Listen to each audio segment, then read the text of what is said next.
People's Channel, Britain's news channel.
Argentina in the World Cup final.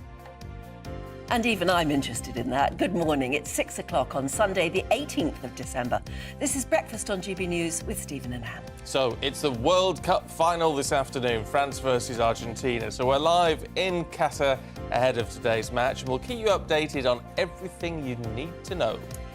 However, back home here, we're set for more strikes, I'm afraid. The government is set to deploy troops this week leading up to Christmas, with military personnel and civil servants lined up to help keep services running.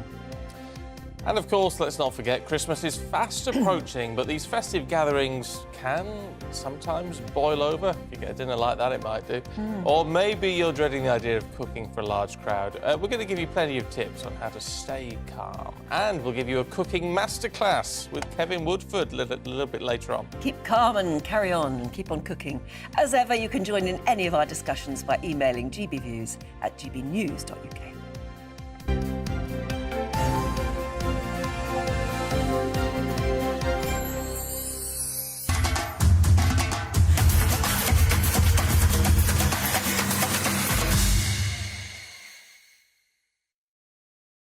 Final of the FIFA World Cup 2022, Argentina and France going toe-to-toe, seeking World Cup glory. It'll be a goodie, won't it? I think it'll be worth watching. Yeah. You'll be driving, won't you? I'll be driving, put it on the radio. Yeah. But it'll be, it's not the same, no. But it's the, if France win, it's the first time a World Cup's been retained since 1962.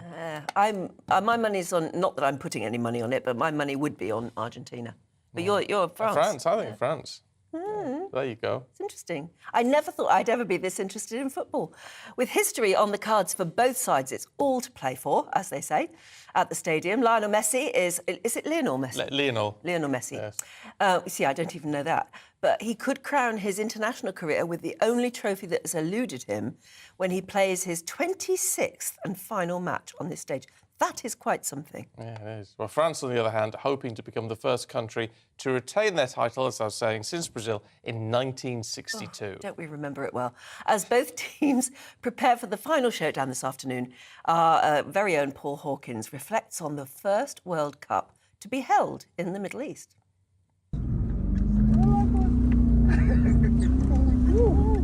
We've swapped the souk for the sands of Qatar.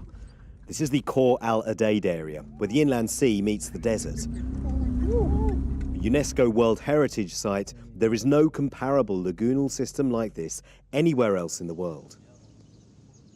As the sun sets on another World Cup, it's time to take stock.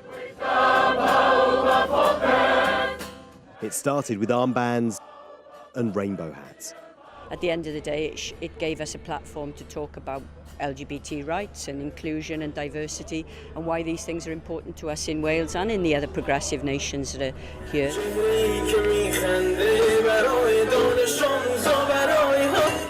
The backdrop to England v Iran was full of politics, highlighting racial inequality on the field as well as women's rights in Iran. Fans coming together on both issues.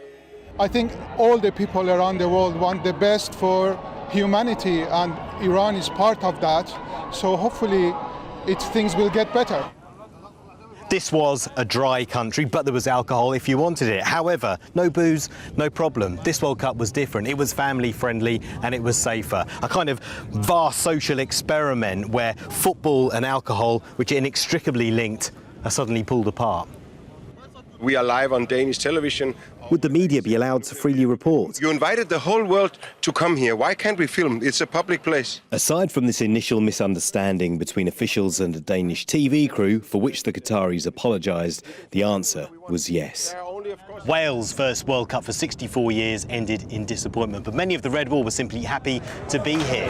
Look at that. There you go.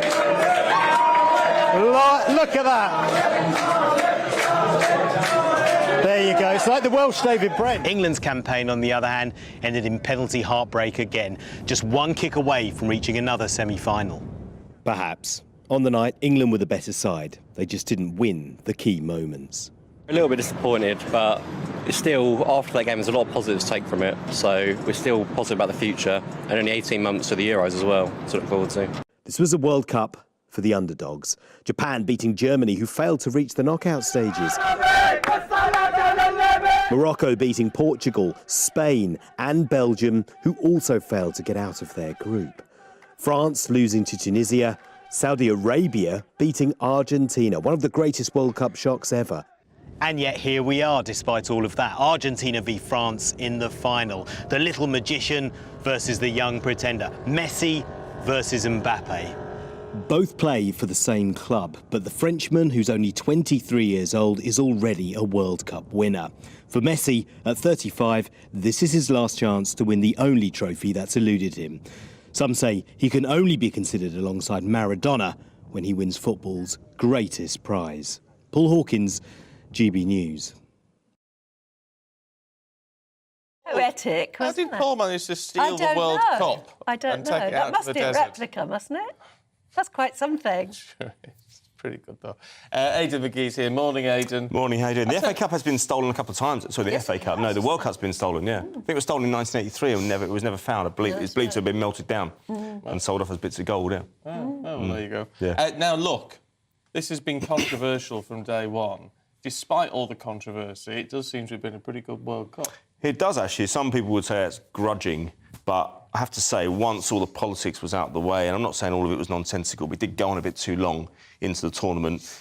Kept us in business, kept us talking away, didn't it? But it's nice to see that the football eventually held sway. And it is a football event, it's a football competition, and yes, there's been some fantastic stories, fantastic matches, brilliant goals, outstanding players. We've got an excellent final today to look forward to. There's no reason it shouldn't be a decent game. What's the big story of today, then? What should somebody like me who really doesn't know very much about all football, about what the should I final. be looking out for? All about the final today, 3 o'clock. So it's the second one in a row that we've had on an afternoon. I'm a bit of a traditionalist. I like it to be Sunday evening, a World Cup final. But it's still a bit strange. I know. Although England won it, I'm looking back. I don't know for sure, but I think England won it. Look, judging by the sunshine, that must have been an afternoon Must have been kickoff, mustn't early it? evening, yeah. It must have done, yeah. Although it was quite a long day of the year, wasn't it? June, July, wasn't it? It was early July, I believe, Yeah. first week of July. So we've got an afternoon kick-off today. It's a Winter World Cup. We've never had a final anywhere close to Christmas before, and this is what we have. It seems strange that in amongst all the Christmassy mood, we've got this World Cup final.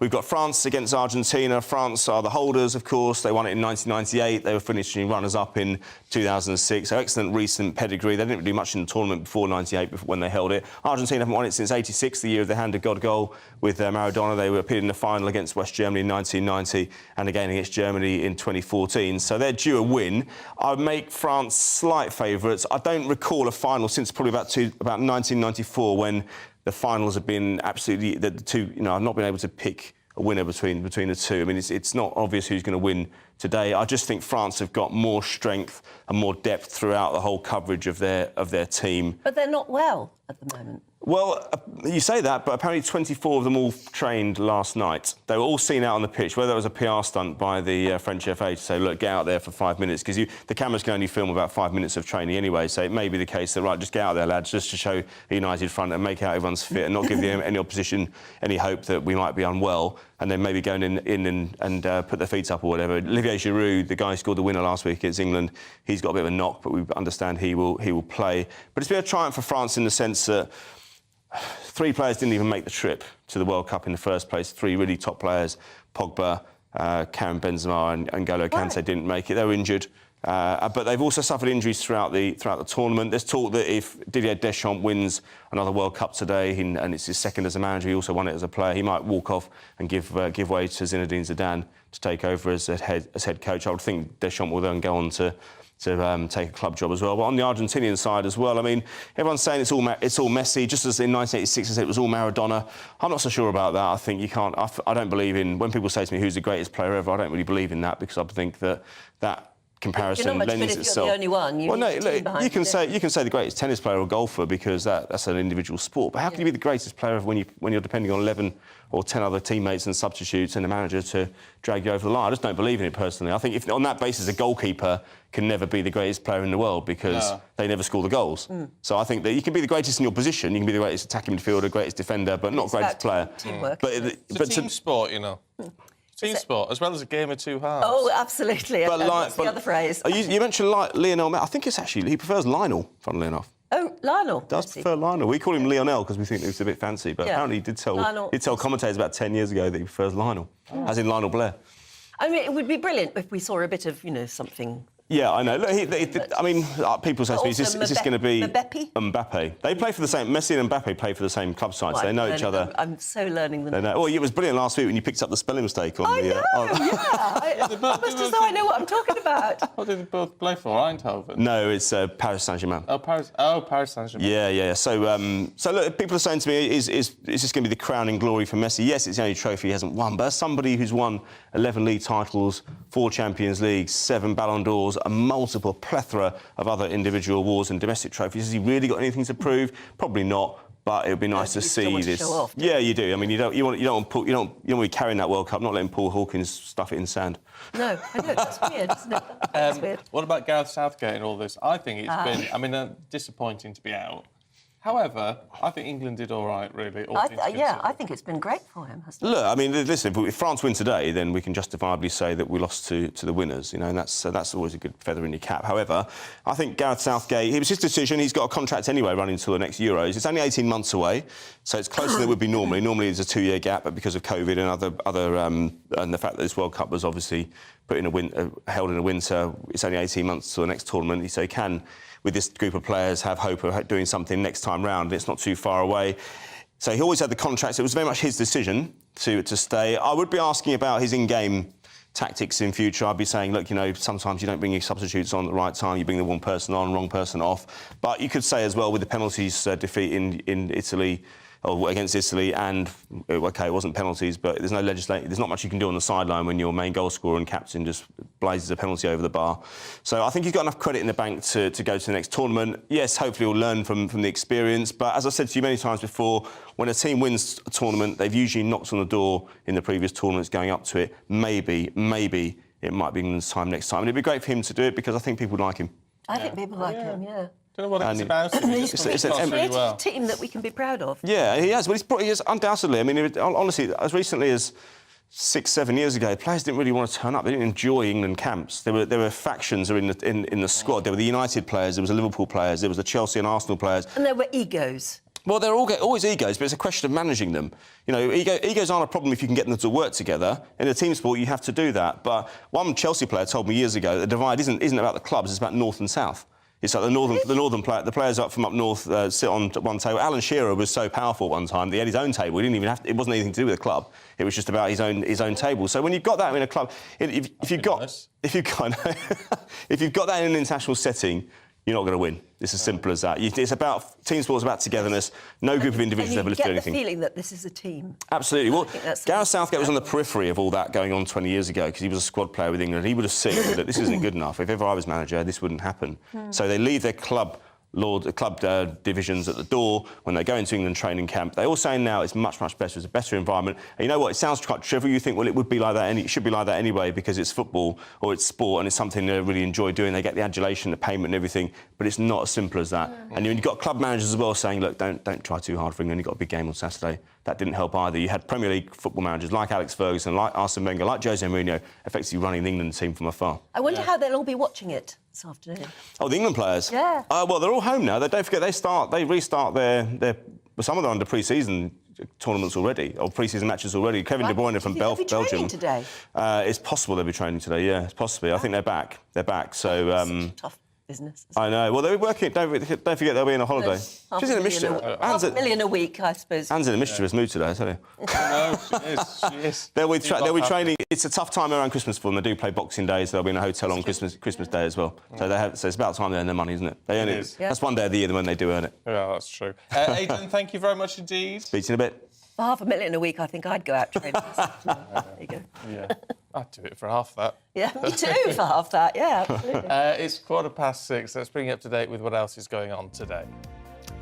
Well, the former Met Police Commissioner has been accused of trying to minimise the murder of Sarah Everard.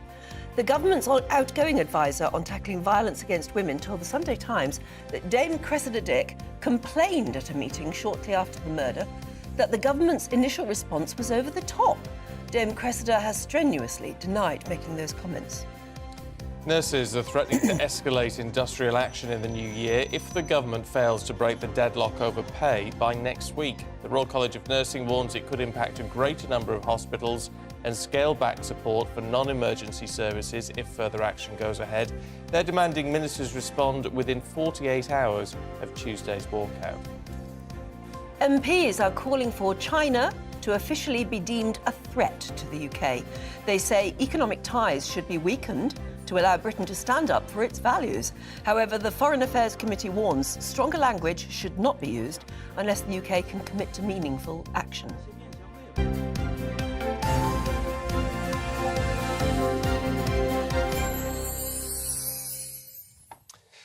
Well, as RMT members end their latest 48-hour walkout, driving examiners and airport baggage handlers continue striking amid warnings from the unions that the military are not sufficiently trained to cover for staff taking to the picket line this Christmas. Meanwhile, the government has deployed, apparently, 1,200 troops to fill in for ambulance drivers and border control staff. And that's a move the unions are claiming masks the effectiveness of their walkouts. Well, that'd be the point, wouldn't it? Well, yes. Let's talk to political editor of The Express Online, David Maddox. David, good morning to you. What do you make of this deadline being issued by the RCN? It's they've got to tread a fine line, because if they really threaten to escalate it, they could turn the public against them, couldn't they? I think it's a very careful balance, and they're in danger now of overstepping the mark on it. At the moment, probably the one group who are going on strike who've definitely got public sympathy, including, actually I should say, from the Daily Express as well, is the nurses. And, you know, whilst most people probably don't agree with 20% pay rise, they agree that nurses should get a sufficient pay rise. But if they escalate things in the new year, if lives are put at risk as a result, then public sympathy can evaporate very quickly, which we've already seen with the train drivers and the rail strikes, is that the public has already turned against them. Exactly a week till Christmas Day. Do you think that anything is going to happen in the next 7 days, or are we just going to have to put up with everything? I'd be astonished if anything happened in the next 7 days. I actually think that, cynically, this plays into the government's hands. We're seeing a narrowing in the poll of Labour's lead, and part of that is because the government is standing up to the strikes, and people are angry about the strikes. And of course, you know, when the unions take action, Labour are always all over the place, because the unions pay for pay for Labour's campaigns and things. So it's difficult. Actually, seeing this winter through and being resilient is probably not a bad strategy for the government. Well, plus, of course, when they're issued ultimatums, like you must meet us within 48 hours of the next strike, whatever it may be. I mean, if they concede, then that does look like a collapse, doesn't it? I mean, it puts the government in a very weak position. I mean, in a negotiating room, you'd be crazy to do it. Well, you would, and actually, the worst thing Rishi Sunak could do now is look weak against the unions, I'm afraid. He's already got a problem of looking weak against his own backbenchers. I think I've lost count, actually, of the number of U-turns he's made. I think it was 3 or 4. And, there's already questions about his authority, about whether he can sort of hold through next year even, given that we went through the year of the 3 prime ministers this year. So to actually capitulate against the unions would probably be catastrophic for his own personal chances. I mean, traditionally, your readers at the Express would be, I suppose, pretty conservative.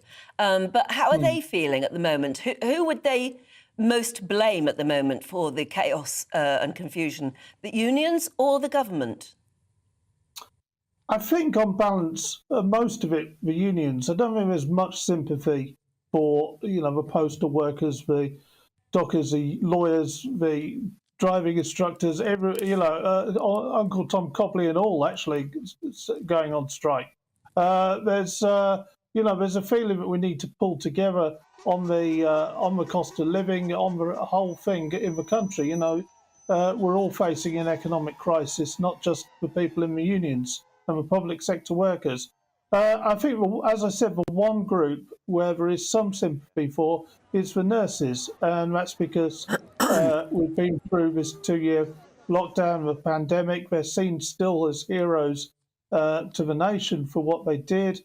And there is a feeling that the pay review award is based on something in February, which is a bit out of date. Certainly in Scotland, they came up with something much more reasonable. So there is some sympathy there. But as I said, if they start going, escalating things in the new year, and that puts people's lives at risk, then that sympathy may evaporate. OK. David, for now, thanks very much indeed. Good to get your thoughts. It'd be interesting to hear your thoughts too. Who do you blame, really? Which side do you blame for what's going on at the moment and the fact that nothing seems to be happening? I just seem to think, with nurses saying we would escalate this, we would withdraw emergency support, emergency treatment. Now that crosses the line, doesn't it? Crosses the line, even though you may have a lot of sympathy. Say if it's our relative or us even who's needing that treatment, that does cost lives. Crosses the line. But I can understand the frustration, particularly at the moment where nobody seems to be sitting down and talking. That's what gets me. No, maybe that's... You want to get them together, don't you, and bang their heads together? You do, really, but... What's going on? No one's doing that at the Who do you blame? Let us know, GB Views at gbnews.uk in the usual way. Now, don't go anywhere. It's still to come. In the midst of this energy crisis that we're in, what about nuclear fusion? Amazing. What is it? I'll tell you. And how can it help us? Well, it could sort all of our problems out, to be perfectly honest, but we'll tell you more in a few minutes.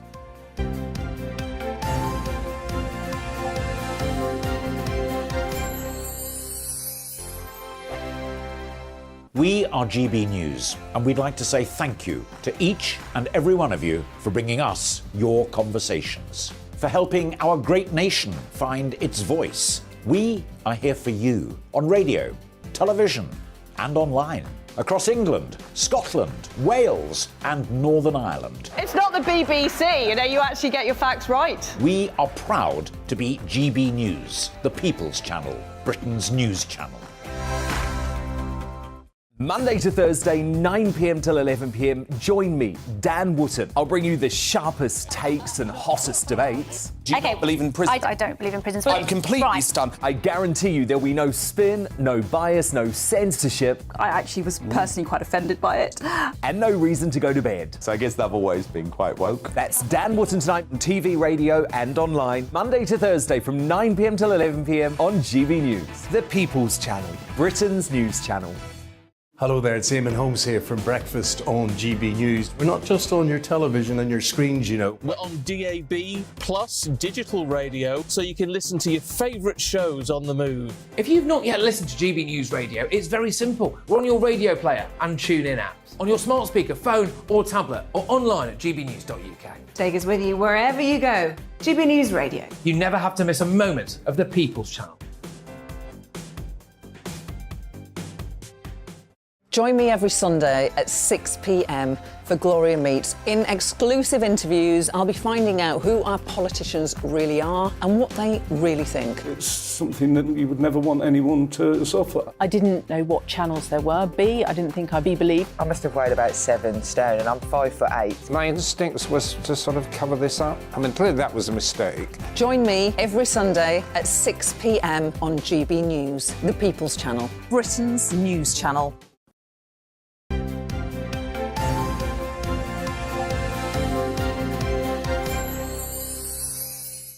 6:24. You're watching and listening to Breakfast with Stephen and Anne. And 1 week from Christmas. Absolutely, a very happy Christmas week. Yeah. Yes. I don't know if you're ready for it. Are you? Yes. You're all done and dusted. Done You've and got dusted. everything done. Everything's sorted. Everything's wrapped. All the cards have been sent, that nobody's got them. All that sort of thing. They'll get them it's sort of sorted. February-ish. They'll know that you thought of them. Yeah, they'll arrive eventually. Are you ready? Love to hear how you're doing, because I'm certainly not. I'm counting on the next few days. You're normally really... I'm normally very, very organised, but not this year for some reason. It just hasn't fallen together. Ah. But I'm going to spend the next 3 or 4 days in an absolute, and I'm going to have to physically go shopping, because normally I sit at home and do it all online. I've left it too late. Have you not bought anything yet, then? No, not really. I'd be panicking. Oh, you must excuse this. No, I'm going to have to physically go shopping, which actually I was saying to you the other day, wasn't I? I haven't been in a supermarket for 2.5 years. Oh. Well, that'll be fun. My favourite shop, which is John Lewis, I'm going to have to go to now and just spend money in a day out in John Lewis. That's all. Yeah. That's what I'm going to have to do. Well, at least you're not going to spend ages worrying about what you're going to get, because you're going to have to get it. No, exactly. There are some cool new Christmas-type presents at the moment doing the rounds. So as long as I can get them, I'll be all right. Either that or you're buying 15 bottles of aftershave. Yeah, it might be a bit like that, doesn't it? Because you get to the store, don't you, and you find that they've sold out of this new trendy thing that you thought was a great idea. And so it might be that everybody has to just have aftershave, as you said. Yeah. But that's nice, though, isn't Nothing it? wrong with that. Okay. Now, we love our tech. This really floats our boat, as it were. A recent breakthrough announced by US physicists revealed that a nuclear fusion reaction generated more energy than it consumed and had been successfully created. Can't quite get your head around it. That it is believed, though, that fusion power could revolutionise our energy system. Experts are warning, though, that there is still some way to go before fusion powers our homes. Well, let's talk to Cambridge University lecturer Tony Ralston, who joins us this morning. Really good to see you. Now, we know the amount of energy, excess energy produced by this reaction was very, very small. But does this really start to clear a path to scaling this up to be something that we could use? Well, it's an amazing bit of science that's been done, and it's proved something that people have been looking at, thinking about, trying to do for 50, 60, 70 years, to fuse light elements, two variants of hydrogen atoms, to release vast amounts of clean energy. That it's been extremely difficult to do. The Americans built this experiment in the noughties and finished it in about 2009, and they tried extremely hard to make it work for about 3 years, but it wouldn't get more energy out than it put in. And now they've had another go, started in 2020, and they've got this fusion thing to work, and they've got fusion energy out, which is more than the energy they put in. So this is not power tomorrow, but it proves all the science that this is possible, this is a way to go. And it also actually supports the other fusion work that's been done around the world, that it's not just that this can be achieved, which is, as you say, for the longer term, a very bright prospect. For those of us who don't understand that level of science, can you explain in really easy terms what's the difference then between nuclear fusion and nuclear fission? OK, if I can try and keep it simple, that both of them are to do with releasing energy by putting elements together, the nuclei of elements together. Fission takes heavy elements, and by adding a neutron, the nucleus becomes too heavy, becomes unstable, and breaks into two and releases energy. That's fission. For fusion, you bang together two very small elements, small nuclei, and quite a number of fusion reactions are possible. But the best one, the easiest one to do, is with two variants of hydrogen, what they call deuterium and tritium, ones that have an extra neutron in the nucleus. And people have been trying to do this, what they call DT reaction, deuterium tritium reaction, for 70 years. And here we are, where we're getting energy, fusion energy out that's released from when these things are stuck together. That's more than the energy required to force them together, to force these positively charged nuclei together. The incredible resistance to being put together.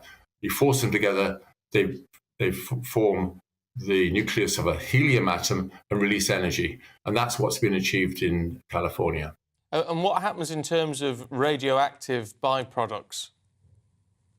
Well, the main byproduct from this is the nucleus of a helium atom. It's not radioactive.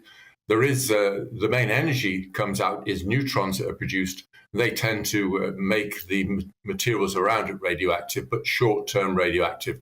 There's none of the equivalent fission products, because when in fission uranium or plutonium breaks up, it breaks up into a whole range of isotopes which are radioactive and hot, and they, in trying to relax to a natural state, release radioactivity and heat. So all that is avoided. So one day will we have, energy power plants that actually will be doing this and creating energy for us to use?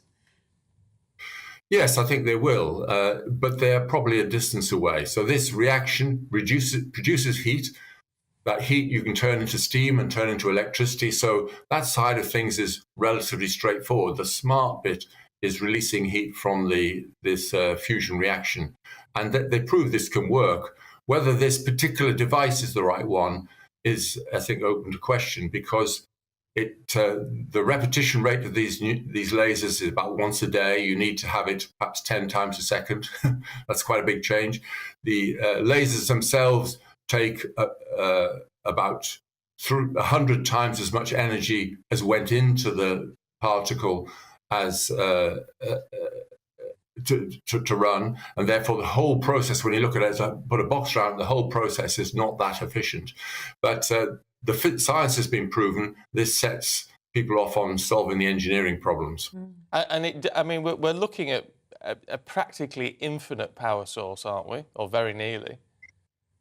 Yes, first of all, the amount of energy that comes out is huge. It's much more than even fission.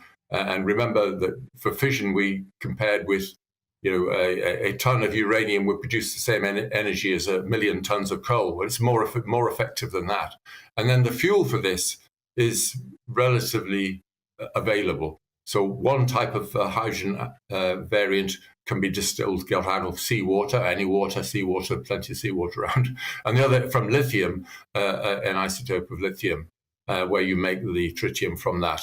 And that's relatively available. And people have calculated there's enough energy for everybody in the world for thousands of years. So it makes it actually a bigger source of energy than coal or gas or oil or whatever. For the long term, this is the source of energy for the world. It's almost too good to be true. What's the timescale before it actually is practical, do you think? 20, 30, 50 years? I think 30 years is probably a good estimate.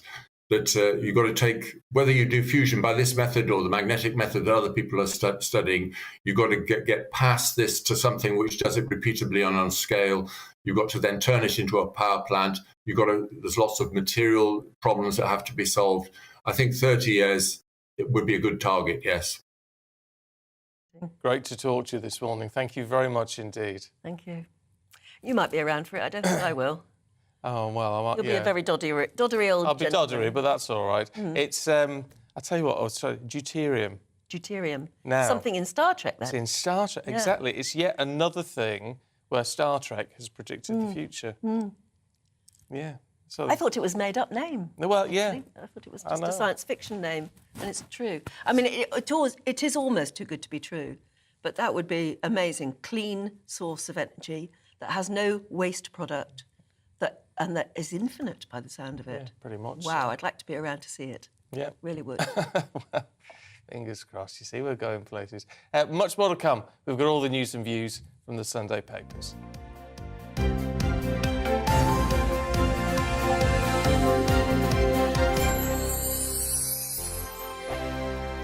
Monday to Thursday nights on GB News. At 6, it's Dubes & Co. 7 o'clock, Farage. At 8, join Mark Stein. And at 9, Dan Wootton Tonight, followed by Headliners. On TV, radio and online. This is GB News. We are GB News, the People's Channel. Why not take us home with you by visiting the GB News shop at gbnews.store. You'll find all the official merchandise, a really good present actually for yourself, your friends or your family. We ship across the UK mainland at no extra cost. GB News, the People's Channel. Here on GB News Live, we'll be keeping you in the picture, finding out what's happening across the country and finding out why it matters to you. We'll have the facts fast with our team of reporters and specialist correspondents. Wherever it's happening, we'll be there from 12 noon on TV, radio and online. GB News, the People's Channel, Britain's news channel. Monday to Thursday on GB News, it's Bev Turner Today from 10 a.m. We're going to be here for you, our GB News family, to keep you up to date, but also make you smile. As a guy who went from puberty to adultery. And I can't wait to bring a few of my own opinions. I have no time for cultural totalitarianism. We'll engage in passionate, but always polite debate, with your thoughts and opinions at the centre of it all. Only on GB News, the People's Channel, Britain's news channel. Hi there, it's Stephen and Anne. At breakfast from 6 a.m, you'll always be caught up with everything you need to know, the latest headlines, opinions and debates. We'll bring you the good news and the bad, but most of all, we're here for you. Remember, send in your views and let us know what you would like us to talk about. That's because we're your news channel. And every morning at 6 a.m, it's breakfast on GB News.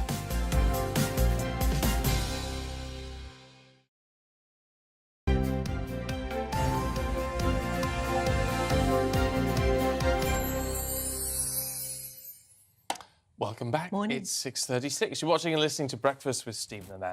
Should we have a look at today's newspapers? Have a look at the front pages first, the Sunday Times. Oh. In a moment, we'll see it. Oh, there you there go. you go. No, that's the Express. Hold on, Home Secretary, no more Channel tragedies. That's yet another Home Secretary saying they're going to do something about it, I wonder. Oh, the Times says Sussexes want a royal summit to address their TV grievances. Yeah. Another royal summit. Let's have a look at the Independent today. Patients on mental health wards are dying from neglect. What a terrible headline there. At the Telegraph, discussing the role of the armed forces in the ongoing industrial action. And in the Mirror, there you are. You can read about the side hustle of UK inmates who are being paid, we'll talk about that in a moment, they're being paid £3.50 an hour by the taxpayer, you and me, to strip recyclable materials from wasted COVID PPE. Get your head around that. The Sun are running on a story with Harry and Meghan asking for a formal apology after reports that the former lady-in-waiting to the Queen, Lady Hussey, apologised to Ngozi Fulani. Yeah, so they want the same sort of apology. What, from Lady Hussey? No, not from her, from King Anyone? Charles, I presume. Yeah, somebody. They just want an apology. Let's go through those papers now with a bit more detail with Emma Burnell and Fraser Myers. Good morning to you both. Good morning. Emma. Let's kick off with the Mirror, should we? And this PPE story. Yeah, it's all very bizarre. They're paying prisoners. I think I read that it's not £3.50 an hour, it's £3.50 a day. Yeah, right. Which is frankly disgraceful. Nobody, no matter what they've done, if they're giving labour, should be paid £3.50 a day. I mean, that's just, it's almost insulting. It's like, what's the point of paying them at all? If you're going to make this part of prison activity, make it part of prison activity. If you're going to pretend it's work, pay them a wage. Well, we don't know what's the standard wage for doing jobs in prison. Well, I don't know, Probably but something it shouldn't similar to be this. £3.50 a day. Why not? Either pay people a wage and call it work and treat it as work, and then it's part of What, like a proper wage? the moving a to minimum wage? I mean, I would say yes. Labour is labour. on. But if what you're doing is moving people into the workforce, then you prepare them for the work. If you're going to pay them £3.50 a day, that's just ridiculous. But more importantly, what they're being paid to do seems to be to take apart over-purchased PPE. Some of which is still in date and perfectly usable, which just seems like an extraordinary waste of everybody's time and whatever money it is or isn't costing. It just, once again, it's the government just not really sort of having any grip on any part of their activities. Well, hang on. If there's a mountain, as they're saying here in the Mirror, if there's a mountain of unused, discarded PPE stuff, and there are parts of it that are recyclable, then somebody's got to do that job. Why not give it to prisoners to do? If it's still in date, I'm sure there are places it could be used. We're going into a winter crisis. We're seeing COVID rates rise. There's probably PPE needed in places somewhere. And secondly,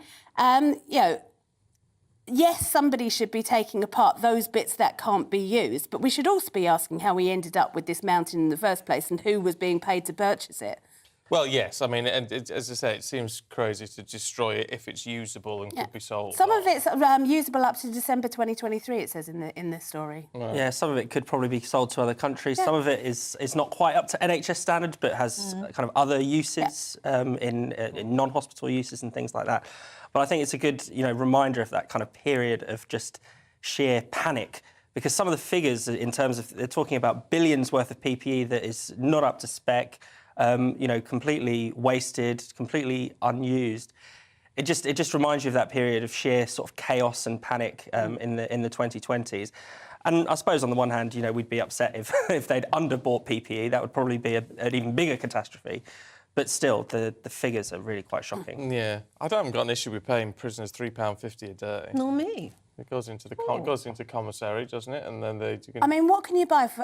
You can't even buy But what do they need to buy? Well, this is the question. If what you want to do is set prisoners up, so I would suggest that prisoners with a job should be those that coming towards the end of their sentence, moving into, and these are I think, open prisons. So there will be prisoners who are moving towards towards release. What you want to do at that point in a prisoner's life cycle is to start preparing them for the outside world, which includes things like having a better sense of money, having a better sense of understanding what things cost and how you manage that. But you get that on scale. You get that, budgeting and all the rest of it happens just on a smaller scale, doesn't it? Well, £3.50 a day is quite a small scale. Well, yes, but they've it's got, just but not they've got, realistic. But I mean, no either you make the activity part of just being in prison, or you pay them a decent wage. But it's just ridiculous to pretend that this is a wage. It's not a wage. You'll be wanting them to get votes next. Well, yeah,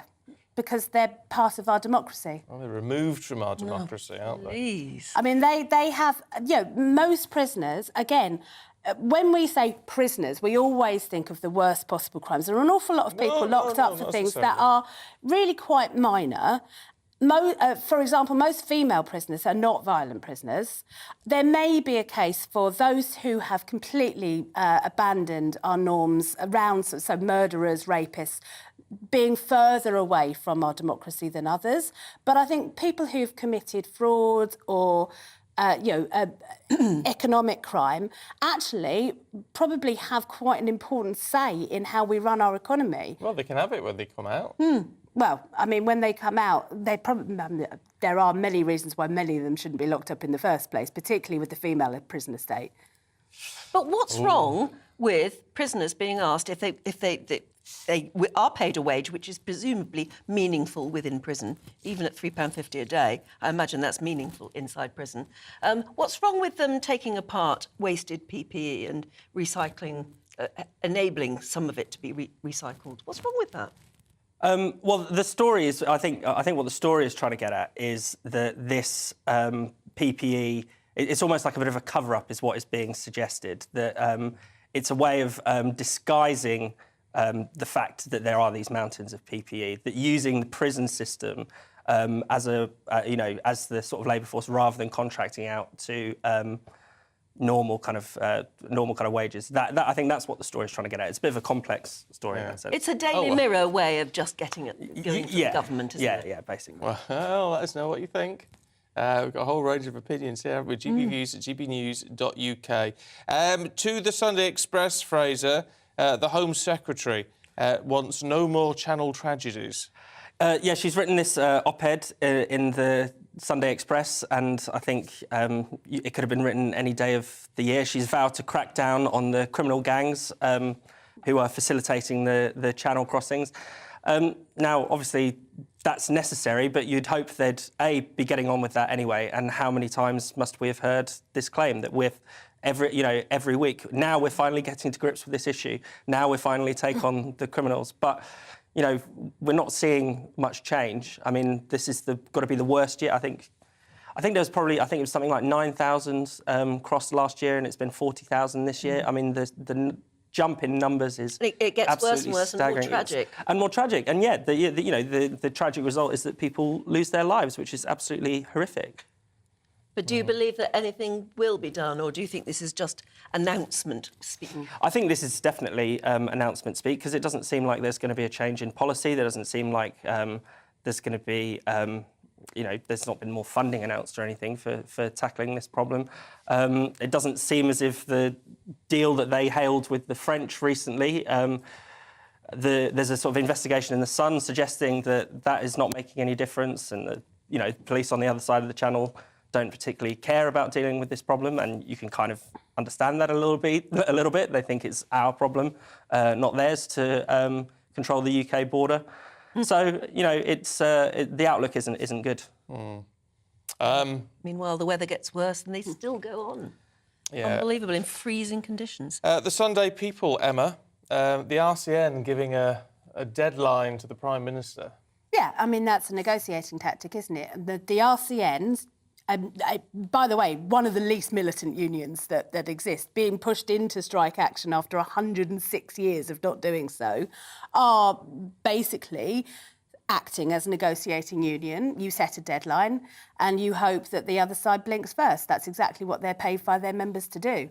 And they have got very high public support behind them. I think I saw in the same story there was an opinion poll that said 84% supported the nurses getting at least an inflation-busting pay rise.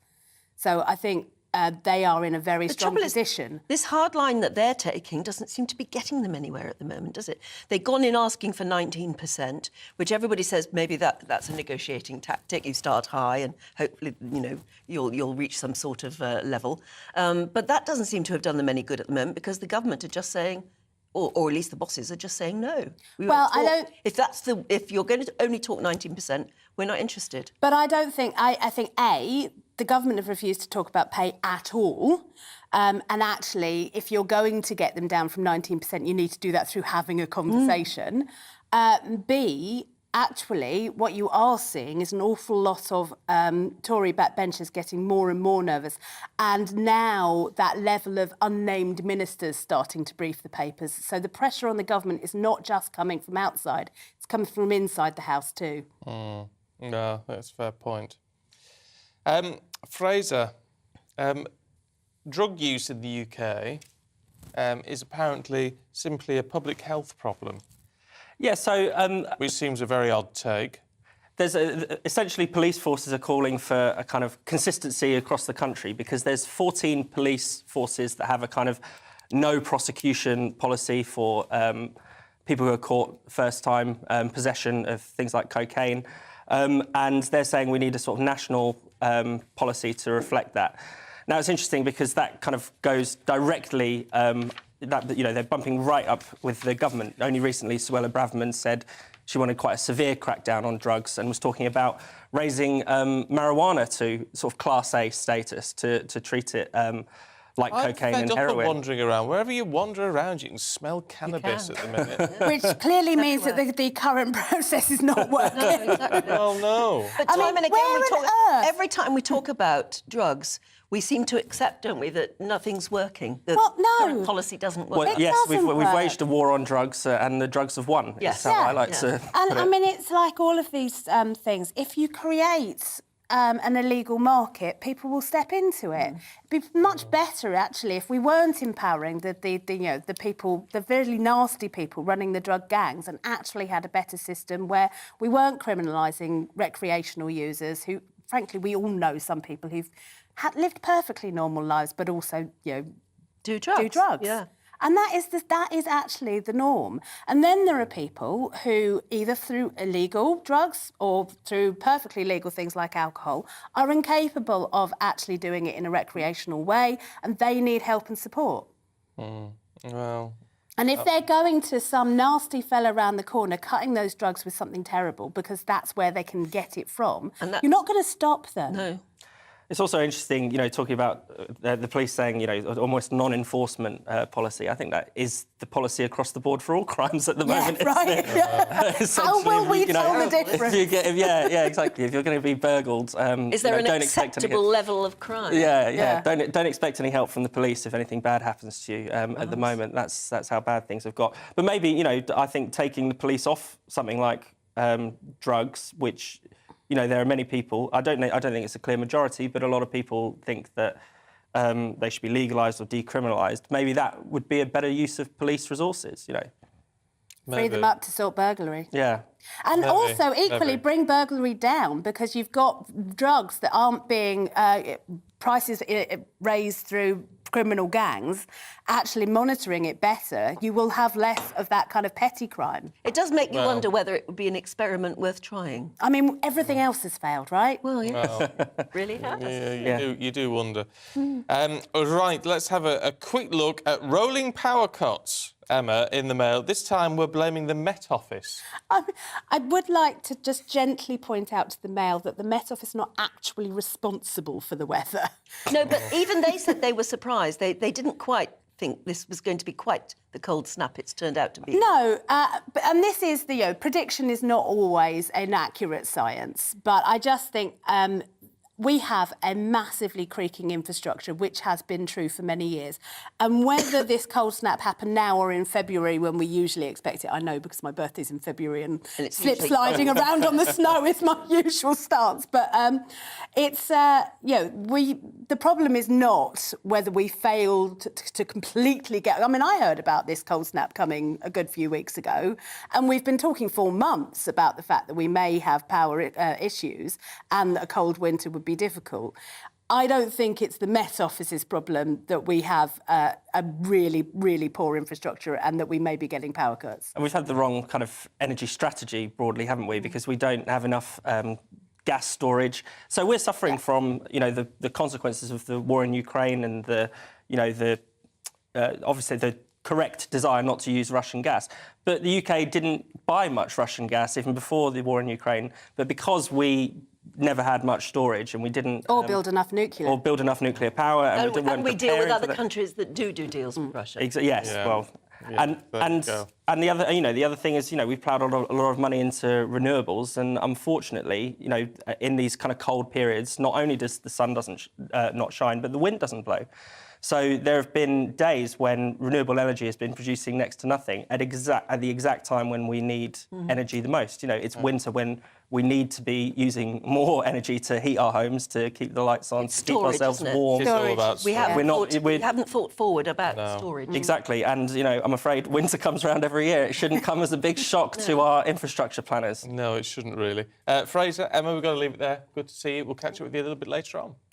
But now it's time for a heartwarming story. Despite having chemotherapy and suffering back pain from a parachute malfunction, a 91-year-old veteran has recently completed a 40-mile walking challenge in aid of 2 armed forces charities. And it's not his first. Geoffrey Long has raised more than £300,000 for charity over the last 15 years. Anna Riley has the story. Geoffrey Long served with the 12th Yorkshire Parachute Battalion from 1950, but had his career cut short 7 years later after a parachute malfunction. When I went into Paris, I was 19, and then, unfortunately, we used to jump with one parachute. So if the chute failed, you were dead, unless a miracle happened. But mine didn't fail completely, it was a partial failure, and I dropped 500 feet. So that was the end of my time in the army because I was sent off with a small pension, unfit for further service. The now 91-year-old great-grandfather has always supported the armed forces community and raised hundreds of thousands of pounds for charity over the years. And his arrival at Bradford War Memorial marked the finish of his 40-mile walk to keep veterans at the forefront of people's minds. People just think, oh, that was another world. It didn't happen to us. But without the veterans, we've been in a real mess. And this one is just a 40-mile walk because I'm suffering at the moment with my leg and my back. Normally I do 15 miles a day, no problem. But I was rushed into hospital just a year ago, and when I came out, I was all wobbly. I don't know why. Only 3 days there, and I'm falling a bit. That's why I've got a stick. The stick, they said, would help me, but it doesn't really. I can't keep up with it. The Royal British Legion, a charity that supports serving and former members of the armed forces, couldn't be more thankful for the money Geoffrey has raised. I think Geoffrey's absolutely amazing. I mean, he's one of our most remarkable fundraisers. I mean, he's dedicated all his retirement, really, to helping the armed forces community. And his armed forces community, his dedication, commitment is second to none.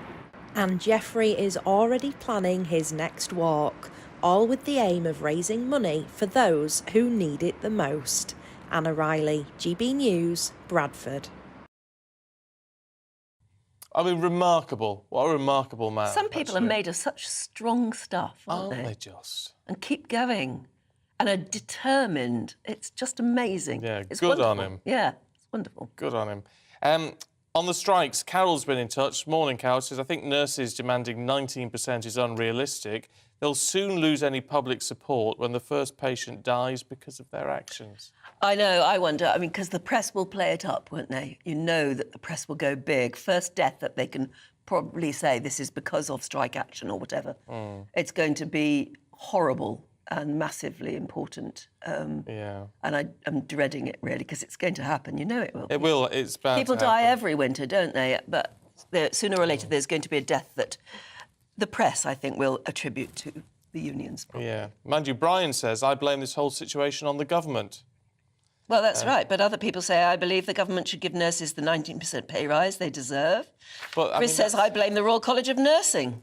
We were hearing the other day, the estimates are every 1% you give to NHS staff in a pay rise costs 700 million? Crumbs. Yeah, like 700 million. So, I mean, 20%. It's an expensive business running the National Health Service, though, isn't it? Yeah. Anyway, look, we're out of time this hour, but we've got lots more still to come for you in just a couple of minutes. Looking ahead to today's weather, and the UK has some rain-bearing clouds spreading northwards as milder air returns across the country. Here are the details. Locally heavy rain is already across much of the southwest this morning, and this will slowly move eastwards during the afternoon, feeling much milder with temperatures climbing towards double figures. After a cold start this morning, cloud will continue to build from the west across the southeast, with outbreaks of rain arriving from mid-morning. Heavy and persistent rain across South Wales will move northwards during Sunday as milder conditions push in, temperatures reaching into high single figures later. A cold and cloudy start across the Midlands, but rain will soon arrive, perhaps with a little bit of sleet or snow in places. Temperatures climbing throughout the day, with highs of 9 Celsius later. Across northern England, it's another cold but cloudy day. Rain will arrive during the afternoon, preceded with some sleet or snow, especially across high ground, leading to some icy conditions for a time. Dry and cold across much of Scotland, with wintry showers chiefly in the north. Cloud and rain, preceded with some sleet and snow, will arrive later, as it turns milder. Turning milder across Northern Ireland, with cloud and rain spreading northwards throughout the day, rather windy with the risk of coastal gales, much milder than recently with highs of 9 Celsius. Later on, mild southwesterlies will continue to push across the country Sunday afternoon, with further outbreaks of rain for many, and that's how the weather is shaping up for the rest of the day.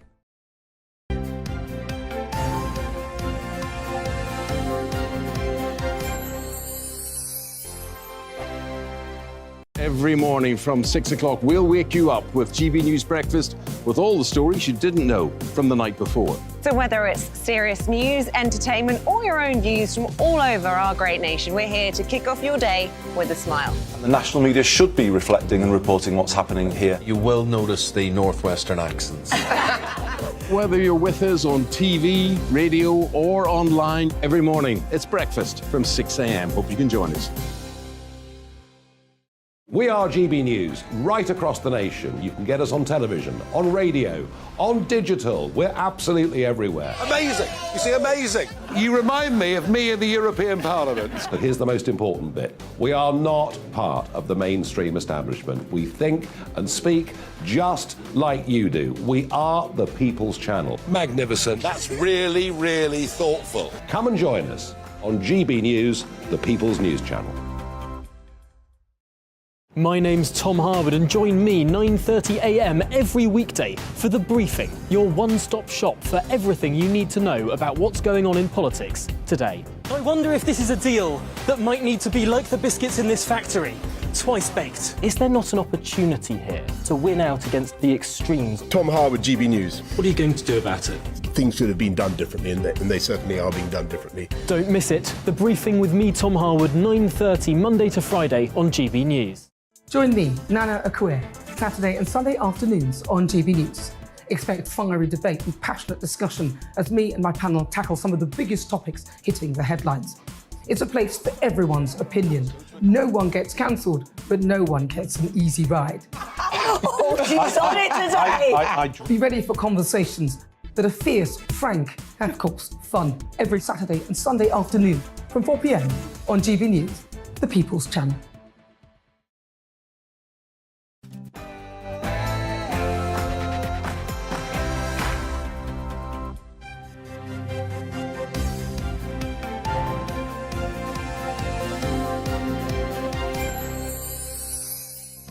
It's World Cup final day today, France facing Argentina. Good morning. It's 7 o'clock, Sunday the 18th of December. This is Breakfast on GB News with Stephen and Anne. And as I was saying, it's the World Cup final this afternoon. France v Argentina. We're live from Qatar ahead of today's match, and we'll keep you updated on everything you need to know and didn't know you needed to know. Well, back here, we're set for yet more strikes. The government is going to deploy troops this week leading up to Christmas. Military personnel lined up to help keep services running. And let's not forget, it's only a week till Christmas Day. So these festive gatherings can sometimes boil over, or you may be dreading the idea of cooking at all for a large crowd or maybe just a critical family. Do stay with us, because we'll be giving you plenty of tips on how to calm any family drama, as well as cooking the perfect sort of Christmas lunch. So we'd love to hear from you about any of that, really. What are you looking forward to or dreading over Christmas? Is the cooking a big chore, or is it just a roast? It's just a roast, really, isn't it? With a few extra things and a few crackers. Crackers! I forgot the cracker. I haven't got crackers. I do like Very a cracker. disorganised. I'm totally Very disorganised. Anyway, GB Views at gbnews.uk.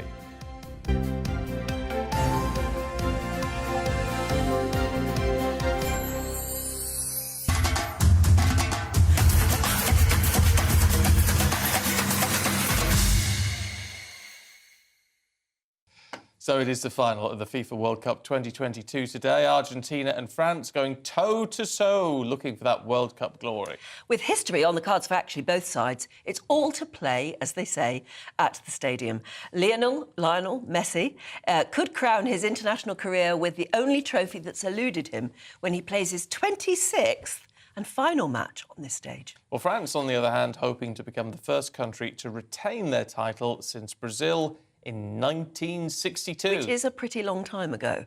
As both teams prepare for the final showdown this afternoon, Paul Hawkins reflects on the first World Cup to be held in the Middle East.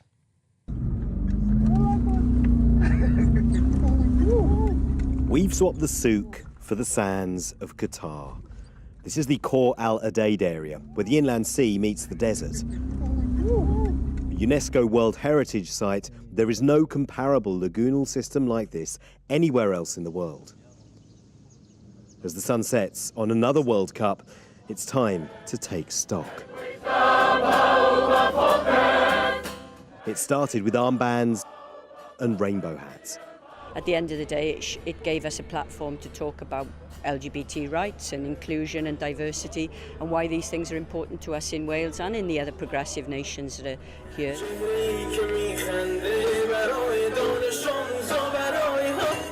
The backdrop to England v Iran was full of politics, highlighting racial inequality on the field as well as women's rights in Iran. The fans coming together on both issues. I think all the people around the world want the best for humanity, and Iran is part of that, so hopefully things will get better. This was a dry country, but there was alcohol if you wanted it. However, no booze, no problem. This World Cup was different. It was family friendly and it was safer. A kind of vast social experiment where football and alcohol, which are inextricably linked, are suddenly pulled apart. We are live on Danish television.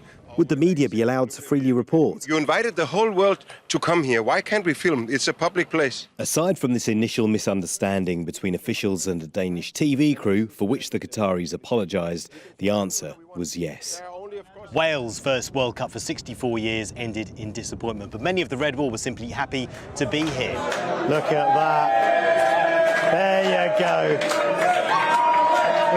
Look at that.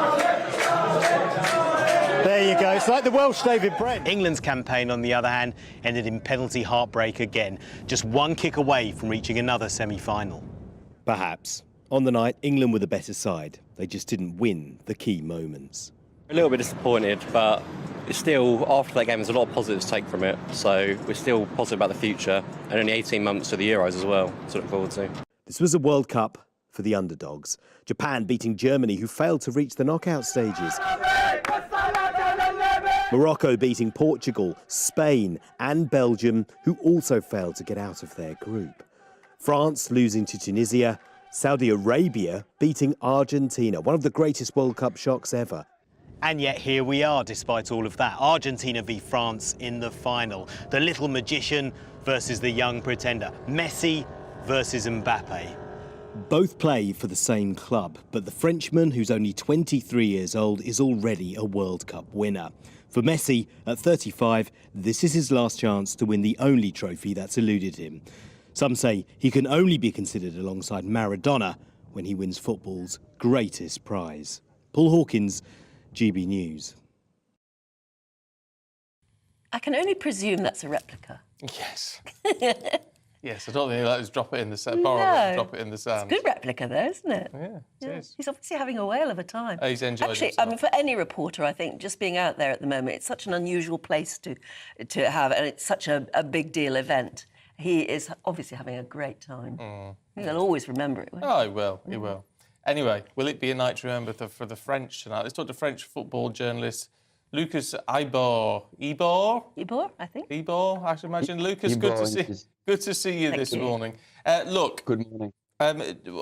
This is going to be tight. I mean, and obviously you're going to be in favour of France taking this, and actually I think France are the better side here. However, this is going to be tight, isn't it?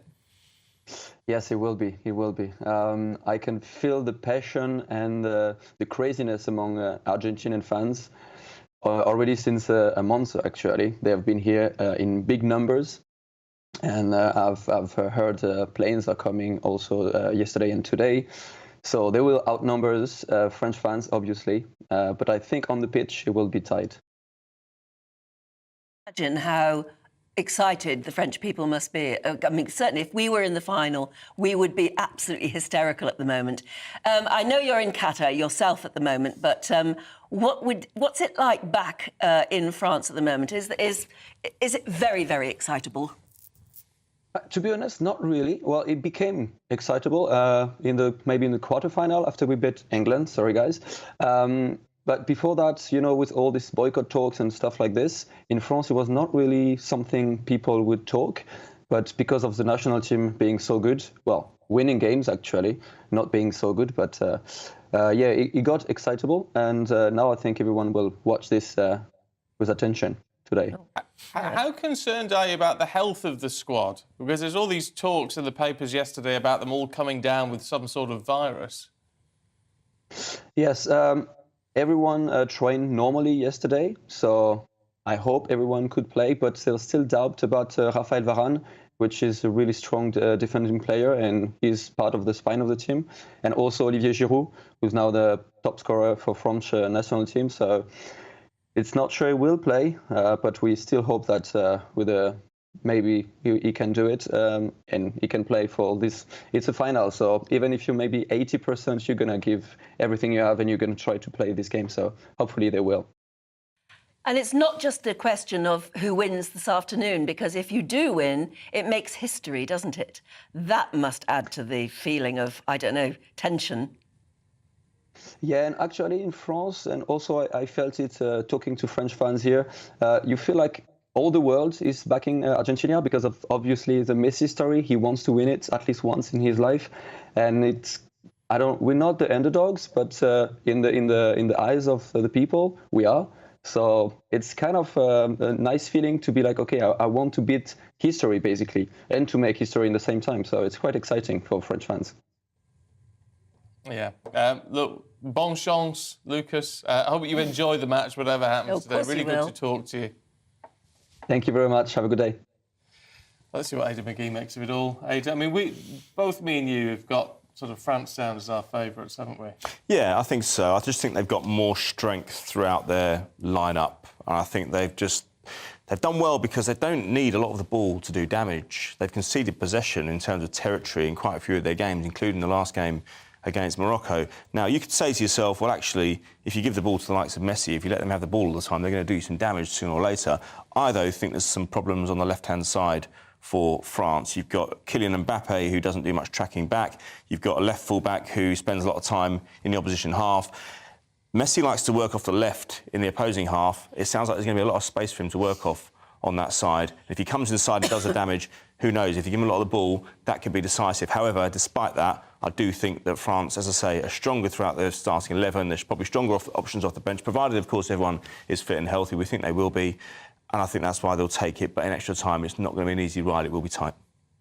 And Lionel Messi is looking for his big moment. Yeah, he actually, I think he told commentators maybe about 10 years ago that he prefers Lionel. Lionel Messi. Yeah, as in Lionel Blair. We mentioned him last hour today. But yeah, look, it could be a crowning moment for him if he wins the World Cup. It's the only trophy that's eluded him as a player. He's won just about everything else. Yeah, I mean, look, seven Ballon d'Ors. The Ballon d'Or is the individual accolade you get for being the best player in the world. As I said last hour, I'm not really sure about this whole best player in the world thing, because I think it should be maybe based on position. It's a team sport after all. He's won 11 league titles. He's won 4 Champions Leagues. He's won a plethora of other individual awards away from Ballon d'Or.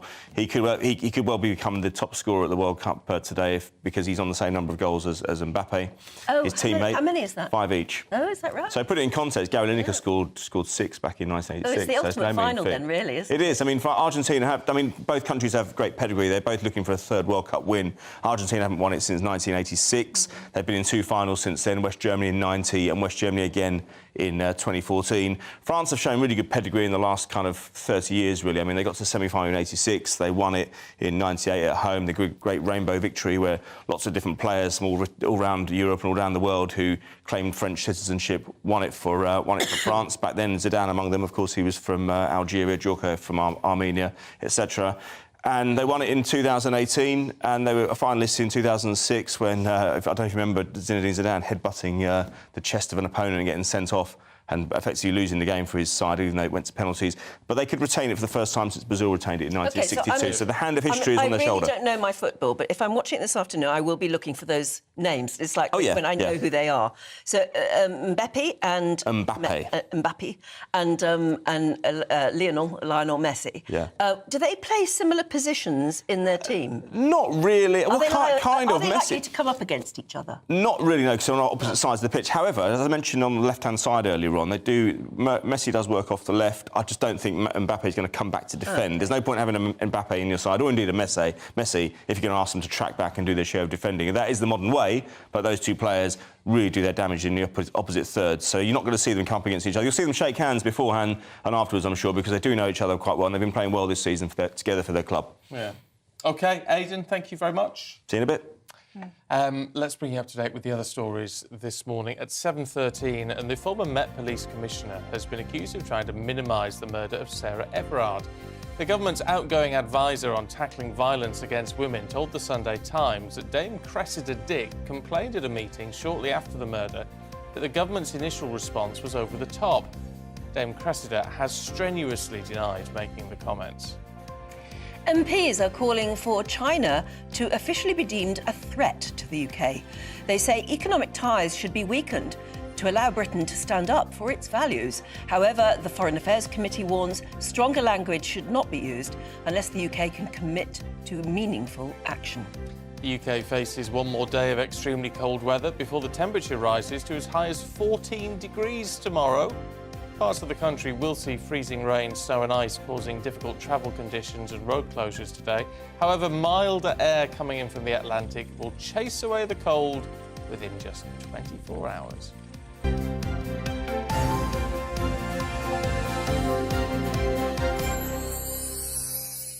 That seems barely believable. I know. That overnight it's going to go from minus, it certainly was minus this morning when I came out. To 14 degrees. To 14 degrees. How can that happen quite so suddenly? Weird. Well, warm air from the Atlantic. Well, warm air from the Atlantic, but, I mean, how is that I know. going to hit us? I don't know. Really strange, Very isn't odd, it? yeah. But, I mean, a bit of a relief if you've got any travelling to do tomorrow. It makes it going to make it And a for lot those of us who've easier. been really worried about turning the heating on at all, maybe we'd should be able to turn it off for a few days. Yeah, well, that'd be nice, wouldn't it? But it'll probably means the end of any hope for a white Christmas in most of the country. Yeah, it's green Christmas. That's all right. Yeah. Sort of thing. It's all on trend, isn't it? As long as it's not a Christmas with burst water pipes and flooding. No, well, let's hope not. No. Let's hope not. Now, it is going to be a Christmas with strikes, so it would seem, though, because as RMT members end their latest 48-hour walkout, driving examiners and airport baggage handlers are still striking amid warnings from the unions that troops are not sufficiently trained to cover the staff taking to the picket line this Christmas. And meanwhile, the government has deployed 1,200 troops to fill in for ambulance drivers and border control staff. And that's a move the unions are claiming will mask the effectiveness of their walkouts. Let's talk to political commentator Peter Spencer, who joins us from Cornwall this morning. Peter, good to see you. I mean, look, it seems both the unions and the government are stuck between a rock and a hard place. Totally. What the government is frightened of is the fact that there's the very extreme likelihood of something like 1 million people going out on strike, and 1 million people in all sorts of different walks of life. And if they were to cave into demands for considerably higher pay, that would, they fear, fuel inflation, which, of course, in the end would hit the poorest anyway. And so they are doing their best to hold the line. But to pick up on what you were talking about earlier about football, in the case of the nurses, I suspect this will be a game of two halves. At this stage, the government is holding firm, but there's no doubt about it that while there isn't that much public sympathy for rail workers, there's a great deal of public sympathy for nurses. They arguably are very much a special case. Remember that during the COVID crisis, everyone was clapping for them. And so they were the sort of the nation's heroines. And indeed, when it came to Prime Minister's questions last week, Keir Starmer fully expected the Prime Minister to announce that, yes, there were going to be further talks. There is a great deal of a backlog here. The government initiated or called for a special report on the state of the NHS by the King's Fund think tank, and very embarrassingly for them, the King's Fund came up with the conclusion that the NHS had suffered a decade of neglect, leading to too few staff, not enough equipment, and too many outdated buildings. Factor into all this the expected huge spike in flu cases. Already they've shot up, which will put even more pressure on the NHS. And it strikes me that while the government might stand firm on a great many other pay claims facing them with the nurses, it would astonish me if at some point they don't compromise. No matter where the public sympathy lies, actually, with one or the other, it looks, I mean, it's only 5 days, no, it's exactly a week, isn't it, till Christmas Day. It does look as though nothing's going to happen now before Christmas. Probably not, but I suspect in the new year there will be movement. And I mean, you've got to remember also that their pay award put together by the independent pay review body did its sums many months before inflation spiked to double figures, and so. And even the guy who actually used to run the pay review body has said, look, you know, we need to revisit all this. And so the government is under huge pressure from that sort of source and from a succession of former Tory ministers saying, look, we really have got to basically make the nurses into a special case. Peter, for now, thanks very much indeed. Good to see you. That's an interesting point, isn't it? Should nurses be a special case? Are they more special than any other striking union at the moment? Then, wow. If you were the government, we'd say we'll make them a special case. I can't see them doing that. It's very difficult. It's very more special than special case compared to teachers. Yeah. Or train drivers. Frankly, you know, you can't. I know we need train drivers. We need trained people. I mean, we need all the workers to do their bit, don't we? So, should nurses be made a special case? What would you do if you were Rishi Sunak at the moment, guiding the government on this? Get in touch. GBViews@GBNews.uk. Chris says, I blame the Royal College of Nursing for invoking an unwanted, unnecessary and untimely strike. Well, I mean, actually, only about a quarter of hospitals are. Now, that's not necessarily because not enough people voted for a strike in those particular hospitals, but might be other issues as well. But certainly, the strikes have been comparatively tight. Patrick's been in touch. Thank you, Patrick. Says, I'm a registered nurse. However, I cancelled my membership of the RCN when I saw a question on the strike ballot, which in my opinion was worded in such a way to drive the membership to strike. I personally find it despicable that the RCN manufactured this at this time. Playing with people's health is wrong, whatever they claim. Well, that's a really interesting perspective, Patrick, from that one. If you've got a view, gbviews@gbnews.uk. And stick with us, because we've got lots more to come, including we're going to be talking about the RSPCA Young Photographer of the Year.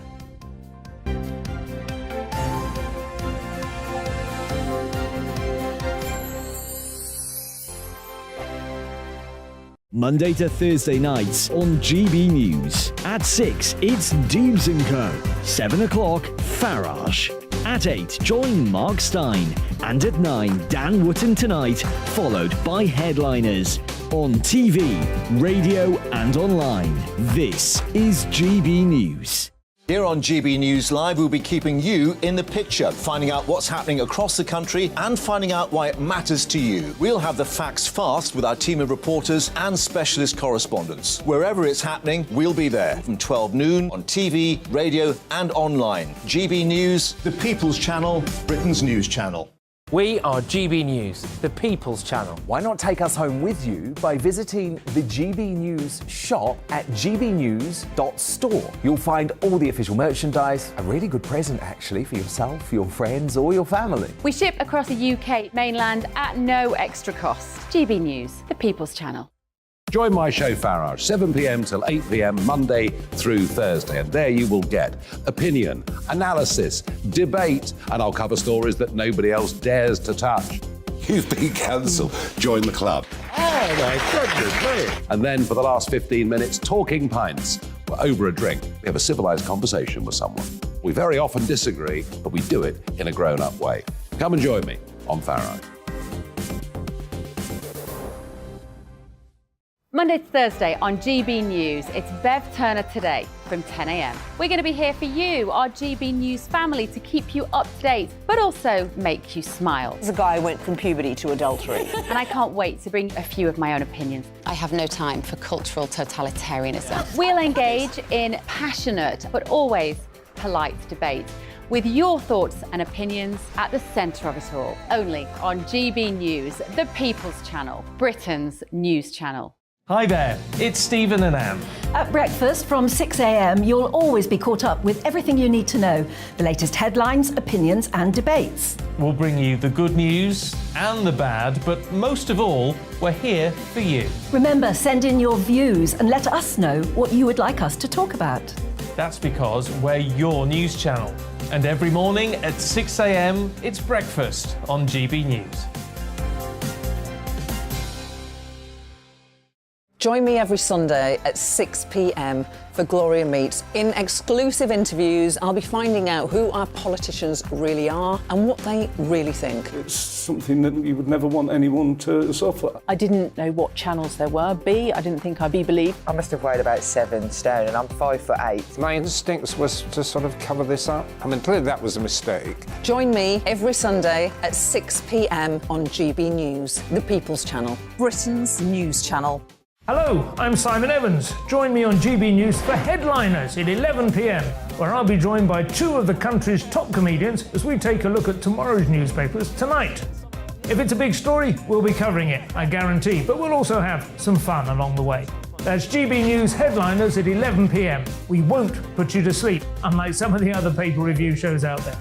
So join us, 11 p.m, 7 nights a week.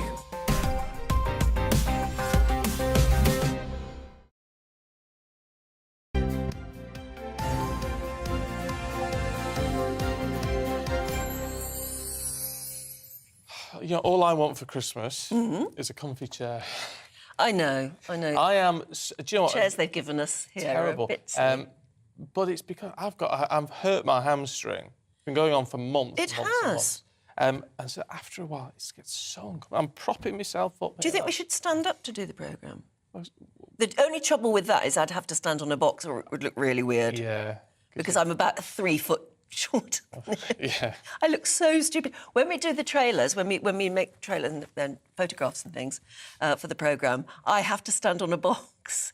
It's so stupid. Very undignified. It is very undignified. Get you up into this big box. Yeah. But there you go. So I don't know what we do about that. But there are a lot of offices now that have stand-up desks. Maybe it's the way forward. I never thought that was a good idea, but I'm beginning to think. Would you be more comfortable standing? Yeah, it'd be best standing. Because I'm on this high stool. This is really high stool, and my feet don't touch the ground. They're from about a foot off the ground. No, see, so I'm dangling my legs all If I the stood time. up like that, my head disappears. That's true. Which is. And I think if I stood up, I'd actually go down as well. So. You will.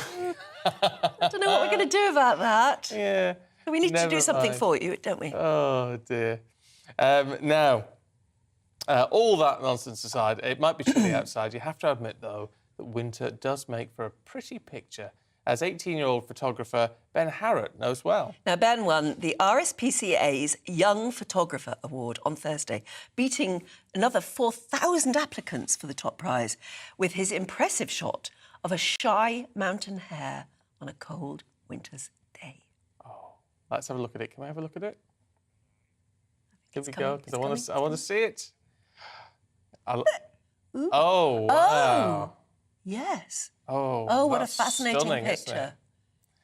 Because it's just so, because it's beautiful, But but it's also the slightly eye. different. Yeah, but it's the eye, isn't it, as well? Detail of the fur on it. Oh, it's absolutely gorgeous.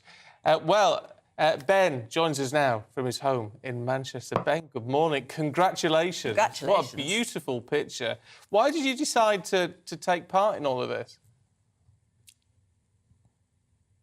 Can you guys hear me? Yes, we can. Yeah, we can hear you. Yeah, go ahead.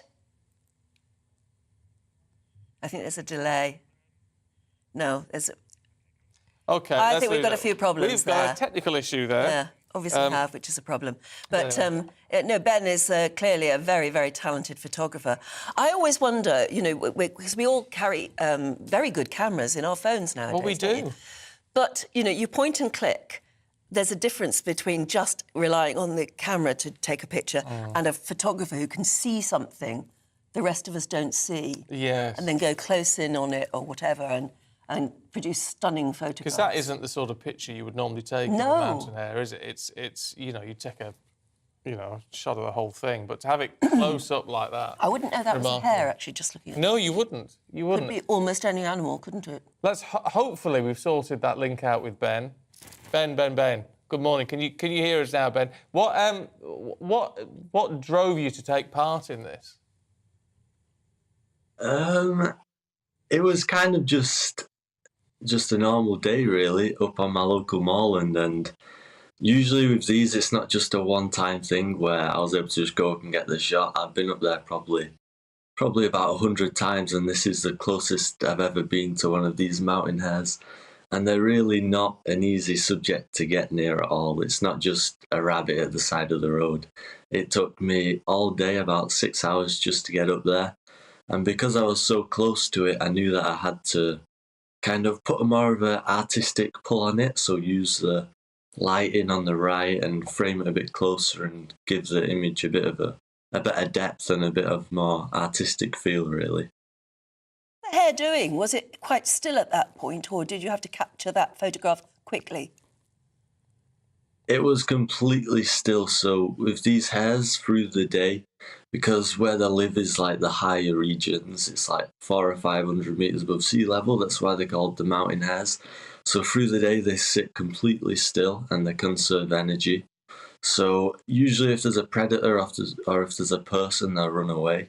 So with this one, I saw it in the distance and it took me about an hour crawling on my stomach like a bit of a weirdo, crawling towards this mountain hare.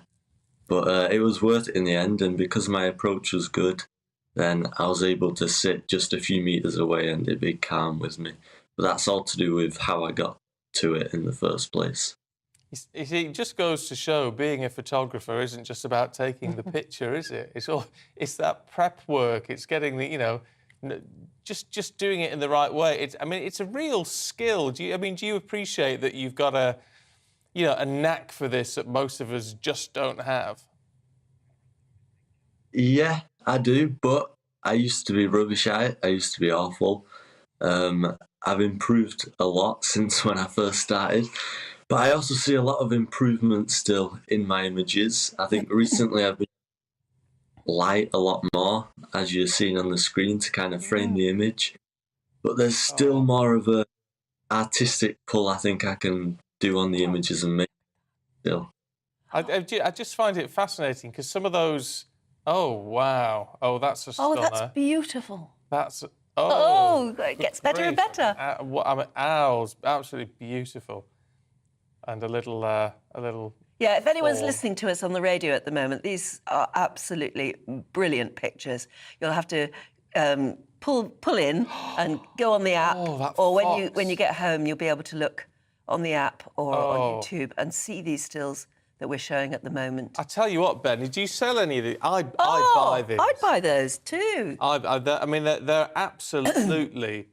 absolutely stunning. I've got to say, I know you won with the mountain hare, but that one of the fox looking just quizzically at you as you took that picture, I think is absolutely out of this world. What are you going to do? Yeah. I mean, would you deem yourself a professional photographer now? Is that what you're going to do? I would not say I'm a professional photographer now, no. It's really hard, actually. There's so many people that take really good pictures, but they don't make a living from it. So I kind of want to expand my photography, so I really want to go to underwater as well, so in the ocean with ocean mammals and stuff. But for that, I have to learn how to free dive and stuff like that. And then I've also done studies of, land management, conservation, because I don't just love the animals, I love all of the nature, and I think that's come through the photography. Yes. And through it, I've seen the importance of it all, really. Yeah. As you say, it's about long walks, failed attempts, getting stuck into nature. And I was just going to ask you about your camera, quite a fancy camera by the look of it. What is it? Yeah, so it's a Canon brand. It's a Canon 80D, and then the lens with it is separate, and that's the Tamron 150 to 600 millimeter. So they're quite big. It allows me to zoom in on subjects that are far away. But it's not the highest quality stuff. It's good equipment and it does the job. But professional photographers, this is like the cheap equipment. The cost is stupid. That's all I can say. The cost is ridiculous. I can imagine. Well, the more people pick up on you and use your work, the more you'll be able to get. But do you know what? It's a real joy to talk to you, Ben. I think you're a remarkable young man. Absolutely. Keep at it. Yeah, keep at it. Yeah. Got a real, absolute talent there. Thank you so much, and congratulations on the award. Thank you. Thank you. Thanks. Those are nice one. Stunning pictures. Pull that fox one up again, Sebastian. because I said, I know this isn't the one that won. Isn't the one, No, I know, but exactly. This just speaks to me. That fox has got character. Yeah, hasn't it? It's stunning photograph. I think that's unbelievable. Gosh, Absolutely. he really is talented. And given the thirst we all have at the moment for natural history programmes, I would have thought he's got a career. Oh, surely. Because he's clearly got a talent. That fox has character in his face, and he's caught the character. That's what's clever. I've totally fallen in love with that. Absolutely. I think that's just unbelievable. Isn't it? Beautiful. God, I love foxes, though, I've got to say. Anyway, if you've got any lovely pictures, do feel free to send them through. Any lovely Christmassy snowy pictures, please. Tell us where you are. What is it like if the sun is coming up where you are at the moment? Take a picture of your back garden in the snow. I must say, that's the one great thing about snow, is it makes everything look clean, doesn't it? Clean, yes. Yeah, it really does. Pretty. I've got a very mucky back garden at the moment. Have you? Oh, it's because I started doing things and then it got cold and I didn't go back out. But once the snow comes, everything looks lovely and clear and clean. It is lovely. It's just the driving in it, isn't it? The travel, but there you go. Go on, take a picture for us, send it in, tell us where you are and what you're up to. And just to remind you, if you are on the radio now, do get on the app or get on YouTube and rewind to 7:30 and have a look at those pictures because they're you will be stunning.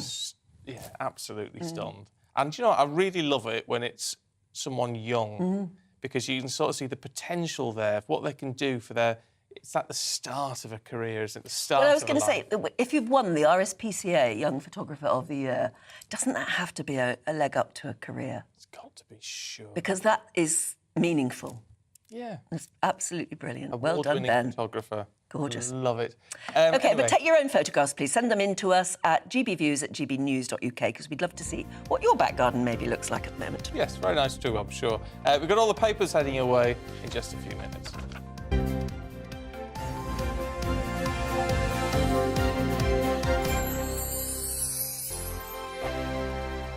We are GB News, and we'd like to say thank you to each and every one of you for bringing us your conversations, for helping our great nation find its voice. We are here for you on radio, television, and online, across England, Scotland, Wales, and Northern Ireland. It's not the BBC, you actually get your facts right. We are proud to be GB News, the People's Channel, Britain's news channel. Monday to Thursday, 9 p.m. till 11 p.m. Join me, Dan Wootton. I'll bring you the sharpest takes and hottest debates. Do you not believe in prisons? I don't believe in prisons. I'm completely stunned. I guarantee you there'll be no spin, no bias, no censorship. I actually was personally quite offended by it. And no reason to go to bed. So I guess they've always been quite woke. That's Dan Wootton tonight on TV, radio and online. Monday to Thursday from 9 p.m. till 11 p.m. on GB News. The People's Channel, Britain's news channel.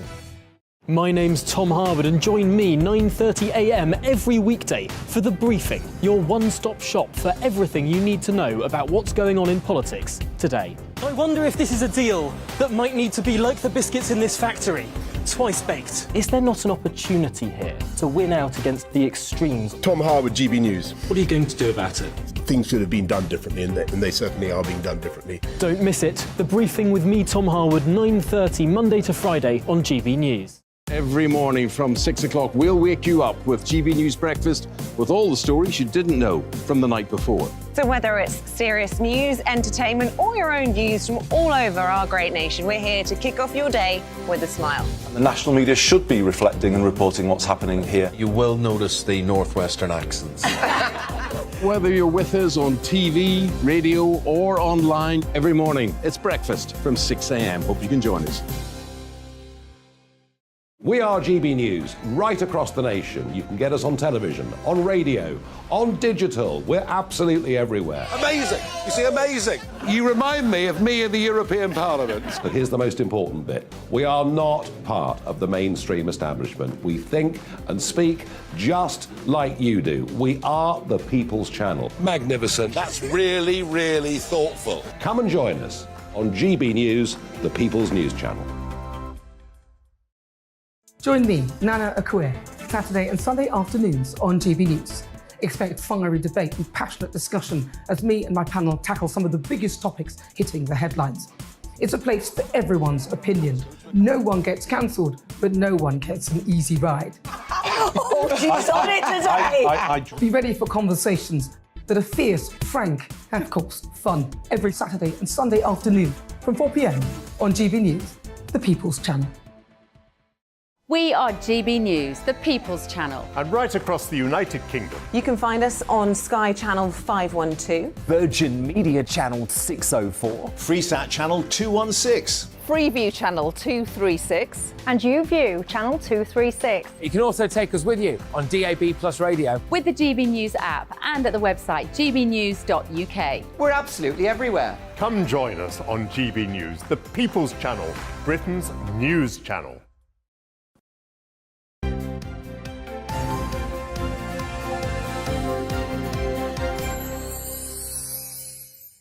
7:38, morning to you, watching and listening to Breakfast with Stephen and Anne. Shall we have a look at today's newspaper front pages?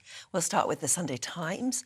Running front page covers the Sussexes wanting a royal summit to address their TV grievances. Give me a break. The Sunday Express talks about Suella Braverman's pledge to stop migrant deaths and take control of British borders after a migrant boat sank in the English Channel last week. And looking at the Independent, patients on mental health wards are dying from neglect. That's what they say. On to the Sunday Telegraph, discussing the role of the armed forces and the ongoing industrial action taken by ambulance staff and nurses and all the rest of it. Now, the Army saying they don't really want to cover all of that if they don't have to.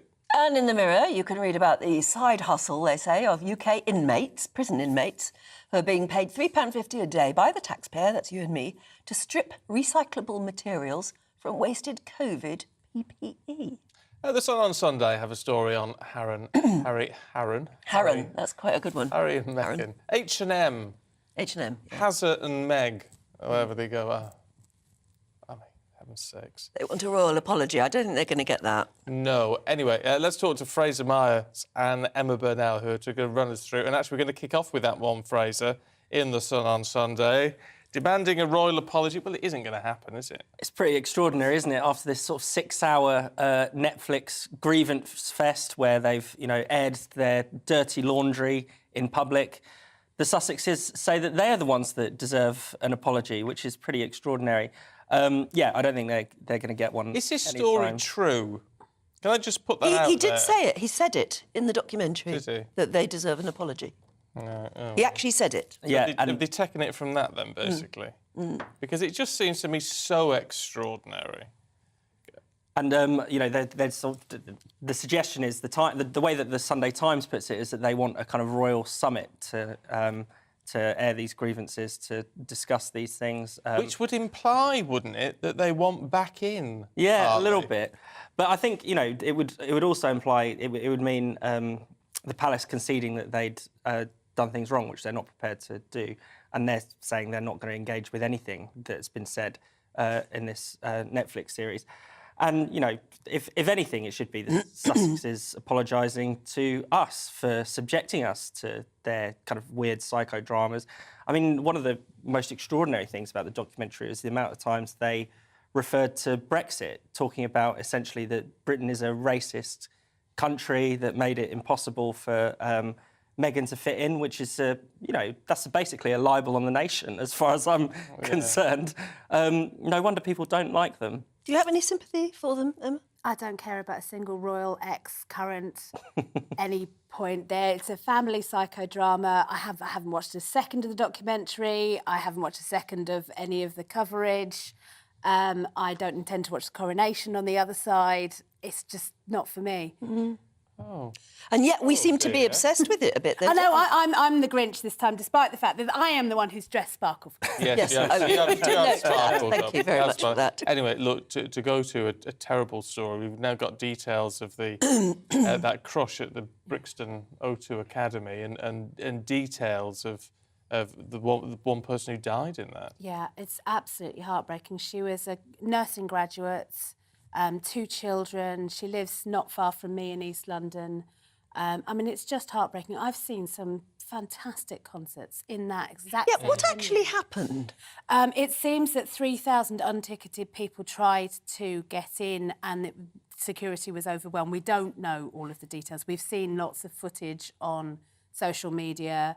There is going to be, I believe, a proper formal investigation. Oh, yes. So I don't want to predetermine whose fault it is or what happened, but it just seems so tragic that a night out and, and as I say, I saw Suede there, I saw Carter there, absolutely, one of the sort of classic London venues. Yeah. It just feels so extraordinary that this sort of thing could happen. And this victim was a mother of two. Mother of two, yeah, absolutely breaks your heart.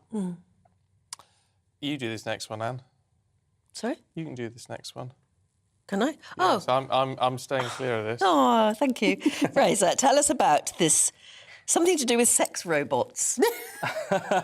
Please. So that's just one example of the kind of research that is being commissioned by the official government body for UK research that hands out grants. It's called the UK. It's called UK Research and Innovation. And they hand out grants to universities. They hand out grants to universities for certain research projects. And normally in most people's minds, you think they're going to be doing some research into some engineering, solving the world's problems, solving the world's problems, developing new forms of energy or whatever it might be. But in fact, they're giving out money to the kind of things that you maybe we've come to expect universities to be looking into. One piece of research that caught my eye was into digital sexualities, and there was some kind of sorry. Digital sexuality. So you've got to get your head around digital sexualities, and it was about exploring digital sexualities by consuming mushrooms. And I think you need a PhD to wrap your head around this Somebody topic. has paid a university to do research into this. Not just paid a university, nearly £100,000 they've spent on that particular research topic. To take drugs and think about think about sex. I'm sure it's a bit more complicated than that, but it does show the kind of drift of the universities, the research sector, into just outright madness. Universities should be, they're absolutely critical to this country, critical to the economy, critical to education and expanding human knowledge. And I suppose human knowledge is being expanded to a certain extent by these studies. Of course, but it's not the most useful knowledge, But the counter, the sort of shocking headlines, the counter-argument is, of course, that the way we expand our knowledge is to look into areas... all sorts of weird and wonderful things. Seem very weird and wonderful. And actually, that spawns other things. Absolutely. And I'm very, very cautious about any kind of interference into academic freedom. And sometimes that's coming from the left, or the woke, as you may want to call it, and sometimes that's coming from the right attacking the left. Honestly, I think that Stephen's absolutely right. There are all I don't hear that very often. all sorts of odd things fall out of research you just wouldn't expect. Take this thing on mushrooms, for example. We are now seeing an awful lot of expansion on what actually psychotropic drugs can help with. That may have come out of what may have 10 years ago made this headline research. So we just don't know. And I am just really cautious as a principle in any kind of political interference into academic freedom, whether that be, for example, an event on gender and sex at Edinburgh University, or whether that be research into sex robots. Who knows what the outcome of research into sex robots would eventually give us? But the outcome, this is what's interesting, because I would agree with you, and I wouldn't want to see, the government having a kind of partisan view on what kind of research gets commissioned. But it is politicised from the beginning, because now, and I think as of earlier this year, since they changed their guidelines, research is supposed to promote equitable outcomes, and it's supposed to promote particular political goals. So it is politicised from the start, and I think that is what is creating some of these, What bizarre projects. needs to be politicised, just very quickly before we run out of time, in the Sunday People, I've come across this is using troops. Well, squaddies, they've got a lot of them, or a number of them at least, no heating in the barracks, no hot water, often no toilets that are working. Yeah, no, absolutely. And I think this is something that we should all agree on. We pay squaddies quite badly, frankly. And one of the deals of that is that they get this housing that is lower cost. But if it's not up to standard, that's no good. And these are people we're asking to put their lives on the line for us, potentially or in reality. We are... They should have good basic accommodation, shouldn't they? Other people who are striking for the rights they are not having. Now, there are a lot of people say, yeah, no, we should send in the army and nurses should be treated the same. Well, I think if we're talking about treating people the same, we should absolutely have a basic standard of living available to those people who are serving the armed forces. There are quite a number. You can't be too specific on it, but there are certainly a number of soldiers who are coming back from quite long deployments of 2-3 months. Were coming home for Christmas leave and are now actually straight out back out on the front line. And they're saying, we didn't expect the conditions at home to be worse than they are in Afghanistan. I mean, that's just appalling. Yeah. No, my son trained in the army all during lockdown, and for months on end they had no hot water. Can't believe it, can you? No, it's ridiculous.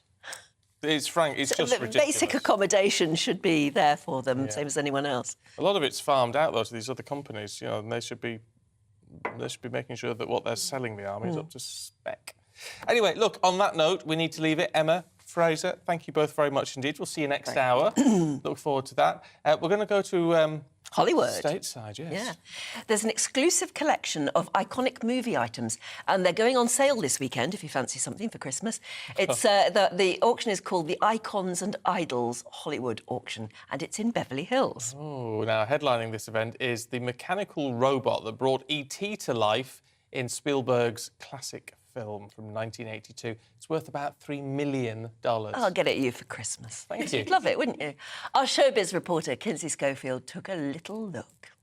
Schofield here, located in beautiful Beverly Hills, California, where GB News has an exclusive preview of Julian's Auctions Icons and Idols event. Julian's Auctions and Turner Classic Movies have partnered for one of the most exciting auctions in recent history. Some might say it's out of this world. Icons and Idols Hollywood will feature 1,200 pieces of Hollywood memorabilia. We spoke to Julian's executive director, Martin Nolan, about some of their most popular pieces. It's our annual Hollywood auction, Icons and Idols Hollywood, taking place here at Julian's Auctions in Beverly Hills, December 17th and 18th, and online at julianslive.com. But, as you said, taking centre stage, of course, is that extraterrestrial E.T. Just an incredible item to come to the auction block, estimated $2 to $3 million US. That's conservative. I think it should sell for a lot more than that. Taking centre stage is 3 dresses that I sold at my first auction with Julian's in 2005 from Marilyn Monroe, bought by a buyer in the UK, and they have now come back to the auction and they're going to sell for a lot more. This is an opportunity for people to own items from back in the days. We're all nostalgic.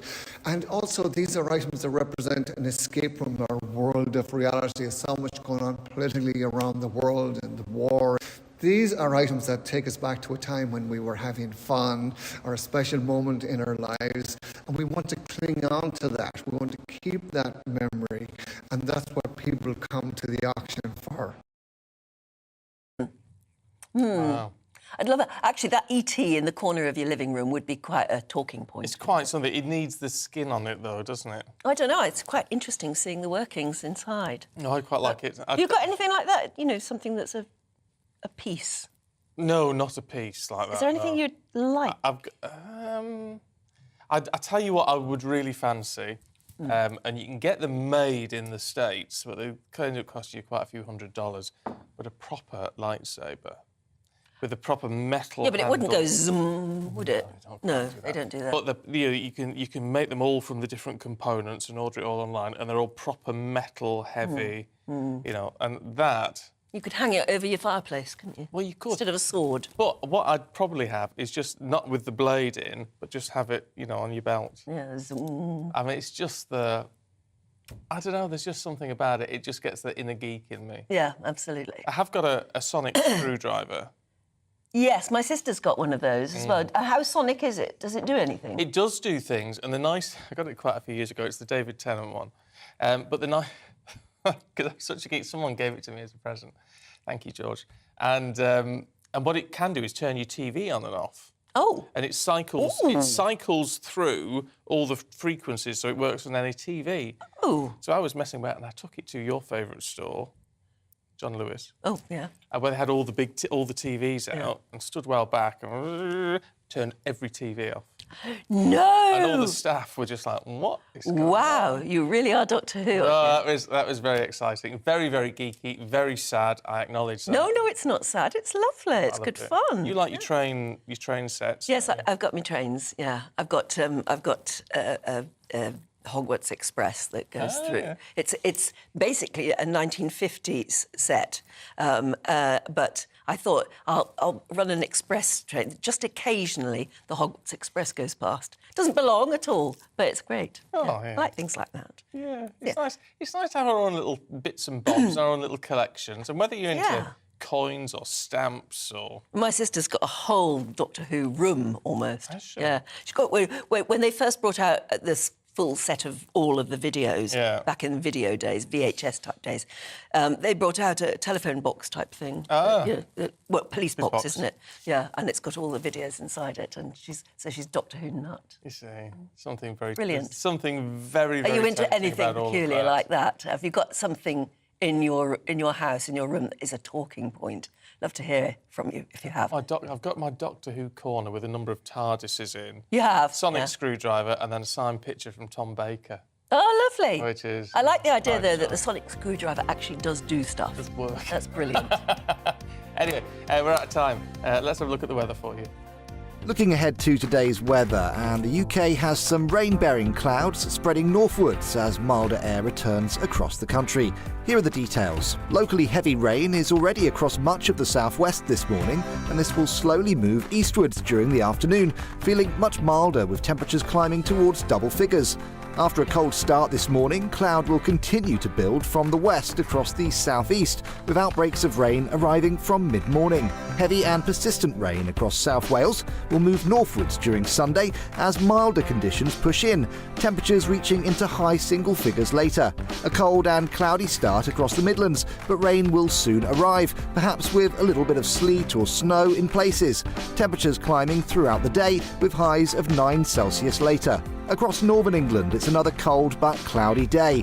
Rain will arrive during the afternoon, preceded with some sleet or snow, especially across high ground, leading to some icy conditions for a time. Dry and cold across much of Scotland, with wintry showers chiefly in the north. Cloud and rain, preceded with some sleet and snow, will arrive later as it turns milder. Turning milder across Northern Ireland, with cloud and rain spreading northwards throughout the day, rather windy with the risk of coastal gales, much milder than recently with highs of 9 Celsius. Later on, mild southwesterlies will continue to push across the country Sunday afternoon, with further outbreaks of rain for many, and that's how the weather is shaping up for the rest of the day.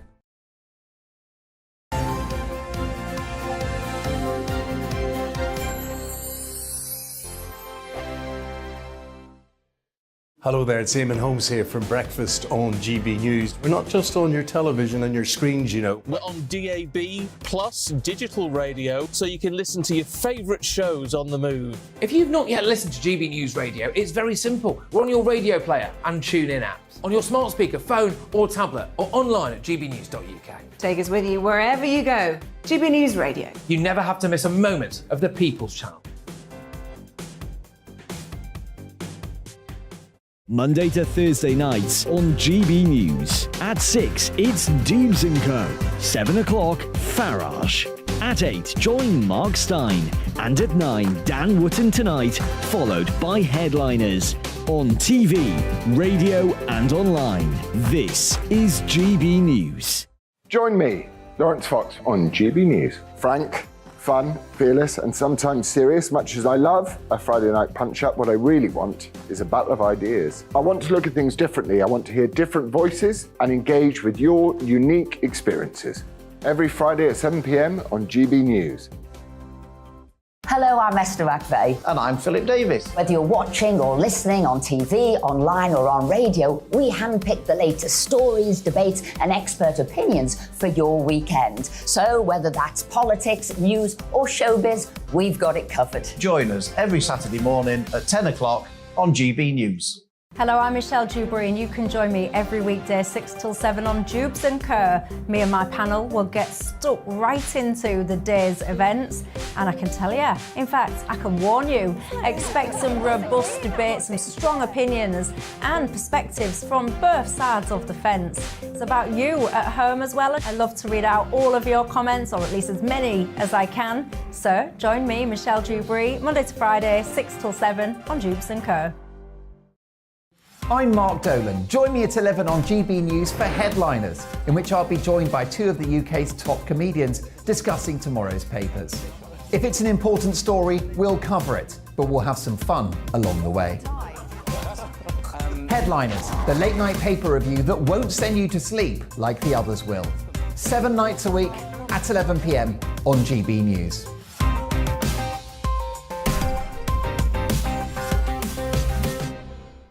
Monday to Thursday on GB News, it's Bev Turner Today from 10 a.m. We're going to be here for you, our GB News family, to keep you up to date, but also make you smile. The guy went from puberty to adultery. And I can't wait to bring a few of my own opinions. I have no time for cultural totalitarianism. We'll engage in passionate, but always polite debate, with your thoughts and opinions at the centre of it all. Only on GB News, the People's Channel, Britain's news channel.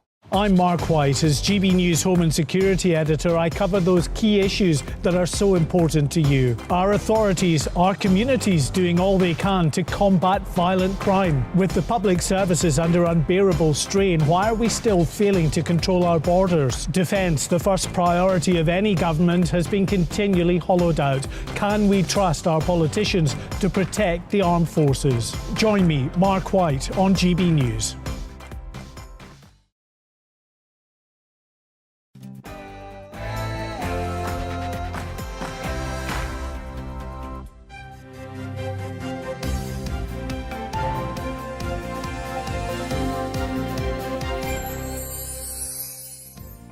Well, it's the big day today as France face Argentina in the World Cup final.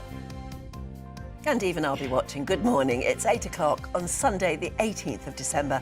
This is Breakfast on GB News with me and him. So it is the World Cup final this afternoon, France versus Argentina. Paul Hawkins is live in Doha for a look ahead. Yeah, morning everybody. Is a real energy in Doha this morning. It is the day of the World Cup final. Question is, will Lionel Messi finally win the one trophy that's eluded him, the World Cup, and cement his status as one of the greats? And back home here, we're set for yet more strikes. The government is going to deploy troops this week, they say, leading up to Christmas, with military personnel and civil servants lined up to help keep services running.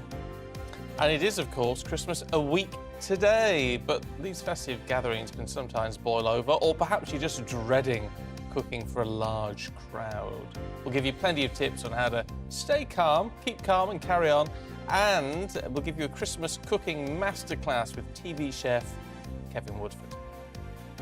And as ever, you can join in any of our discussions. Email us, please, gbviews@gbnews.uk. We would like some lovely photographs of your back garden in the snow or whatever.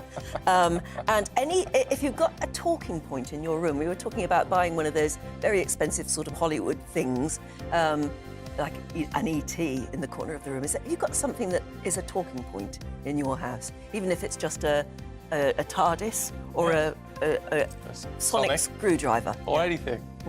Love to hear from it, or from you.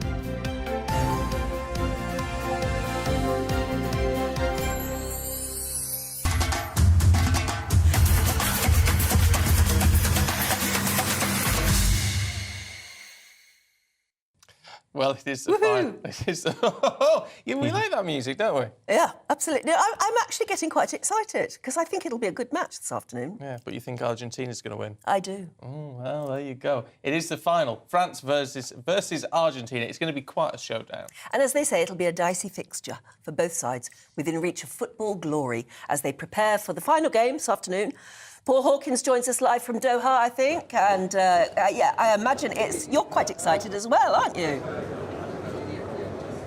Yeah, really excited. It's the World Cup final. It's the big one. It's literally, in my opinion, for a lot of people, it's the biggest match in football, frankly. And these are two massive heavyweights going head-to-head. So it's going to be fascinating. And the story that underpins it is one of the world's greatest, one of football's greatest ever players, Lionel Messi.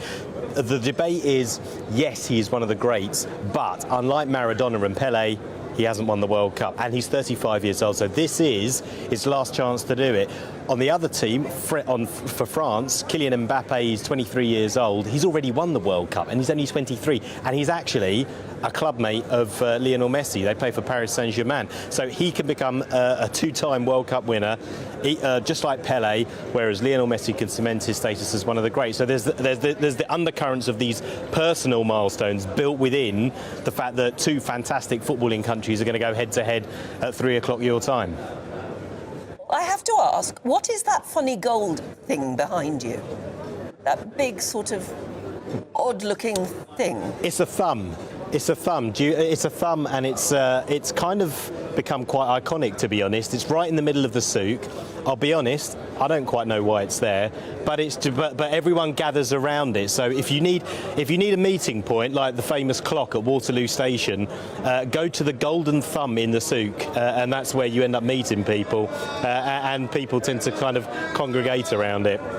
How weird. Yeah, well, just down to spot that. I mean, I'll tell you what, it's been a fascinating World Cup in a way, Paul, hasn't it? Because so much controversy surrounding it all, and understandably so, and a lot of people not happy, and yet it has turned into something which has gone down very well. I think we're right in saying not a single arrest of an England fan during all of this. I mean, it's actually been quite a success, hasn't it? Yeah, it has. I mean, yes, there was a lot of controversy in the build-up to this about how the tournament was awarded. You've then got LGBTQ rights here because homosexuality is illegal. There is a disagreement over the number of migrant workers that died. According to many Western media reports, based on a Guardian report, 6,500 migrant workers died in the build-up to this. But the Qataris say that figure is much, much, much, much lower, and 2 migrant workers did die during the tournament. So there have been some problems with the tournament, but overall, I would say as a fan experience, it has been overwhelmingly positive because the size of the country means you can easily get around. You can go to multiple matches in a day, something that has never happened at a World Cup before and probably will never happen again in a country this size. And the football itself has been fantastic as well. It's been a World Cup for the underdogs. You look at Morocco, who got all the way to the semi-final, beating Spain, Belgium, Portugal en route. I mean, the odds on that happening, if you put a fiver on that, you'd be a rich man by now. Who is your money on for this afternoon, or it's afternoon our time? Who are you going to bet on? I'm going to go for Argentina. Argentina, to be honest, because I just think Lionel Messi, he's been playing at another level in this tournament, and it feels like he understands that this is the moment he has to do it. And I just think I'm feeling quite romantic. I think that Argentina will do it this afternoon. It'll be all about. This won't be the Qatar World Cup. This will be Lionel Messi's World Cup. Oh, controversial. Paul, thank you very much indeed. Let's get the thoughts of someone who, clearly has got a much better idea of who's going to win. Who's your man? Because I'm with you, Adrian, on this one. You think France? Yeah. Yeah, I think France as well. I just think they've got a little bit more coverage around the pitch, more quality, just spread around across their formation. We haven't mentioned Antoine Griezmann in the last couple of hours, but he's another player who's been absolutely key to what France have done. And he's made sure they didn't miss those players that we talked about earlier who were injured going into the tournament, and even the virus. I mean, I don't think... Yeah, there was this worry that a lot of them had got some sort of virus. Yeah, they all trained yesterday. Part of me does think... I mean, I've been at so many of these training sessions where you're allowed to film training. Now, first of all, you're only allowed to film about 4 minutes. So it's not difficult to put a load of players out there, even if they're not feeling 100%. They don't actually do anything in that 4 minutes because they don't want to give anything away tactically, and they don't want to. There's no contact. They're literally just like passing the ball to each other, maybe doing a bit of a warm-up. So you can't really tell much from that. You wouldn't know if any of them are really suffering based on that. But I think that if anyone was seriously ill, we'd know about it. But I do think France, in extra time, though, it's not going to be easy for them at all. Oh, surely not penalties. Not a World Cup final. No, extra time. My crystal ball tells me extra time. We did check it together, didn't we? Yeah. And what about the how many goals and stuff? 2-1 to France. 2-1 to France. Yeah, I'm saying that. Yeah. If I tell you what, if I get it right, I'll remind you, and I'll say the crystal ball's been a great success. If I don't get it right, we'll pretend we never made the prediction. Is that right? Yeah, no, it works for us. Actually, you've been pretty good so far, though, haven't you? Your predictions have Where's the been crystal great. ball? It's not me. You got it wrong over the last England match. I did say France to win, though. You did say France to win. Yeah, but not the exact. Well, no, I said penalties. It was penalties. And you did say penalties. You did say 0-0. Oh, did I? Yeah. Well, I can't remember. Well, it wasn't me. It was crystal ball. I might have a different opinion. Yeah. But no, just to touch on the TV audience today. It's looking at being the biggest ever in TV history for a sporting event. Do you reckon? 1 billion. Is it on the BBC or ITV? It's on. I'm talking about the global TV audience. It'll be on both, I would have thought. Yeah. Terrestrial channels, but I mean, there are hundreds of rights holders as well around the world. But in terms of a global TV event, we're talking about that FIFA are hoping it will touch 1 billion stage. For comparison, it was 563 million at the last World Cup in 2018. Oh. Just to give you some kind of context, a massive game in the Premier League between, say, Manchester City and Liverpool will average between 20 and 23 million in a typical year. So if this goes over 1 billion, you're talking about something that makes even a huge game like Manchester City and Liverpool look like small fry. And where does the money go? Into FIFA. Yeah, FIFA is a cash cow. There's no question about that. That's why it's in Qatar. It's about making money. Yeah. The game's about making money, Em. Yes, it is. Yes, that's where we're going wrong. Aidan, thank you very much indeed. Right, let's bring you up to date with the other headlines that are around today. And the former Met Police Commissioner has been accused of trying to minimise the murder of Sarah Everard. The government's outgoing advisor on tackling violence against women told the Sunday Times that Dame Cressida Dick complained at a meeting shortly after the murder that the government's initial response was over the top. Dame Cressida has strenuously denied, though, making those comments. Nurses threatening to escalate industrial action in the new year if the government doesn't break the deadlock over pay by this coming week. The Royal College of Nursing warns it could impact a greater number of hospitals and also scale back support for non-emergency services if further action goes ahead.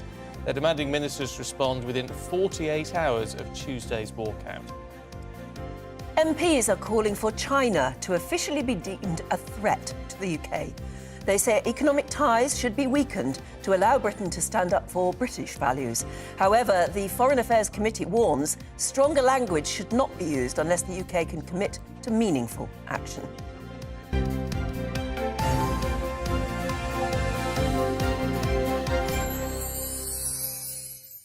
Loads of you getting in touch about the RSPCA Young Wildlife Photographer of the Year, Ben, who we spoke to in the last hour. Sam says it's fantastic that Ben won. I love that he loves the wildlife and understands them.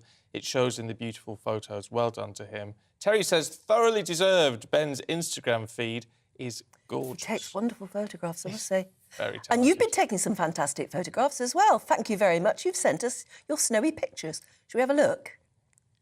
That's Joan in Potter's Bar. She sent this of her back garden this morning. Lovely. Lovely. Is Like that a flamingo? Yeah. Lovely. Flamingo in the snow.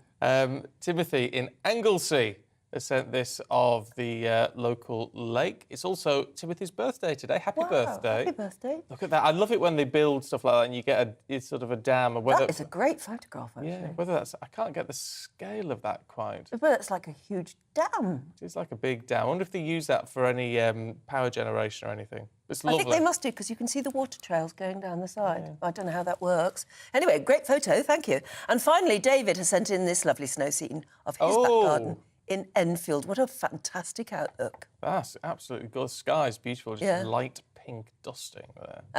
If you've got a camera to hand, well, everybody has nowadays, don't they? Take a great photograph and do send it in to us. We'd love to see where you are and what you're looking at the moment.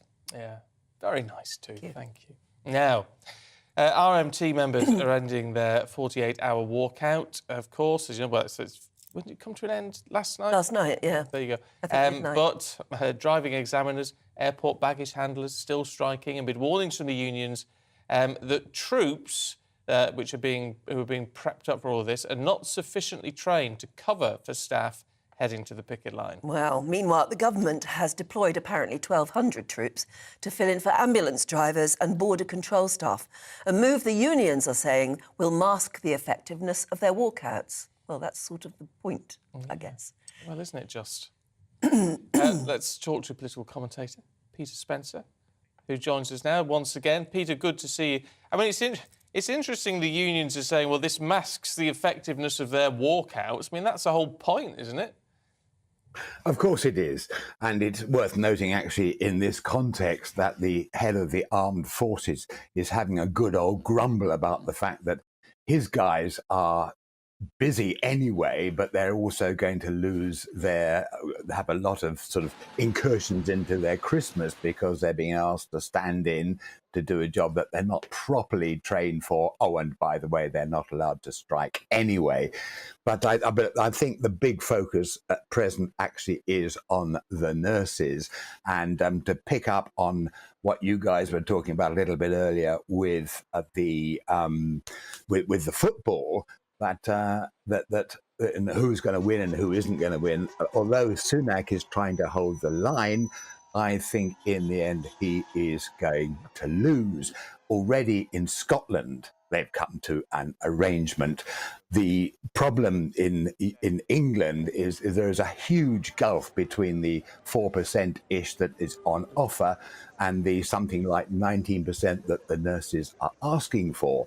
But that's the nature of negotiations. Compromise will be reached. Public opinion remains on their side. Remember that during the COVID crisis, nurses collectively were the visible personification of absolute perfection, as someone once said. And the Times picked up on this nicely in a cartoon a couple of days ago, where they had two images, one of hands coming out, applauding outside Downing Street, and the next image was of a very tired-looking nurse, and the captions read, "clapped and clapped out." And that is an underlying problem here, that it is a matter of supply and demand. The fact is that one reason why the nursing profession is so understaffed is that it can be argued, and I think convincingly, that they're not paid enough, and at some point this matter has got to be addressed.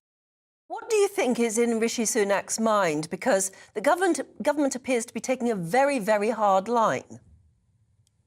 Well, I mean, he's written a piece in one of the newspapers today saying, look, I'm not going to be pushed around by these guys. And of course, he has the problem, and it's an echo of what we were seeing in the early 1970s, when we've got very, very large pay demands against the backdrop of very, very high inflation rates. And that's what his fear is when we're talking about around 1 million people downing tools. His fear is that indeed, if these people all get what they're asking for, then that will stoke inflation, which ultimately hits the poorest members of society anyway. So he's trying to stand firm, but within the cabinet, as I understand it, there's a great deal of anxiety about how this is playing, and also anxiety about the relatively confrontational approach apparently adopted by the Health Secretary, Steve Barclay.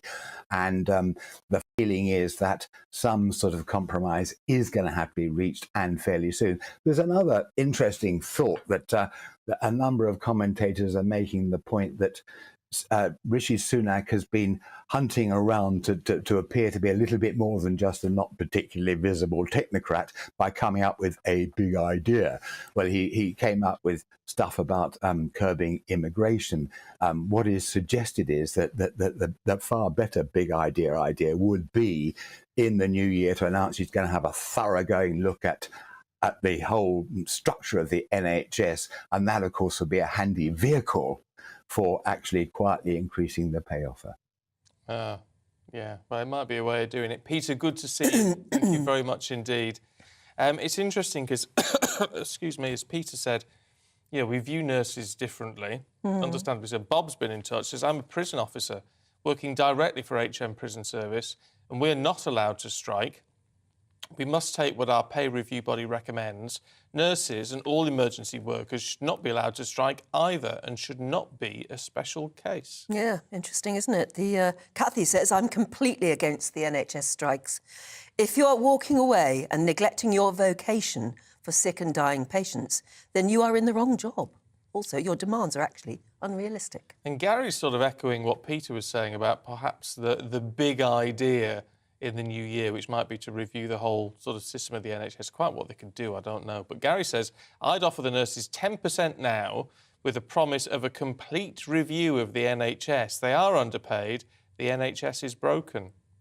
Well, which it is. It's a view that comes up again and again. Carolyn says, the problem with the NHS is poor management. Way too many highly paid managers, many of whom do very little.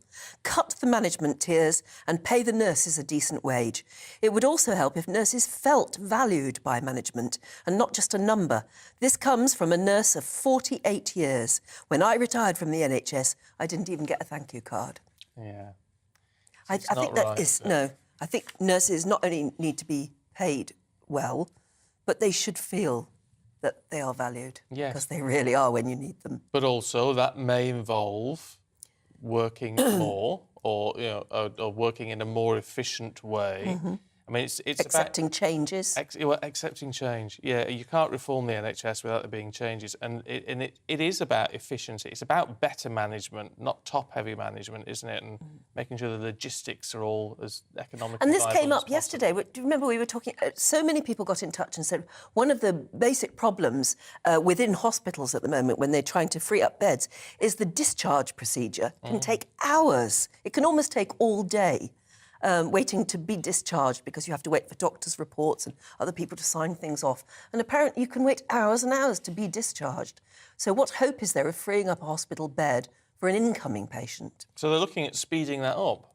Well, that should be because of the ambulance strike. Well, that should just be a It should be there anyway, yes. So is that management problem?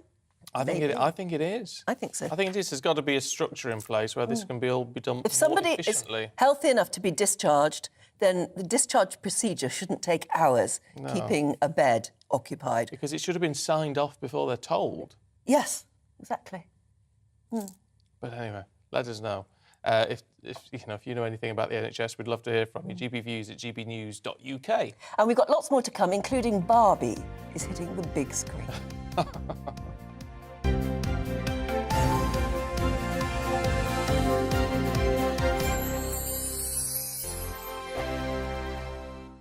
Monday to Thursday nights on GB News. At 6, it's Dubes & Co. 7 o'clock, Farage. At 8, join Mark Stein. And at 9, Dan Wootton Tonight, followed by Headliners. On TV, radio and online. This is GB News. Here on GB News Live, we'll be keeping you in the picture, finding out what's happening across the country and finding out why it matters to you. We'll have the facts fast with our team of reporters and specialist correspondents. Wherever it's happening, we'll be there from 12 noon on TV, radio and online. GB News, the People's Channel, Britain's news channel.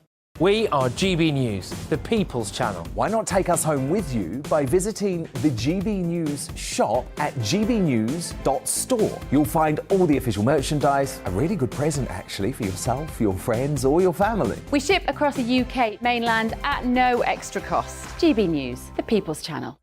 Join my show Farage, 7 p.m. till 8 p.m. Monday through Thursday, and there you will get opinion, analysis, debate, and I'll cover stories that nobody else dares to touch. You've been cancelled. Join the club. Oh my goodness me. And then for the last 15 minutes, talking pints. We're over a drink. We have a civilised conversation with someone. We very often disagree, but we do it in a grown-up way. Come and join me on Farage. Monday to Thursday on GB News, it's Bev Turner Today from 10 a.m. We're going to be here for you, our GB News family, to keep you up to date, but also make you smile. The guy went from puberty to adultery. And I can't wait to bring a few of my own opinions. I have no time for cultural totalitarianism. We'll engage in passionate, but always polite debate with your thoughts and opinions at the centre of it all. Only on GB News, the People's Channel, Britain's news channel. Hi there, it's Stephen and Anne.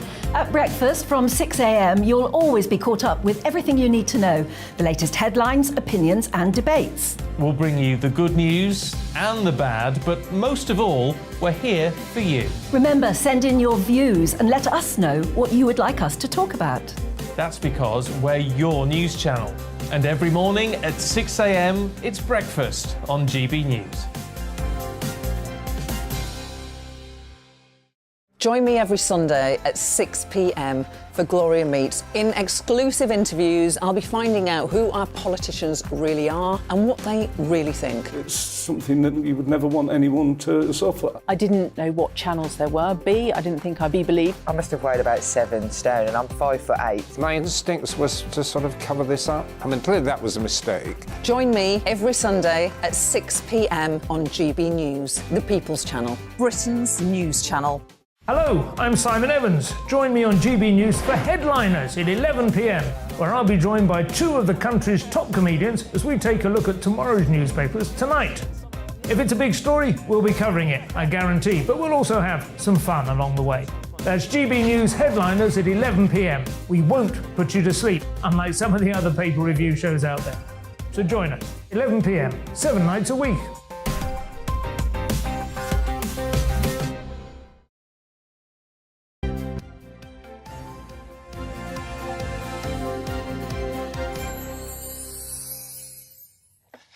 Now, she's a Barbie girl. In a Barbie world. Yes, the new Barbie movie is about to hit our screens. It's quite something. Let's have a look. Really. Since the beginning of time, since the first little girl ever existed, there have been dolls. But the dolls were always and forever baby dolls. Until...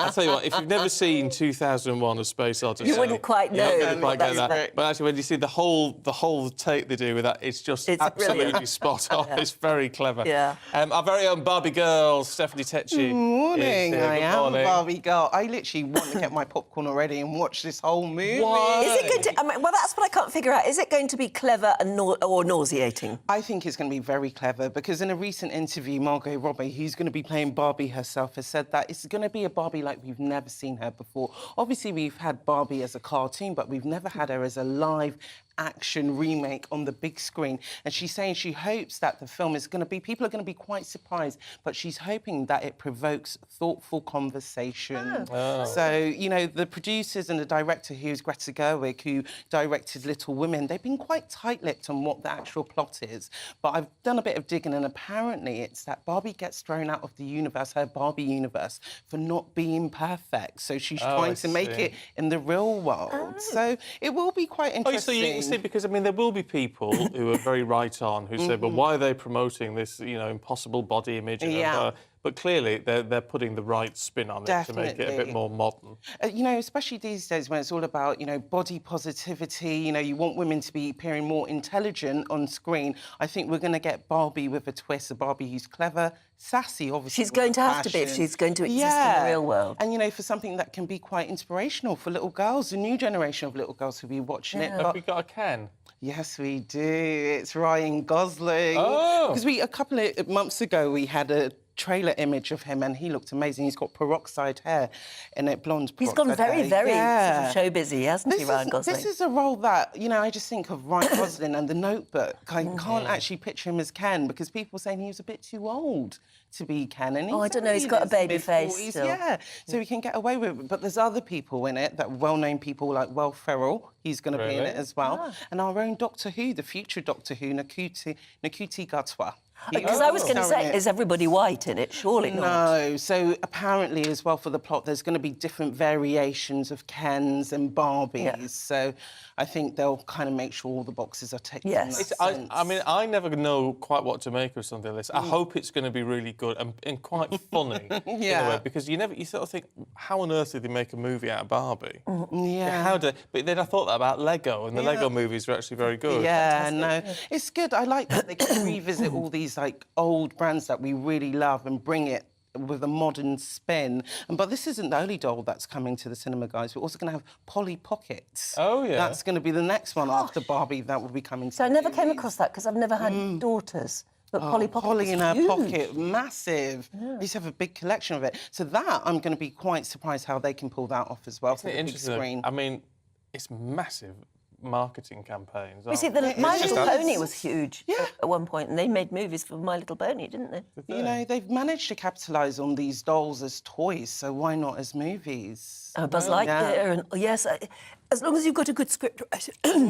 Sorry, my voice is going for Christmas. Yeah. As long as you've got a good script writer, as long as you've got a good story. Well, this actually, guys, this film has been in the making since 2015, so it's gone through many different directors, including Amy Schumer, who stepped down in 2017. She said they weren't allowing me to do Barbie the way I wanted to do it. So clearly Greta Gerwig is more of a perfect fit, and also Margot Robbie, because actually she was originally going to be played by Anne Hathaway.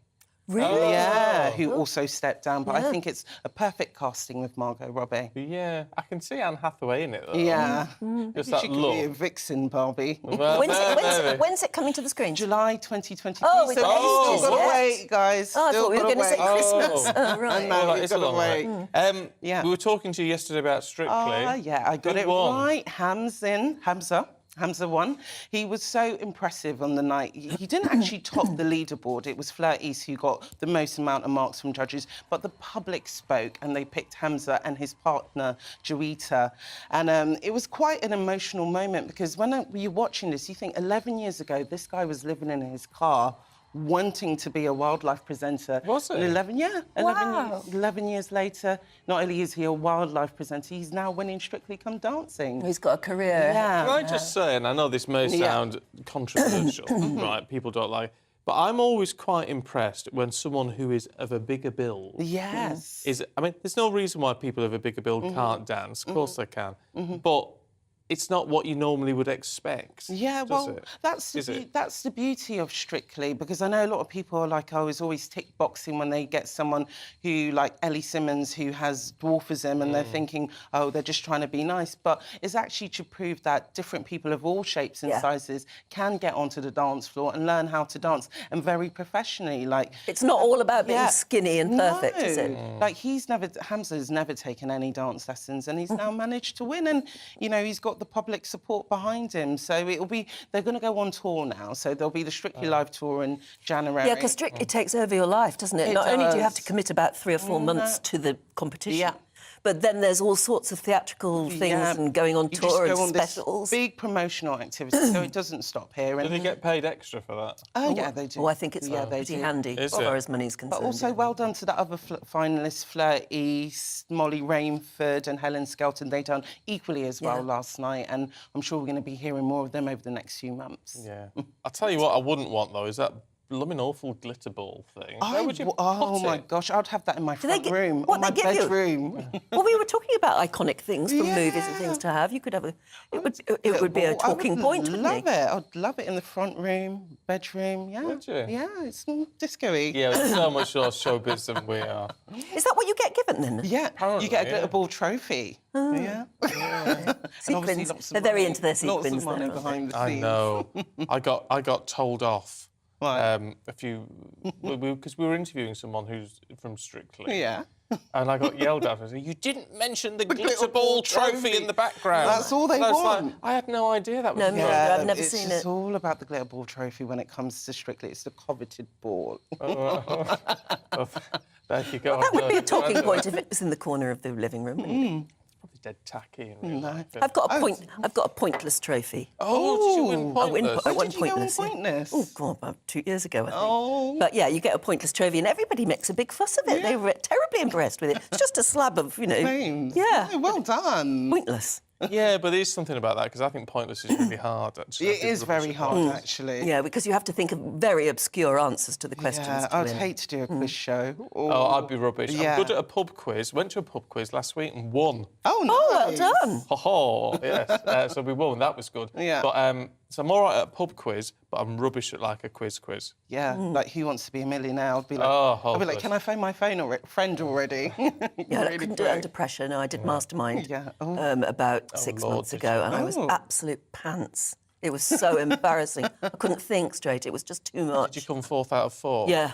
Oh, well, Gillian, who we know, she did that. She came... Yeah. Well, I came 4th out of 4. Out of 4, yeah, no, I was absolute pants. Isn't that strange? And I was filming once on the canals up in Scotland with Jenny Bond, and a crew of lots of journalists, lots of producers, and we went to have a drink in one of the pubs in the evening, and they were just about to hold a pub quiz. So we thought, why don't we do a team? I mean, we were presenters, producers, journalists. You know, we together should be fantastic.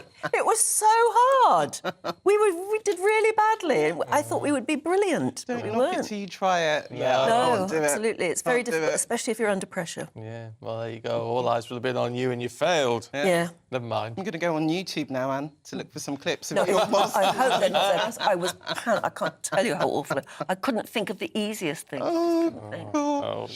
What is best served cold? Revenge. Yeah. Couldn't think of the word. Oh. Couldn't think of the word. Aidan would be great on a would be quiz good. show. Yeah. Well, he's got he a weird... Just gets all these facts and He's just got like an reels them off. eidetic memory, hasn't he? Yeah, you definitely want Aidan on your team. Yes. Yeah. Yeah, that's the way to do Guaranteed it. to win. Lovely stuff. All right, see Stephanie, you thank you. We'll see you a bit later on. Oh, I enjoyed that little chinwag, actually. There you go. It's nice, isn't it? Because it's our last day It's before only a week Christmas. till Christmas, absolutely. Anyway, we've got the Sunday papers heading away in a couple of minutes.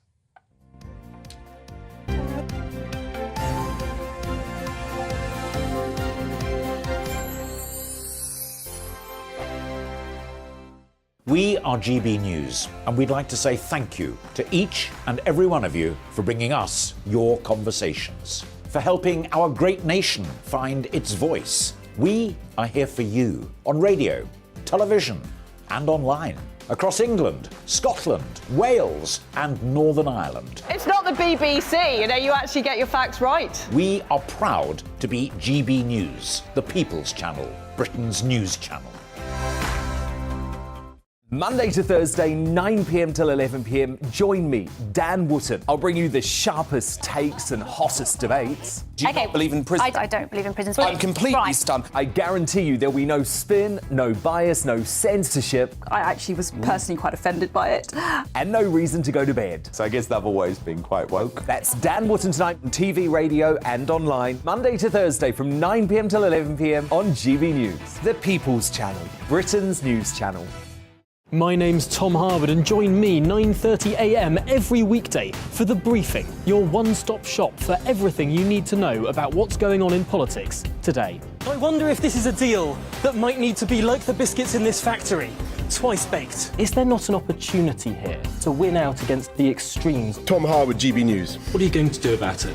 Things should have been done differently, and they certainly are being done differently. Don't miss it. The Briefing with me, Tom Harwood, 9:30 Monday to Friday on GB News. Every morning from 6 o'clock, we'll wake you up with GB News Breakfast with all the stories you didn't know from the night before. So whether it's serious news, entertainment, or your own views from all over our great nation, we're here to kick off your day with a smile. The national media should be reflecting and reporting what's happening here. You will notice the northwestern accents. Whether you're with us on TV, radio, or online, every morning, it's breakfast from 6 a.m. Hope you can join us. We are GB News, right across the nation. You can get us on television, on radio, on digital. We're absolutely everywhere. Amazing! You see, amazing! You remind me of me in the European Parliament. But here's the most important bit. We are not part of the mainstream establishment. We think and speak just like you do. We are the People's Channel. Magnificent. That's really, really thoughtful. Come and join us on GB News, the People's News Channel. Join me, Nana Akue, Saturday and Sunday afternoons on GB News. Expect fiery debate and passionate discussion as me and my panel tackle some of the biggest topics hitting the headlines. It's a place for everyone's opinion. No one gets cancelled, but no one gets an easy ride. Oh, she's on it today! Be ready for conversations that are fierce, frank, and of course, fun. Every Saturday and Sunday afternoon from 4 p.m. on GB News, the People's Channel. We are GB News, the People's Channel. And right across the United Kingdom. You can find us on Sky Channel 512, Virgin Media Channel 604, Freesat Channel 216, Freeview Channel 236, and YouView Channel 236. You can also take us with you on DAB Plus Radio, with the GB News app and at the website gbnews.uk. We're absolutely everywhere. Come join us on GB News, the People's Channel, Britain's news channel.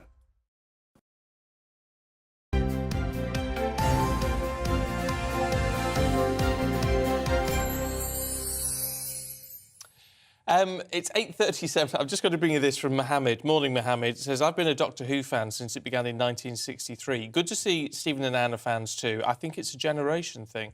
No, it's a regeneration thing. Oh, of course. Oh, I've been thinking about that one for the last 3 minutes. Thanks for getting in touch. Shall we have a look at the newspapers today?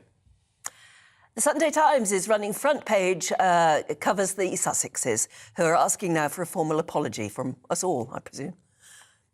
What else won't they ask for? Yeah, the Sunday Express talks about the Home Secretary's pledge to stop migrant deaths and take control of British borders. And then patients on mental health wards in hospitals are dying from neglect. That's according to the front page of The Independent.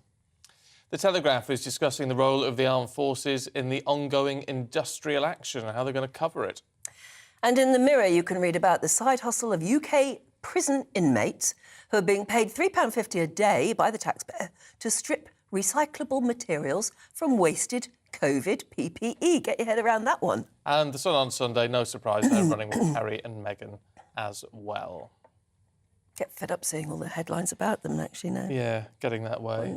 Should we go through the papers with Emma Burnell and Fraser Myers once again? Good to see you both this morning. Can we have a look at The Sun on Sunday, Emma, and Britney Spears' dad, who was vilified, of course, over the last 12 sort of months. keeping her as prisoner, almost. Yeah, I mean, she had this conservatorship for 13 years. Now he's made a very sympathetic documentary to himself, saying, no, she would have died without it. And, I mean, Britney's freedom was completely curtailed through this thing that's supposed to be an intervention. It's not supposed to be something that lasts for years and years and years for a grown adult. And grown adults need to be able to have the space to make mistakes. And he's saying, she would have gone broke without it. Well, that's her choice in many ways. But he could well be. I mean, she was in a state. She was in a state. And there was terrible state. There was intervention needed definitely at one point, but I don't think any of us would say that 13 years is appropriate to have that kind of constrictor on your life. I mean, what kind of life is that? Yeah, She was expected to work during that time and perform and things like that to a high level. So, yeah, it just seemed very... But apparently this sort of thing can happen in the States. I don't think it would happen here. I think our rules are different, our laws are different. Well, one would certainly hope so. But it's happened in the past with other famous people where there is this conservatorship where one other person can take over your life. Yeah. And it doesn't seem to be generally reviewed. And there seemed to be nothing she could do to get it reviewed until it went through the courts several times. I mean, she was fighting it for a really, really long time. And frankly, it was because of her huge fan base in the end that there was a movement towards looking at her case. Yeah. Free Britney, wasn't it? Yeah, absolutely. And, I'm not always a huge fan of, slightly manic pop culture movements, but on the other hand, this seems to have done some actual good. Yes. Good for them. Meanwhile, talking of the very rich and very famous, in the Mail on Sunday, Fraser, Steven Spielberg has admitted... Well, he's not admitted anything. He said he thinks sharks might be mad at him. Yeah, he thinks they're out to get him. So he says he won't. He's afraid of going into the water, not particularly because he's afraid of being eaten, but he thinks that the sharks would want to take revenge for Jaws. Because his theory is that Jaws has actually, unfortunately, set off a trend for shark hunting and has promoted, the fear of sharks among the population. Well, it's now, I think interesting because he did say in the clip, I heard it this morning, that, I mean, it led to a real rise in the 70s of shark fishing, and he said it is a real sense of regret for him that the movie led to that. Yeah, and I think he's genuinely sad about the prospect of shark numbers depleting and things like that. I guess I'm interested in the idea that it promoted this kind of shark phobia, because I think fear of sharks is justified to a certain extent, given their capabilities. Especially great white. Yeah. I think the question is, because I went swimming in California and my friend was stood on the shore, white as she, oh, what are you doing? And I'm like, honestly, the number of people who are going to be caught by a shark is so minimal. I drive a car. Yeah, but you don't want to be the one. No. I don't want to be the one, but I also don't want to be the one of many who has a car accident, but I still drive a car. You take your risks every day. So I think there's a difference between justified fear of sharks, don't go up and hassle them, and never swimming in the ocean again, which I think would be a real loss to... I mean, swimming in the ocean is an extraordinary feeling. One nice detail that the Mail picks up is a good reminder of the scariest bits in Jaws are actually when the shark doesn't appear. Yes. When it creates suspense. That was what was brilliant about the movie, because the robotic shark failed for the first several months of shooting. So they had to figure out a way to make a scary movie without actually seeing the shark. And the actual shark, the robot shark, if we'd have seen too much of it, would have taken away the mystery. It's not that good. It's so much better when it's hinted at rather than just all the CGI and you see everything. It doesn't scare me at all, whereas a good psychological thriller, which is essentially what Jaws was... Well, with the brilliant. music. The music, that was a key to it. I mean, Amazing. you never forget that. It is a terrifying film. Absolutely. It is, It doesn't mean we need to take it out on that. And if you ever go to Universal Studios, apparently they no longer have the Jaws ride. I mean, I saw it But it is terrifying, and all it is a cardboard fin in the water. I remember being absolutely terrified. Scared silly by that as a child, there you go. Now, Christmas dinner. We're going to talk about Christmas dinners with Kevin Woodford in just a moment. But 20% of us are going veggie. Yeah, which is probably in line with the fact the rest of the other 364 days of the year when people eat veggie. What's great is that when I was at university, I'm a meat eater, but I try to eat more vegetarian food as I can. But my best friend was a vegetarian. Who's written that headline? Goodbye, gobble, gobble. I have no comment on that. No. Not at this time in the morning.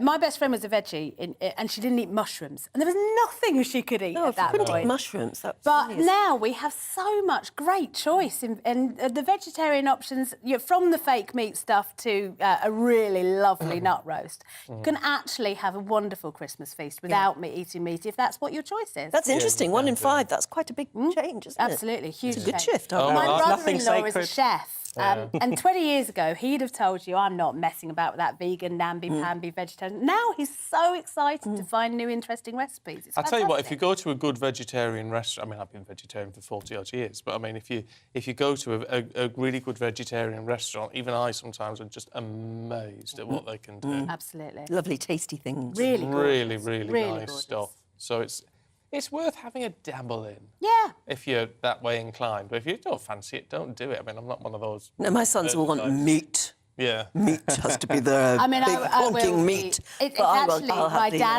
My dad's chicken liver pate is the taste of Christmas for me. I can't wait. No, can't do that anymore. I can't think of anything more disgusting. But I know, let's not go there. Me. That sounds awful. Oh, it's so nice. Is it? Well, it's what floats your boat. It's what floats your boat. Well, at the end of the day, I always think, anyway, the most interesting part of Christmas lunch is the gravy, isn't it? It's gravy and all the schmaltzy bits. Yeah, little bits of sauces, horseradish. Just a little bit of everything. I mean, I'm so lucky because... Bread sauce. Nobody ever has bread sauce any other time of the year. Bread sauce I love is bread an sauce. absolute essential at Christmas. Essential. I will not... Mint sauce, even though you haven't got lamb, mint sauce is good. The joke in our maybe. household was that we hear that theoretically cold bread sauce the next day is better, but we've never got to that stage. Lovely. Lovely. Looking forward to it now. I've never had bread sauce. Bread sauce is really wonderful. Really cool. It's lovely. Oh, well. Get some this year. No, can you buy it in a packet? Oh, yeah, you can buy them, your Marks and Spencers and Waitroses and I'm not gonna Lidl's and everything. They all do a bread sauce. No, just heat it up in the microwave. Well, look, you two, have a lovely Christmas, because we And won't see you you. before then. Merry Christmas. Merry Christmas. Merry Christmas. Thank you for having us. Let's just run you through what else is going on today at 8:46. As rail services restart following 48 hours of strike action, train passengers are being warned to expect significant disruption. Rail companies say some services will start later than usual as RMT members return to work. And you've been told to check your journey plans before travelling, just in case. The Chief of the Defence Staff is urging the government not to treat the military as spare capacity. This minister's prepared to deploy 1,200 troops to cover striking public sector workers. Admiral Sir Tony Radakin says it would be slightly perilous to treat the armed forces as the ultimate backstop. It comes as unions said military personnel aren't properly trained to cover for ambulance drivers and border staff. And a 52-year-old man has been charged with the murders of a mother and her 2 young children in Northamptonshire on Thursday. Police found him, he's an NHS nurse apparently, found her and her children, aged 6 and 4, with serious injuries at their house in Kettering. They all died a short time later. The suspect will appear at Northampton Magistrates Court tomorrow.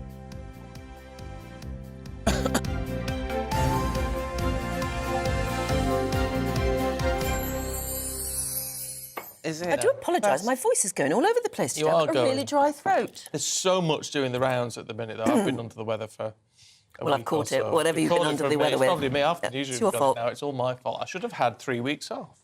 Yeah, sort of not, though. I wouldn't want to be off that long, to be fair. Now, mind you, Christmas is coming. It's a week away today. So where are you? If you're hosting the family over Christmas, are you filled with feelings of delight that you can do it?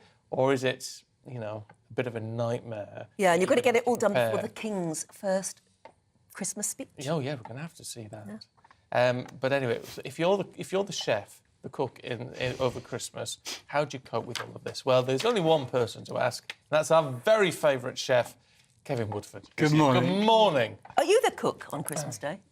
Yeah, this year I'm not, actually. My daughter and son-in-law are cooking, which I'm really looking forward to. It's great, yeah. So Will you be a critic? No. Do you know, I'm never a critic when I'm going to somebody's house. This is just a hint, Anne. Just in case there's an invite coming. So I'm never a critic, but I'm just very grateful that somebody would put aside time and effort to cook for me. So no, I'm never a critic. I'm always happy to jump in and help a little bit, which I'll do on Christmas Day for my daughter and son-in-law. So how do you get your head around this? Because I mean, part of me thinks it's just a roast. Yeah. And the other part of me thinks there's quite a lot of prep to do, and people we know get very stressed. It's all about the prep and the timings, isn't it? It is, more so than anything. I think, first of all, what you've got to put in the forefront of your mind is that it is a roast. That's what it is. Yeah. But what you want to do is you want to make it a very special roast. And you want to take the stress out, because I think the worst thing for anybody on Christmas Day is if everybody else is playing games, watching films, having fun, having a little glass of bubbly, and the poor host is in the kitchen and there's perspiration coming off his nose. That isn't fun. And it should never be like that. It should be a shared experience more than anything. I think everybody should get stuck in. How do you make it a shared experience? In your average household, they might be better trained in your house, but in the average household, how do you make it a shared experience without the old too many cooks spoil the broth? OK. The solution, in my view, is that the more preparation you can get done prior to Christmas Day, the easier, the more fun it's going to be for everybody on Christmas Day.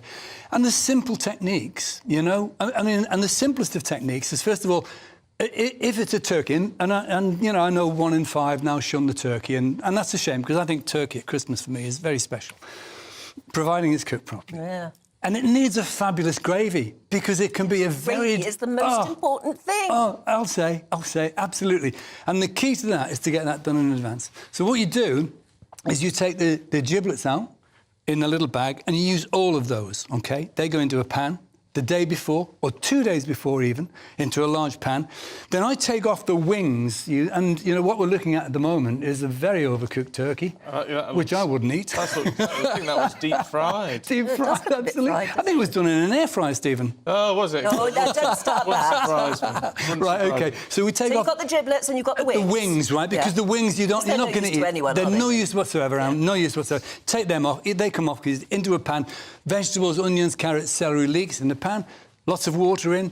Bring it to the boil, skim it off at the top because you get a bit of rubbish coming on the top, and then let that simmer for a good couple of hours, right? Strain it off. That's the stock for Christmas Day. Then when it comes to making the gravy, the key to fabulous gravy is that the turkey comes out well in advance of the time you want to eat it, because the turkey needs to rest for at least 45 minutes before you eat it, before you carve it. Absolutely. Absolutely. You try carving that turkey when it comes out of the oven, it's going to crumble up, it's going to be tough. You let it rest, but you keep it covered with foil, lots of foil, so it's still nice and hot, OK? But all of those juices in the pan, that's magic, that stuff. All that fat, drain the fat off, most of the fat, OK? Then let it simmer, let that pan simmer on the stove so it partially caramelizes, and you get all that black and some fat, a little bit of flour in there, just to tighten up the fat, and that makes the roux, and then the stock goes onto that, and then just let that simmer. So the stock goes into the pan, into the tray? Correct, correct. Make the gravy in that roasting dish, because all that black stuff, that, believe it or not, I mean, my mum used to do it. She used to throw it away, my mother, you know, because, oh, you don't want that, that's rubbish, it's black, it's burnt. It's not burnt, that's caramel, that's all of the beautiful natural sugars that have caramelised.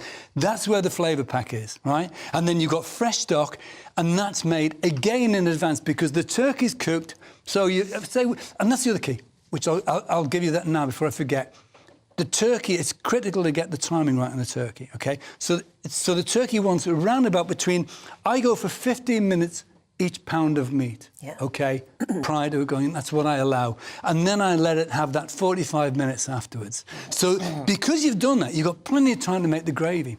The vegetables, there is nothing worse than watching somebody peeling carrots on Christmas Day. You think, my goodness. Do it first. Do it the day before. Day before, and sprouts can be done the day before. All of the vegetables. The potatoes. Day before. Keep them in... The day before. Keep them in water. No. Here's the thing, right? The day before, potatoes into a pan and blanch. This is the roast potatoes, and blanch them. Just let the water get very, very hot. Let it simmer for around about 2 or 3 minutes to blanch them. Drain that off, then shake the potatoes in the pan, and that gives it that ruffled edge. And then a little bit of olive oil, put them into a large plastic bag, seal it, put it in the fridge. Then, on Christmas Day, right, when the turkey comes out, in go the roast potatoes. It's as simple as that. So you haven't really parboiled them, you've blanched them. That's all you've done. And that stops them from discolouring, right? It gives them that lovely... And the key is, because I love the potatoes to be rough, I don't like them...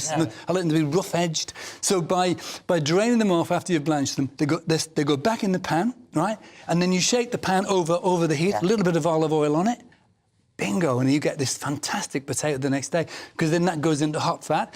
The fat that you've cooked, that the turkey's produced, in that goes, so you're getting the turkey flavour in with the roast potatoes as well. Oh, I'm coming round to yours. 10 o'clock. It's my daughter, I'll tell you, coming. She'll have been taught well. But all of this, and we're just about out of time, but all of this it sounds, actually, if you plan it right, easy, pretty stress-free. It is stress-free. And then the little, I know we're short of time, but the little tricks then is things like a little pancetta, right, which is chopped up and crisped up, and some chestnuts, and then when you're reheating the sprouts and finishing them off in a little bit of butter, in goes the pancetta, in goes the chestnuts, a little bit of grated lemon on the carrots, bingo. Grated lemon on the carrots. You see, there you go. That's how I do it. I feel sorry for your daughter. Grated lemon on the carrots. I hope you and Mrs W have a fabulous We will, and you too. Really both of you, all the very best. Yeah, it's exactly a week from now you'll be doing that. If that hasn't sorted yet, if you're worried, follow that advice. You'll be absolutely have the best Christmas dinner ever. Rating your carrots this time next week. Anyway, look, we're going to take a short break, but we're back with all the top stories after the weather. Looking ahead to today's weather, and the UK has some rain-bearing clouds spreading northwards as milder air returns across the country. Here are the details. Locally heavy rain is already across much of the southwest this morning, and this will slowly move eastwards during the afternoon, feeling much milder with temperatures climbing towards double figures.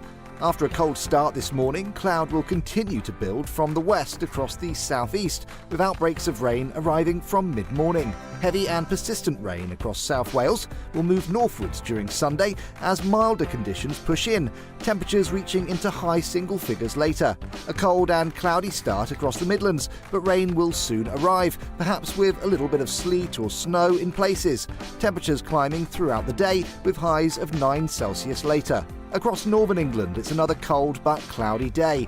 Rain will arrive during the afternoon, preceded with some sleet or snow, especially across high ground, leading to some icy conditions for a time. Dry and cold across much of Scotland, with wintry showers chiefly in the north. Cloud and rain, preceded with some sleet and snow, will arrive later, as it turns milder. Turning milder across Northern Ireland, with cloud and rain spreading northwards throughout the day, rather windy with the risk of coastal gales, much milder than recently with highs of 9 Celsius. Later on, mild southwesterlies will continue to push across the country Sunday afternoon, with further outbreaks of rain for many, and that's how the weather is shaping up for the rest of the day.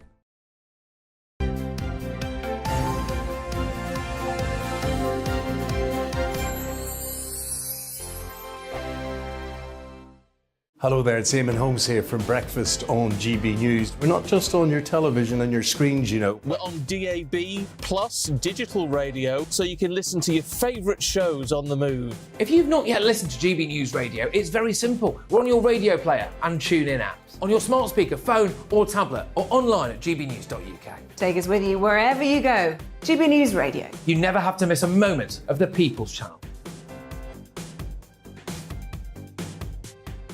Monday to Thursday nights on GB News. At 6, it's Dubes & Co. 7 o'clock, Farage.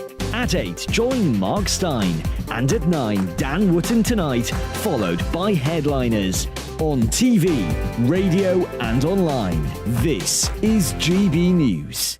Join me, Lawrence Fox, on GB News. Frank, fun, fearless and sometimes serious. Much as I love a Friday night punch-up, what I really want is a battle of ideas. I want to look at things differently. I want to hear different voices and engage with your unique experiences. Every Friday at 7 p.m. on GB News. Hello, I'm Esther McVeigh. And I'm Philip Davis. Whether you're watching or listening on TV, online or on radio, we handpick the latest stories, debates and expert opinions for your weekend. So whether that's politics, news or showbiz, we've got it covered. Join us every Saturday morning at 10 o'clock on GB News.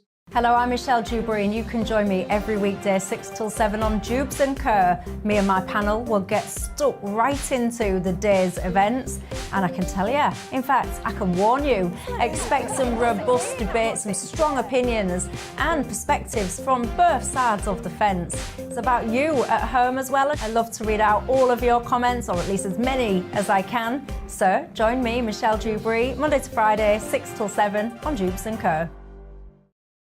I'm Mark Dolan. Join me at 11 on GB News for Headliners, in which I'll be joined by 2 of the UK's top comedians discussing tomorrow's papers. If it's an important story, we'll cover it, but we'll have some fun along the way. Headliners, the late night paper review that won't send you to sleep like the others will. 7 nights a week at 11 p.m. on GB News.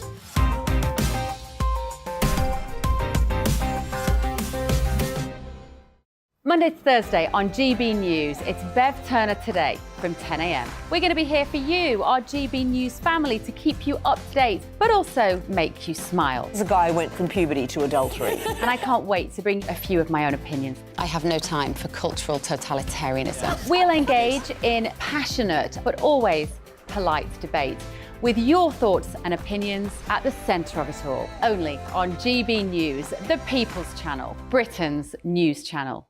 I'm Mark White. As GB News Home and Security Editor, I cover those key issues that are so important to you. Our authorities, our communities doing all they can to combat violent crime. With the public services under unbearable strain, why are we still failing to control our borders? Defence, the first priority of any government, has been continually hollowed out. Can we trust our politicians to protect the armed forces? Join me, Mark White, on GB News.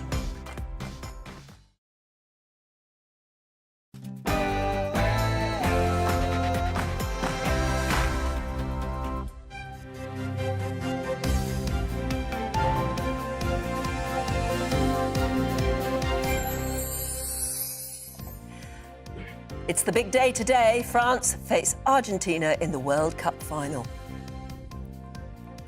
Good morning, it's 1 minute past 9. It's Sunday, the 18th of December. This is Breakfast on GB News with Stephen and Anne. It's World Cup final this afternoon. France v Argentina. Paul Hawkins is live in Doha for a look ahead. Yeah, the energy really building in Doha, where it is just gone midday. The Argentina fans here mixing with Les Bleus. Question is, will Lionel Messi win the World Cup and cement his status as one of the greats? Back here, we're set for more strikes. The government is set to deploy troops this week, with military personnel and civil servants lined up to help keep services running. And let's not forget, it's exactly a week till Christmas Day, but these festive gatherings can sometimes boil over, or you might be dreading the idea of cooking for a large crowd. Keep us ahead of everything with your tips for the perfect Christmas lunch. And do that by getting in touch with us. You know how to do it. Drop us an email, gbviews@gbnews.uk.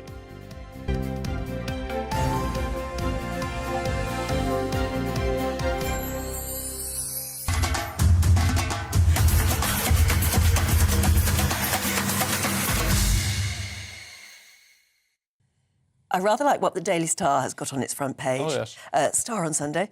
Will it be a Messi Christmas or a Mbappe New Year? Very good. Isn't it? Very, very good. Well, it sums it up perfectly because it is the final of the World Cup. Argentina and France set to show down this afternoon. And as they say, it'll be a dicey fixture for both sides, within reach of football glory. And as they prepare for the final game this afternoon, our reporter Paul Hawkins joins us live from Doha. He's got the ultimate ticket, hasn't he? Are you looking forward to it? Yeah, that'd be an understatement. Look, it's going to be a great game with all the story undercurrents with Messi and Mbappe, plus the actual football, and it's the World Cup final. These are the games where you have those moments that then live on in history. When you look at the likes of Pelé and Maradona, and that's why a lot of people are saying Messi needs to win the World Cup if he wants to cement his status as one of the greats and be held up with those kind of gods of football. Let's get the fans' perspective now. We can speak to Mehdi and Mehdi. Look, Mehdi for France. Kadir here, who's supporting France as well, and Tahir as well. Argentina. Guys, how are you feeling? Feeling good, feeling good. I think it's a sunny day, and the sun will stay shining on the stars at the moment. That is Kylian Mbappe for sure. Well, how big is today for France? Look, we hope that it's going to be for history. Second time in a row for France, okay? And it's going to be a very big shock between the two best players in the world, like Messi and Mbappe. So. Yeah. How are you feeling? Because on paper, France are a better team, right? But you have Messi. I honestly feel pumped because today it's undeniable that France and Argentina are the top two national teams. This game will be destroying everyone in terms of emotional breakdown on both sides. But I think today is the last chance for Argentina. Messi especially has global support. Millions of people are with Messi specifically today because he hasn't got the chance yet to win the World Cup. Yeah. And I think on the emotional level, on the preparations level, Messi at his best times today. So I think it's going to be a big victory. Can he still be considered one of the greats if he doesn't win the World Cup? Up there with Maradona and Pelé. In both cases, Messi will retire sooner or later, if they win or not. But if they win, there will be fire on the streets, guys. Believe it. That sounds quite worrying. I mean, how are you guys feeling? Can you stop Messi? I think it's happened many times in finals that Messi were very quiet. I think Messi is a player that they put too many importance on it. The difference with France is that there is a team around Mbappe. In Argentina, the only danger is Lionel Messi. I think France is a better team. Argentina do have all hope on Messi, and France don't have so many solutions as we see in quarter-final and semi-final. It's just about Messi, isn't it? Stop Messi, stop Argentina. No, let me tell you something. People think that it's only about Messi. Messi acts as the father or the godfather or of the Argentinian players. He acts as the leader of the game. So whenever Messi goes out, there will be demotivation, there will be regression on the team. That's the spirit. That's what's special about Argentina. They worship Messi. It's not about Messi. Messi is like the Holy Spirit of the game, per se. He's there just to really empower the team and win the game. Yeah. And how much did you spend on a ticket for today?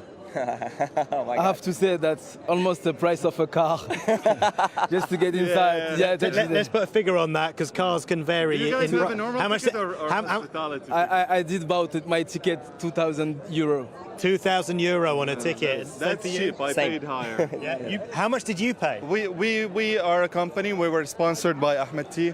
Ahmed Tea, it's a British brand, and he sponsored us with Bahar Group in Iraq. So I think it was around €5,000. Yeah, it's a hospitality package ticket. Okay. We're in the VIP seats. You've been quite lucky then. Yeah. But you haven't got a watch. Have you actually sold your watch? For I didn't know if you were joking earlier for a ticket. I used to have my watch. I don't know the time anymore because I have to sell it to get it inside the stadium. It's historical. I mean, so we have a question, guys. England did great this World Cup. What do you feel today? Did you take any sides yet? As the neutral, we want to see Messi win. Just be honest, please. No, we want to see Messi win, I think. Or I can only speak for myself, but I want to see Messi win. He's the best player. So, but I have to say, I am a big admirer of the French. Yeah, and the French are neighbours of ours. They're just across the channel. It's a difficult one. If they lose, there will be problems. More problems. We don't make problems. We always win. There you go. Guys, thanks for speaking to us. Thank you, guys. Appreciate it. Cheers. There you go. So there's a little flavour of how the fans are feeling today. £2,000 Mehdi paid for a ticket to the final. But you want to get to these sorts of occasions because they don't happen every day. No, I'll tell you what, it's nice to see him getting on so well. It is, really isn't it? nice. It's lovely. Paul, thank you very much indeed. Good to see you. I just want very briefly to bring in Aidan McGee because you've been sat in for that. Just briefly, I know you think France is going to win it and all this, but the atmosphere just seems great. Well, I noticed we just were commenting on the thumb, weren't we, in the last hour? The thumb is almost like, unless he's moved to a different position, but there seems to be a lot more people around. There's a huge buzz around the game. It's several hours now till kick-off. But, look, we had no arrests for England fans for the first time ever. So that's been a success. Once the politics was taken out of it and it gave way to the football, I think we can safely say we've had a pretty good tournament on the pitch, actually. We've seen lots of great flashpoints, lots of great stories as well, lots of great individual performances. Hopefully, we get a great final this afternoon. Yeah, it should be. They're going to have to take it down to the wire, though, aren't they? Well, I think so, yeah. I think it will go to extra time. What struck me about the France-England game was just how tight France was. Yes. When they're tight and fast. Well, they were, but don't forget they conceded. Their two penalties they conceded were very, very cheap.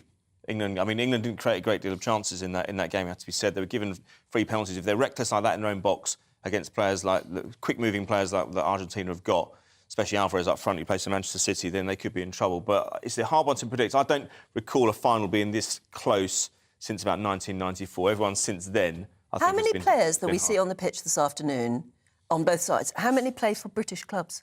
Let me see. You've got Alvarez, plays of Argentina, plays for Manchester City, but he's not a starter. He doesn't start regularly because they've got Erling Haaland, of course. The goalkeeper, Martinez, plays for Aston Villa.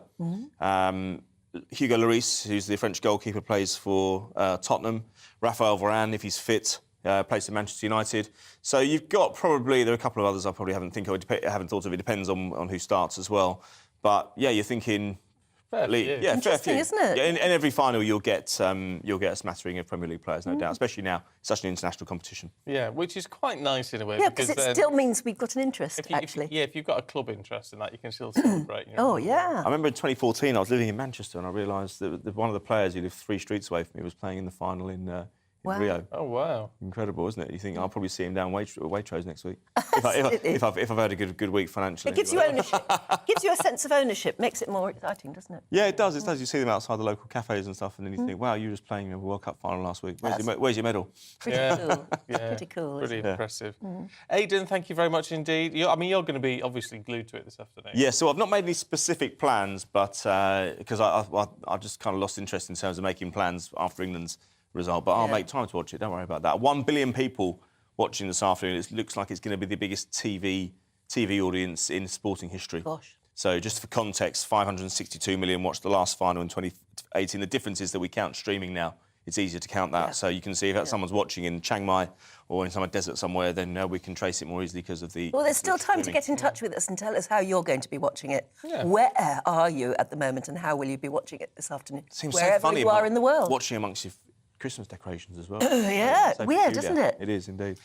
I tell you what's been getting you motivated. It was back in the pay-per review, actually, in the first hour. We talked about that story. It's in the Mirror, actually, about people in prison being paid £3.50 a day to disassemble wasted PPE to take out the recyclable bits. And one of our guests, Emma, was saying that it was a disgrace. They should be paid a proper wage. £3.50 a day is a scandal. Which we have to say we disagreed. Annette says prisoners get 3 square meals, their laundry done and a heated cell. So in my opinion, £3.50 pocket money is acceptable given their lack of overheads. Well, exactly. I would have thought. Tony says, I think prisoners shouldn't be paid. Ultimately, they're there to serve their punishment for breaking the law. I think it gives them money for the commissary. Tuck shop, isn't it, basically? It's cigarettes and stuff, isn't it? Yeah, so I think earning something for the job is important, but it should be obviously a smaller amount. Jill says £3.50 a day is definitely enough. Prisoners have no bills to pay, rent or mortgage to worry about, or food to buy. It's for their treats. Yeah. Yeah. And so surely the concept of doing work and getting paid for it, even if it's a very small amount, that's a good thing to instill in any prisoner, isn't it? Well, yeah. Anyone. Yeah, but I mean, Emma was you do saying... work, you get paid for it. saying, you know, if you're doing a job, you should have workers' rights and sort of minimum wage. I don't get that at all, not if you're in prison, for goodness sake. No. So you... For whatever. It's all relative. You know, if people are earning £3.50 a day, well, if you save up 10 quid, it's a lot of money, isn't it? It's all relative. But anyway, let us know if you've got a view on that one. We've certainly got a few of you going this morning. It's 13 minutes past 9. Let's bring you up to date with one or two headlines, should we? Well, the former Met Police Commissioner has been accused of trying to minimise the murder of Sarah Everard. The government's outgoing advisor on tackling violence against women told the Sunday Times that Dame Cressida Dick complained at a meeting shortly after the murder that the government's initial response was over the top. Dame Cressida Dick, however, has strenuously denied making those comments. Nurses are threatening to escalate industrial action in the new year if the government fails to break the deadlock over pay by the middle of this coming week. The Royal College of Nursing warns it could impact a greater number of hospitals and scale back support for non-emergency services if further action goes ahead. They're demanding ministers respond within 48 hours of the walkout on Tuesday. And MPs are calling for China to officially be deemed a threat to the UK. They say economic ties should be weakened to allow Britain to stand up for its values. However, the Foreign Affairs Committee warns stronger language should not be used unless the UK can commit to meaningful action.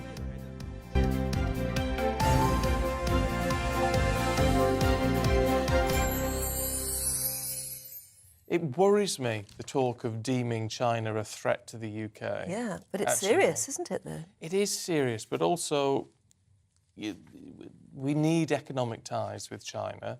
And I know that doesn't mean we need to be light on criticism when there are things to be critical of, which, I mean, there certainly are at the moment, especially with the Uyghur Muslims and what have you. But I don't know that you're taking that sort of really stark line against them is necessarily going to help us out. It's interesting they see it that seriously, though, isn't it? Yeah, maybe they know something we don't. Well, that's what you can't help but think. Yes, indeed. Jane has got in touch. Thanks, Jane. She says, my grandson is a non-striking ambulance driver.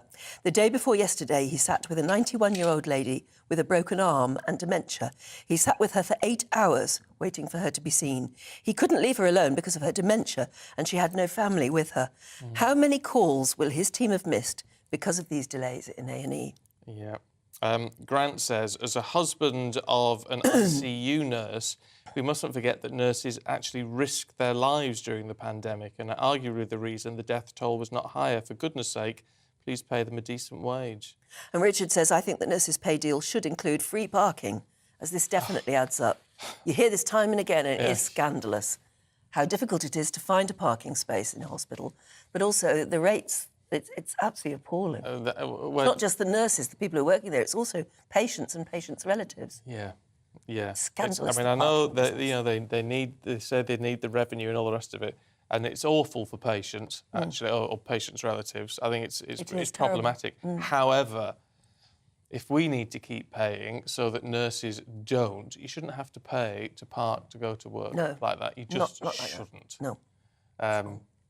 But anyway, that's Should we take a something look at some of your snowy pictures? Oh, yes, please. Because you've been sending us some more. Thank you so much. Let's have a look at these. Oh, that's very nice. That's literally a lovely back garden, that. And doesn't it look gorgeous? Because it's covered in snow, you can't see any of the mess. That's a bit like mine. But that's from Jane in Cambridge, and that's lovely. Thank you, Jane. Absolutely. I'm sure yours isn't messy. Shelley says, Anne, having done your training in Cardiff, do you recognise where this is? Actually, no. Well, it's Roath Park. It's Roath Park. Lovely. In Cardiff, yeah. Oh, and this is a lovely one. The sky is absolutely beautiful. Lindsay in Sunderland has sent this of her front garden covered in snow. You see, even the road there and the cars and everything else, it's just with that little dusting The colour of of snow. the sky as well. Sky. Fantastic. Beautiful. Keep your thoughts and your pictures Coming in, through. please do. GB Views at GBNews. And more than anything else, and we've said this since from the very beginning, haven't we? We've been going very nearly a year on this show. We love to know who you are and where you are. And what you and the fact you might be watching us or listening to us. It's like, what do you see when you open your front door and go out and all that? It's just... We're stuck in the studio in the basement, and we have no windows. You don't. I presume it's daylight out there, but you can only presume it because we don't see it at all. But it's lovely to get a window on your world. So please do, yes. We love to see your pictures and figure out where you are and everything. It's nice to know. It gives us a feeling of getting out and about right across the country. It does, yeah. Which we will be doing at some point this coming year, 2023. We're going to take the show out on the road. Yeah, when it I've gets been a bit reliably warmer. told. When it gets a bit warmer. I don't want to be stuck on a street corner in the snow. No, we need somewhere to sit down. Comfy seats. I used to watch you. During lockdown particularly, I think I used to watch you out and about. You were stuck in some really cold places. Oh, I did. Yeah, I did get in some cold places. And you get chilled to the bone. when you're stood gosh, still. you could tell. Yeah, absolutely. Well, there you go. Anyway, now, RMT members ended their 48-hour walkout last night. Unions are warning that troops are not sufficiently trained to cover staff who are taking to the picket line. And meanwhile, the government has confirmed that it's about 1,200 troops, including Army, Navy and RAF personnel, are going to plug the gap for ambulance drivers and border control staff. And it's a move, of course, the unions don't like because they say it's masking the effectiveness of their walkouts. Which is the point. Well, let's talk to retired British officer Major General Tim Cross, who can join us now. Look, really good to see you, as always. Is it right that the Army is being used as an emergency backstop? Well, I don't have a problem with it, if I'm honest. At the end of the day, the government have to make these choices. There's nothing new in this. Under the umbrella of what's called the military aid to the civil authority, there's also a military aid to the civil power, which is what happened in Northern Ireland in the 70s and 80s, from a security point of view, and that's used occasionally. But MAC-A, the authority support, has been used a lot over these last few decades. While I was serving, we were involved with literally building prisons and holding prisoners in military barracks. Under a prison strike, we've had fuel strikes, we had all sorts of fire strikes. You remember driving green goddesses around the country? I mean, in those days, we had a big Army, Air Force and Navy, and we were able to provide, quite large numbers. One of the issues today is that the size of the military is much reduced. So the sort of numbers we're talking about here are not large. But, my experience is that the military have always been happy to provide. I know the Chief of Defence Staff has been speaking out a little bit against this, and I understand his point. But to be honest, I don't agree with him. I don't see a problem in using the military to help. We've got people who are trained, used to driving ambulances in our field medical regiments, Royal Logistic Corps drivers who drive those ambulances. We've got paramedics, and we've got all sorts of skills. We haven't had people, I have to say, involved in border control before, but, they're perfectly capable of doing that. And in particular, we've got the ability to bring command and control to some of this stuff, which is what we did during COVID, of course. So, I'm certainly not against it. I think it's going to be relatively short term. And the government do have a responsibility to do their best to try and make sure that people are looked after during these strikes. At all, because in this case, I think we are going to probably see some members of the armed forces taking over the jobs of people who are actually paid already better than they are. Well, I know, and that's frankly, that's always been an issue. We used to have railway regiments and railway squadrons. I had a railway squadron with me in Kosovo when we rebuilt the railway system over there. But in today's world, railway people are paid a heck of a lot more than soldiers, and sailors and airmen, of course. So yes, you're right. There are times when the soldiers realise that they're standing in for people who are earning a lot more money than they are. And in the past, it has to be said, we have lost some people to go and work in these organisations when they've realised that their terms and conditions of service are so much better than in the military. But, at the end of the day, you don't join the military to make your own choices in these things, really. You get on with what it is you're being asked to do, whether that's to deploy on operations abroad in places like Kosovo or Iraq or Afghanistan.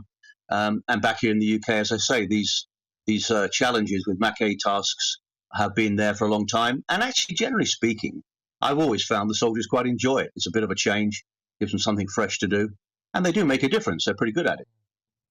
Just changing tack slightly, because it's in one of the papers this morning, a report about the number of barracks where, and for those who are living on base, where there is, no heating, especially at this time, no hot water, toilet facilities not working. We've seen it all. I know that's the case certainly in some of the barracks in London, where the toilets aren't even flushing. This is a disgrace, actually. How do we handle this? These men and women need somewhere decent to live. It's part of the contract. It is. And I have to say, unlike my previous conversation, this one makes me quite irritated. I was the Army advisor to the House of Commons Defence Committee for 7 years when I left the Army, and I took MPs to visit some of the barracks where these conditions were a reality, with literally people living in kitchens with the ceiling collapsing in, and all sorts of issues. I won't bore you with the whole thing. But now, to be fair, on the one hand, they have spent a lot of money. We, the MOD, have spent a lot of money in places like Lark Hill building new accommodation. But there are lots of barracks where the accommodation is very poor. And I have to say lots of married quarters too, where young families are living, which are not well looked after. Now, in one sense, you wouldn't expect me to say anything other than back in the good old days, in inverted commas, we used to look after this stuff ourselves. We had our own military people doing this. That was all outsourced. Our married quarters were sold off to a private company who've made lots of money out of it. A lot of poor decisions, in my view, made 20, 25 years ago, and we've been living with the consequences ever since. And these conditions are not good. And they should not be allowed to continue. But people have been banging on about it for years, and nothing seems to change much. And that's the frustrating thing, isn't it? It's appalling. Isn't it? Major General, as always, good to see you. I hope you have a happy Christmas. And you. Thank you so much. Bye-bye now. No, yes, that was my feeling, is that it's the Army, or whatever. Why don't they why can't they fix it themselves? That was interesting hearing that, because once upon a time they would have been able to do that just like that. Can't do it, no, because it's all outsourced. Outsourced, and so it's all these private companies running it, and if the toilets don't. Because it used to be wherever the Army has been, particularly the British Army, wherever it's been in the world, they always say, the drains are wonderful in Cyprus because they were built by the Brits. But if they no longer are, it's all outsourced, it's going to rack and ruin. I wonder if we should start a campaign about that. Ooh, that's something I might put to the bosses. Because that's something, I remember when my son was training, he used to moan about that all the time. There was just no hot water for weeks. Yeah, well... You had to have a freezing cold shower if you wanted to wash. And you think, that's stupid. Why don't they get somebody in to fix it? Well, my husband has just been in a situation where there was staying somewhere where there was no hot water. All the toilets were full to the brim. Oh, that's horrible. On the entire floor, no heating, and big stickers all over the ceiling saying, asbestos, do not touch. Oh, God. And that was in London. Yeah. And when my son was training, he was training during COVID, and they went through extensive periods of lockdown. And I said, well, at least you can, you must be able to relax with each other within your troop. And he said, no, you're not allowed to do that. But anyway, they won't open the bar. And I said, why can't you run the bar yourself? And he said, because it has to be done by civilians, and they're not allowed on campus. Yeah. It's just crazy, isn't it? There's lack of common sense somewhere. Yeah, it's a bit of a rethink there. Perhaps we all need to calm down a little bit and enjoy a cruise. Oh, cruise. I fancy. Yes. Yeah. There's a new super ship. We're going to learn all about it in a few moments.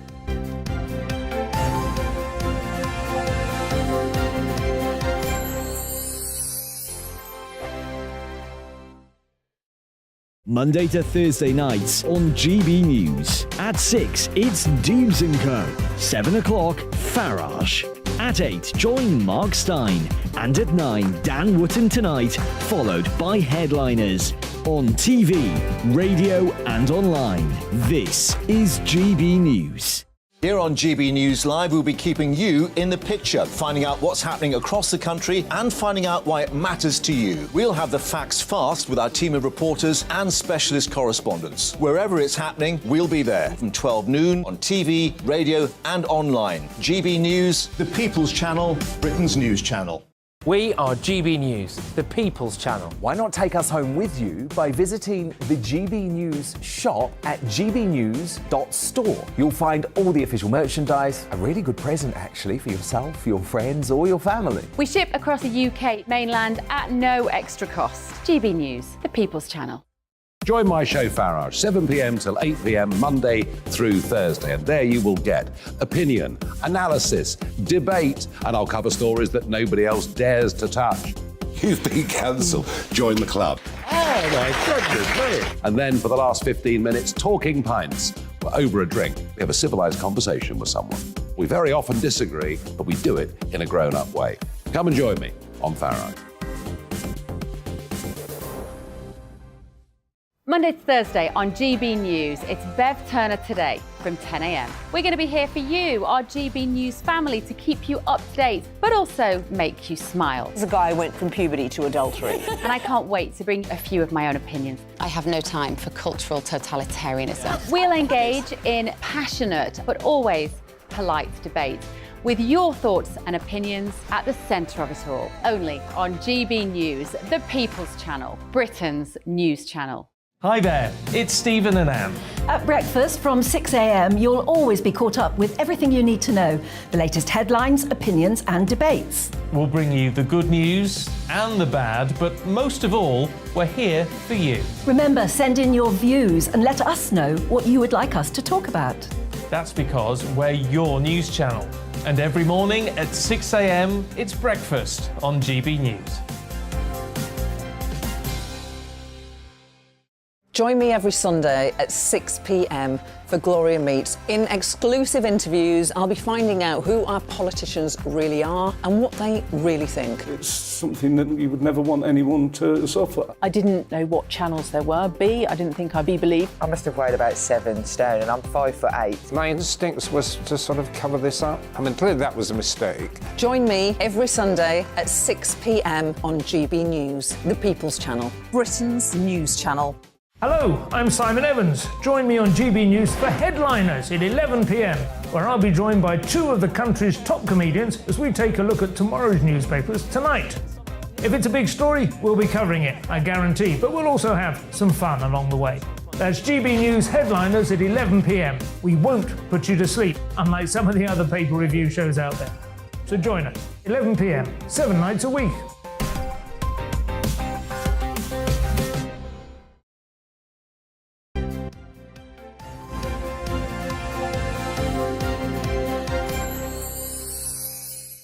$7:29. Good morning to you. You're watching and listening to Breakfast with Stephen and Anne. Now, we love talking about cruising, or at least I do.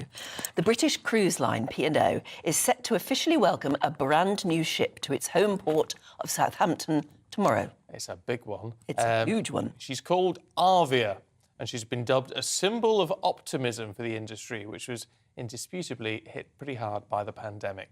So, shall we join travel correspondent for The Independent, Simon Calder, who can tell us all about it? Hello, Simon. Hi. So, this ship is new, and it's particularly been built for the British market.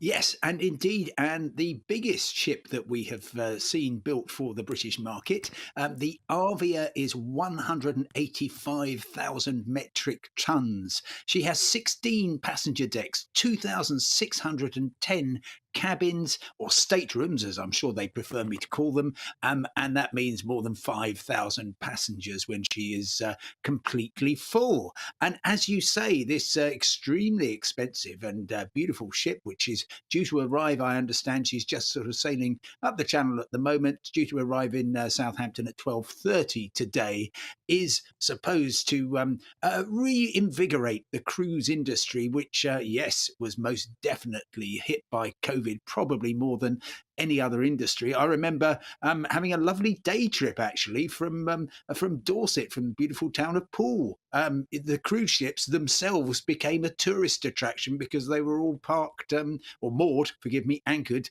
out in the bay, and you could get a boat trip around and sort of wave at the poor old crew who were on board. We were just looking there. The pictures we were showing was the P&O's Iona. To put it into, because I mean that looks huge. To put it into some sort of context, how much bigger is Arvia compared to Iona? About 6 inches, really. It's all part of the same excellence class of ship. But every time they do it, they just add a little bit on so they can say this is the biggest ship ever built. Honestly, it is quite childish, but it works. So that's there's also lots of other bits and pieces. They've got the first high altitude skywalk. This is one of these ropes experiences. So that's new for the ship. You've got something called a Sky Dome on the top deck, which opens and closes.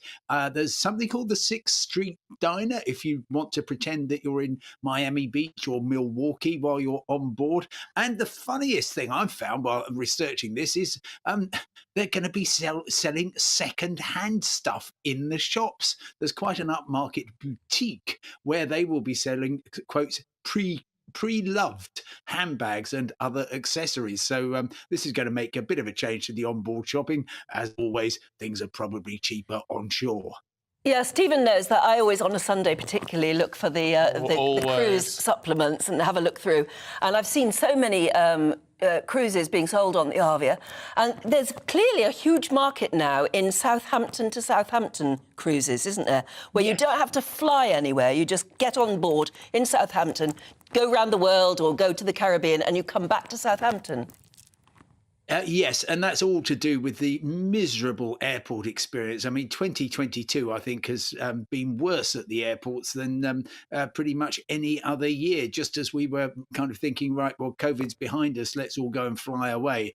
We've seen terrible scenes. And obviously, if you begin and end at Southampton, or indeed at Dover, at Harwich, at Liverpool, one of the other excellent ports in the UK, that's going to be a much easier experience. The first vessel, actually, the first voyage of the Arvia indeed sets off on Friday, just in time to avoid the passport strike at the UK airports, and she's sailing off to the Canaries. That one's full, but if you want to wait until the new year, then she's sailing to Barbados. There are still some cabins available, and that one's quite tempting, I must say. Do you get a decent price on these sort of things now? Are they still for the... Is the market opened up, or is it still for the better off? Right, it's all over the place, Stephen. Now, I checked out the price for this one to Barbados, and it's less than £100 a day. So you're getting transportation, you're getting all your food, you're getting entertainment. Fair enough, if you, like me, like a drink on board, that's going to cost you a fair bit. And of course, the excursions tend to add to the cost as well. But honestly, I've been on a number of cruises. I was on the very first one that restarted back in May 2021, and that cost me £800 for 4 days. And all we did was sort of go around in circles in the channel and go and have a look at Portland in Dorset, and then come back. And you weren't allowed off unless you were on an official tour, which meant that you were getting on a bus with a mask on and you were driving around and looking at the local people and their sites. So yeah, COVID is still hanging over everybody's heads. And of course, the Foreign Office does warn that COVID spreads much more easily in the confines of a cruise ship than it does in other aspects of life. And there's still restrictions in place. My sister has just come back from a trip to South America, where the highlight was going to be going to Peru, and they actually spent 4 days sailing past Peru because Peru wouldn't let them in. That has now changed, and you are allowed to sail, but it just shows the uncertainty and, of course, the kind of people, Stephen, who tend to go cruising, who tend to be older people. They might be more concerned about COVID. So one of the ideas of the new ship is, well, let's appeal to a much broader range of people, and hopefully we can get cruising back and sailing happily. Yeah. Oh, well, fingers crossed. Well, I'm a fan. Yeah. Simon, good to see you. Thank you very much indeed. Have a happy Christmas. And you, thank you. I mean, I have to say, I've never done it. It just sounds. I've never been on a cruise, but I do quite.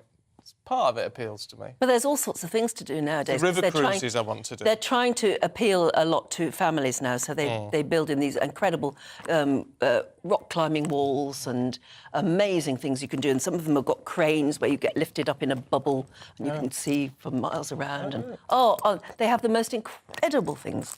But some of them are huge, some of them are small. You have to sort of choose what sort of holiday you want. But a little river cruise, that's what I fancy, where you can see a river the cruise world is wonderful, go by. and you can see inside people's houses as you go past as well. Because the thing about a river cruise is it goes through the cities. Absolutely fab. Yeah, that's what I want to do. It's on my list. It's on my list. Next year. Anyway, things still to come for you this morning. Of all things, we're going to be talking about sharks. They've got a bad name. Do we need to change that around? I'll tell you more in a moment.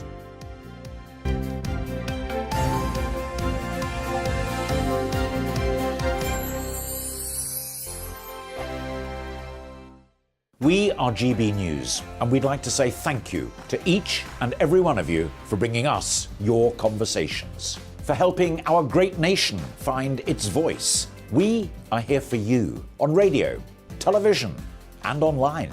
Across England, Scotland, Wales, and Northern Ireland. It's not the BBC, you actually get your facts right. We are proud to be GB News, the People's Channel, Britain's news channel.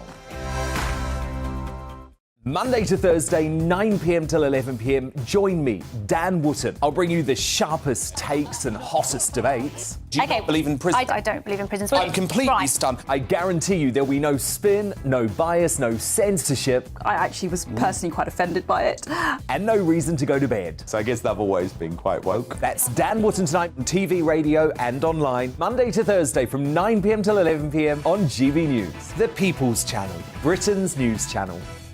My name's Tom Harwood, and join me 9:30 a.m. every weekday for The Briefing, your one-stop shop for everything you need to know about what's going on in politics today. I wonder if this is a deal that might need to be like the biscuits in this factory, twice baked. Is there not an opportunity here to win out against the extremes? Tom Harwood, GB News. What are you going to do about it? Things should have been done differently, and they certainly are being done differently. Don't miss it. The Briefing with me, Tom Harwood, 9:30 Monday to Friday on GB News. Every morning from 6 o'clock, we'll wake you up with GB News Breakfast with all the stories you didn't know from the night before. So whether it's serious news, entertainment, or your own views from all over our great nation, we're here to kick off your day with a smile. The national media should be reflecting and reporting what's happening here. You will notice the northwestern accents. Whether you're with us on TV, radio, or online, every morning, it's breakfast from 6 a.m. Hope you can join us. We are GB News, right across the nation. You can get us on television, on radio, on digital. We're absolutely everywhere. Amazing. You see, amazing. You remind me of me in the European Parliament. But here's the most important bit. We are not part of the mainstream establishment. We think and speak just like you do. We are the People's Channel. Magnificent. That's really, really thoughtful. Come and join us on GB News, the People's News Channel. Join me, Nana Akue, Saturday and Sunday afternoons on GB News. Expect fiery debate and passionate discussion as me and my panel tackle some of the biggest topics hitting the headlines. It's a place for everyone's opinion. No one gets cancelled, but no one gets an easy ride. Oh, she's on it today! Be ready for conversations that are fierce, frank, and of course, fun. Every Saturday and Sunday afternoon from 4 p.m. on GB News, the People's Channel. We are GB News, the People's Channel. And right across the United Kingdom. You can find us on Sky Channel 512, Virgin Media Channel 604, Freesat Channel 216, Freeview Channel 236, And YouView Channel 236. You can also take us with you on DAB Plus Radio, with the GB News app and at the website gbnews.uk. We're absolutely everywhere. Come join us on GB News, the People's Channel, Britain's news channel.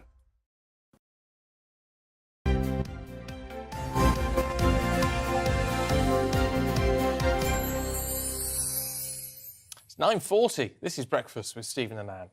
Now, Steven Spielberg has said that he really regrets the decimation of the shark population following the success of his 1975 film, Jaws. Now, on Radio 4's Desert Island Discs, he says he fears he fed the frenzy of crazy sports fishermen that happened in the film's wake. It certainly did have an effect on us all, didn't it? It was scary stuff. Well, yes, but sharks surely are something to be scared of, aren't they? Joining us now is marine biologist, conservationist and broadcaster Tom the Blowfish Herd. And a very good morning, Tom. Hi. Morning, guys. How are you doing? We are doing well. Looking forward to Christmas, and they'll probably, no doubt, be showing Jaws on the telly at some point. But, I mean, is Steven Spielberg right? Has that movie caused an overreaction to the danger of sharks? I think the simple answer is yes, it has. But I think you have to also appreciate that Steven Spielberg didn't set out to demonize the shark. He's a filmmaker. That's what he set out to do. He took the book from Peter Benchley and turned it into a very, very successful film. The problem has been that it's just kind of lit this tire fire that the media, not just Hollywood, but newspapers, TV, shark attacks sell. And so that keeps getting stoked. It keeps getting pushed as the going line. And in doing so, it's having a really, really negative effect on the public's perception of sharks. Every movie needs a good villain, and they're great movies and they're great storylines. It just seems remarkable to me that we as human beings suddenly decide in the wake of something like that, which is a film, that we're going to then go out and start slaughtering sharks left, right and centre just for the hell of it. It's a very strange response, certainly, and perhaps not one that we should particularly put past human beings. We're a very strange and at times cruel race. I think the problem here is that sharks are getting hammered by industrial fishing, and that really took off during the 1970s. In fact, since the 1970s, we've seen a 70% drop in global shark populations, with some species falling by as much as 90%. I mean, that is a very, very critical, dangerous drop-off for these animals.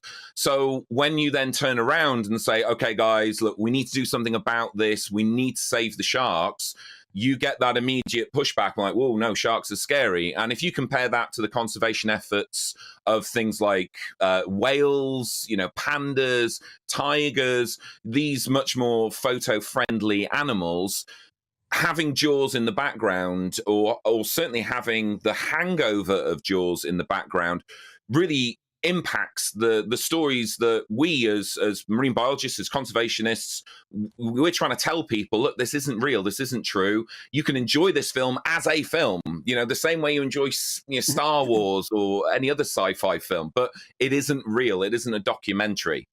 It seems ridiculous to me that we would ignore the plight of something at the top of the food chain, as presumably it is, or a lot of them are in the seas, because they clearly have a vital role to play in our marine biology.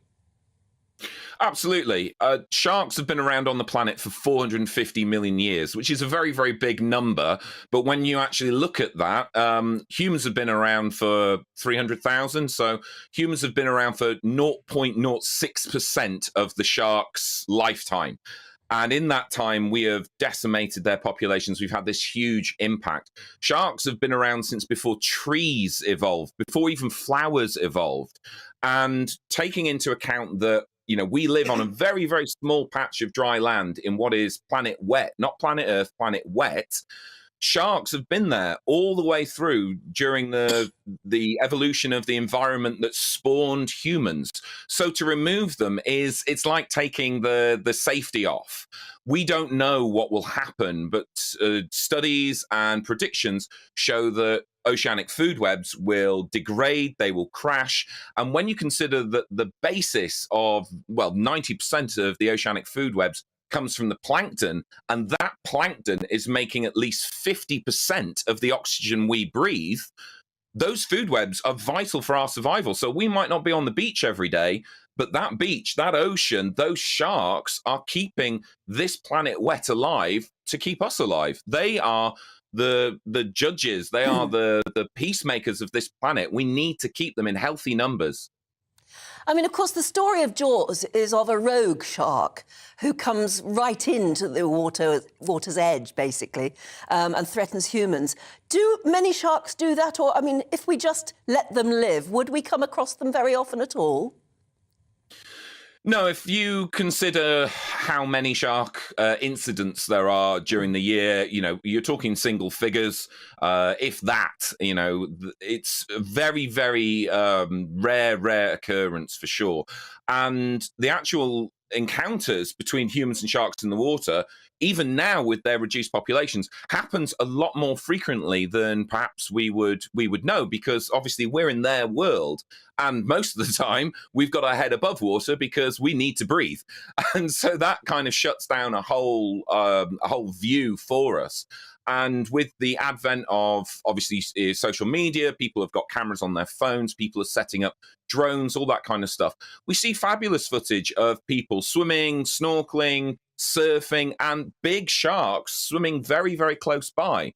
You have to remember that the shark is the perfect ocean predator.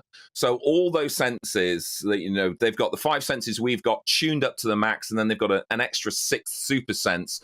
They are working all the time to find prey, the correct kind of prey, and to make intelligent decisions, because sharks aren't mindless hunters or killers. They need to protect their own bodies. And so they've got no interest in picking a fight that they're not going to win, and no interest in picking a fight for a food source that isn't there. So if sharks really did want to hunt us, they've got all the kit, all the tools, all the ability to do that.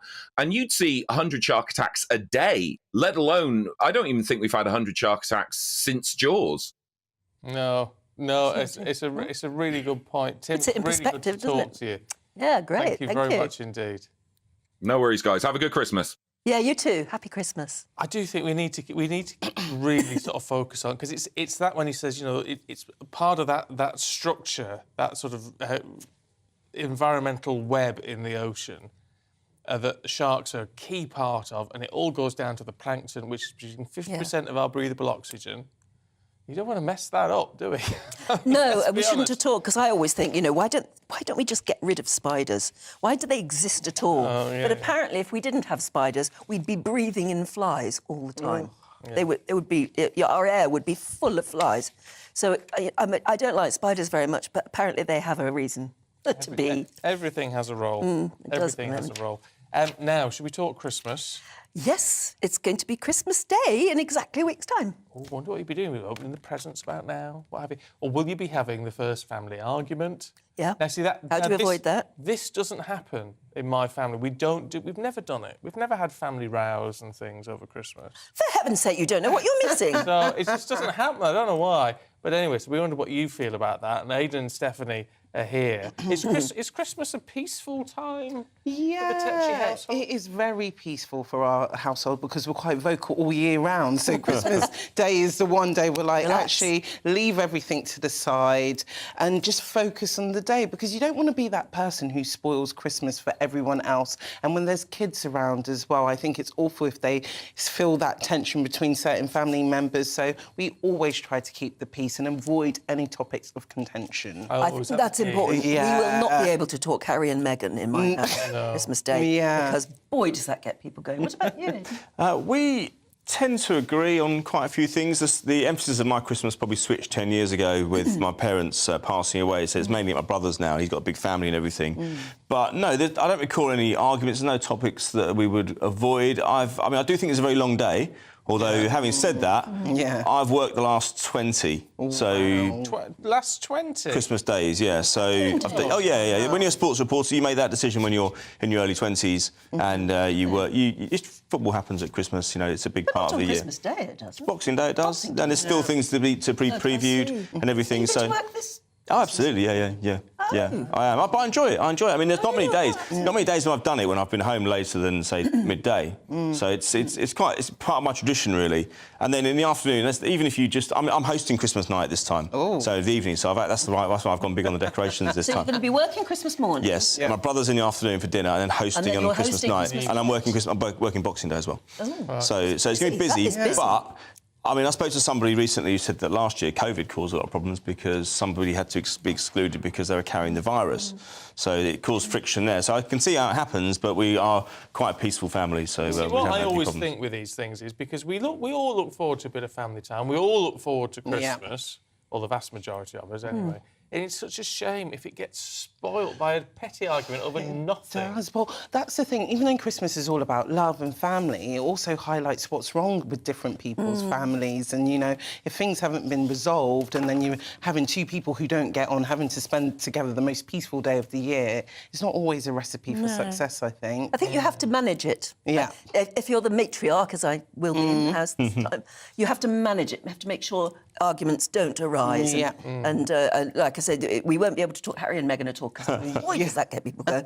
And we can't play Monopoly anymore at all, ever. Why? Because competitive. It gets very nastily competitive. Oh. It's all boys for It's boys, yeah.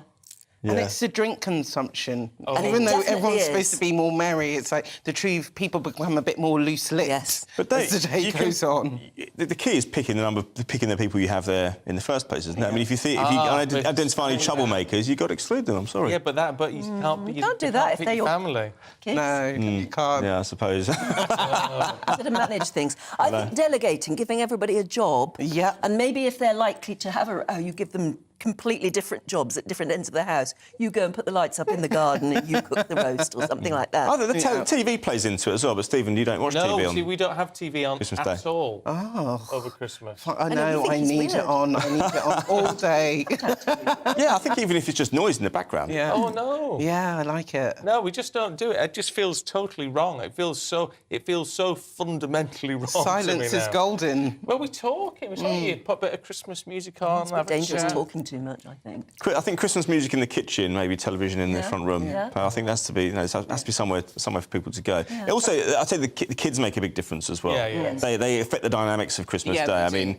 you know, as my nephews and nieces have got older, they're not as inclined to get up at 5 in the morning ripping through presents. Thank heavens. So Christmas doesn't start until probably 1 o'clock in the afternoon. I always used to find Lego very, very good as a present because you open your Lego box and you get very excited, get to it. and then everything goes quiet because you're building it. And that used to be brilliant. And it must be so fun to be the matriarch of Christmas Day. Well, I don't know whether it's fun. I'm not sure. I'll report back to you on that. I'm not sure if it's going to... I remember whenever we used to get a noisy present as a child, we'd suddenly see the batteries went missing at about 1 o'clock. Ruined on the first day. That's the other thing, is also to remember to buy batteries.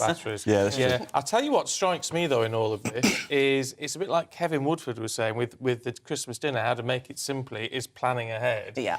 And you need, if you're hosting, you need to plan ahead how to keep people separate or keep people occupied or a bit of forward planning, and it could be the perfect Christmas. But sometimes I feel like the planning goes out the window on the actual day. The day just has a mind of its own, and... That's because you're getting at that Yule log at 10 o'clock in the morning. Yule log. Can I just say, it's been amazing being on air with you guys this year, and I just wanted to give you some Christmas cards. I gave Aidan one earlier this year, but I found that in my wardrobe, and I was like, ooh, that would be good for Aidan. I gave him the card. I gave him the card earlier this week. But it's been so amazing being on air with you guys. Our It's like TV family. I love it. We are family, and that's... We are family, it's important. Oh, you're so glitzy, I know. so busy. Oh, look at that for a Christmas. That's so My Christmas showbiz. card from Steph's already on display at home in my. That is absolutely gorgeous. But no, I just think it's been, you know, it's been a great year. January the 8th is when we started on this, and I think it's gone from strength to strength. Loads more of you are tuning in. Such a lot has figures are very good, and it's been a good year. Yeah, it has. So thank you, actually. Thank you for watching. Thanks, Steph, for my aftershave sample. Sorry, I thought of you. Yeah. Anyway, Thank you. I will. I'll try a different one out every day. Different ones, yeah. Absolutely. Thanks very much, Steph. Appreciate that. Merry Christmas to you all. Look, we're not going to see you now until after Christmas. No, we're not. So, I mean, there was lots on GB oh, yes. News. It all keeps going on. It's just that we've decided to stay at home. Yeah, so it's just having a little weekend. break. But we're back on the 31st, actually, New Year's Eve. We'll take you through we'll spend New Year's with you. But I hope you have a happy and a peaceful Christmas. I think that's the key. Make it nice and peaceful. Yeah, keep the telly on. Keep watching. Or not. Or not. Keeps us in a job. But anyway.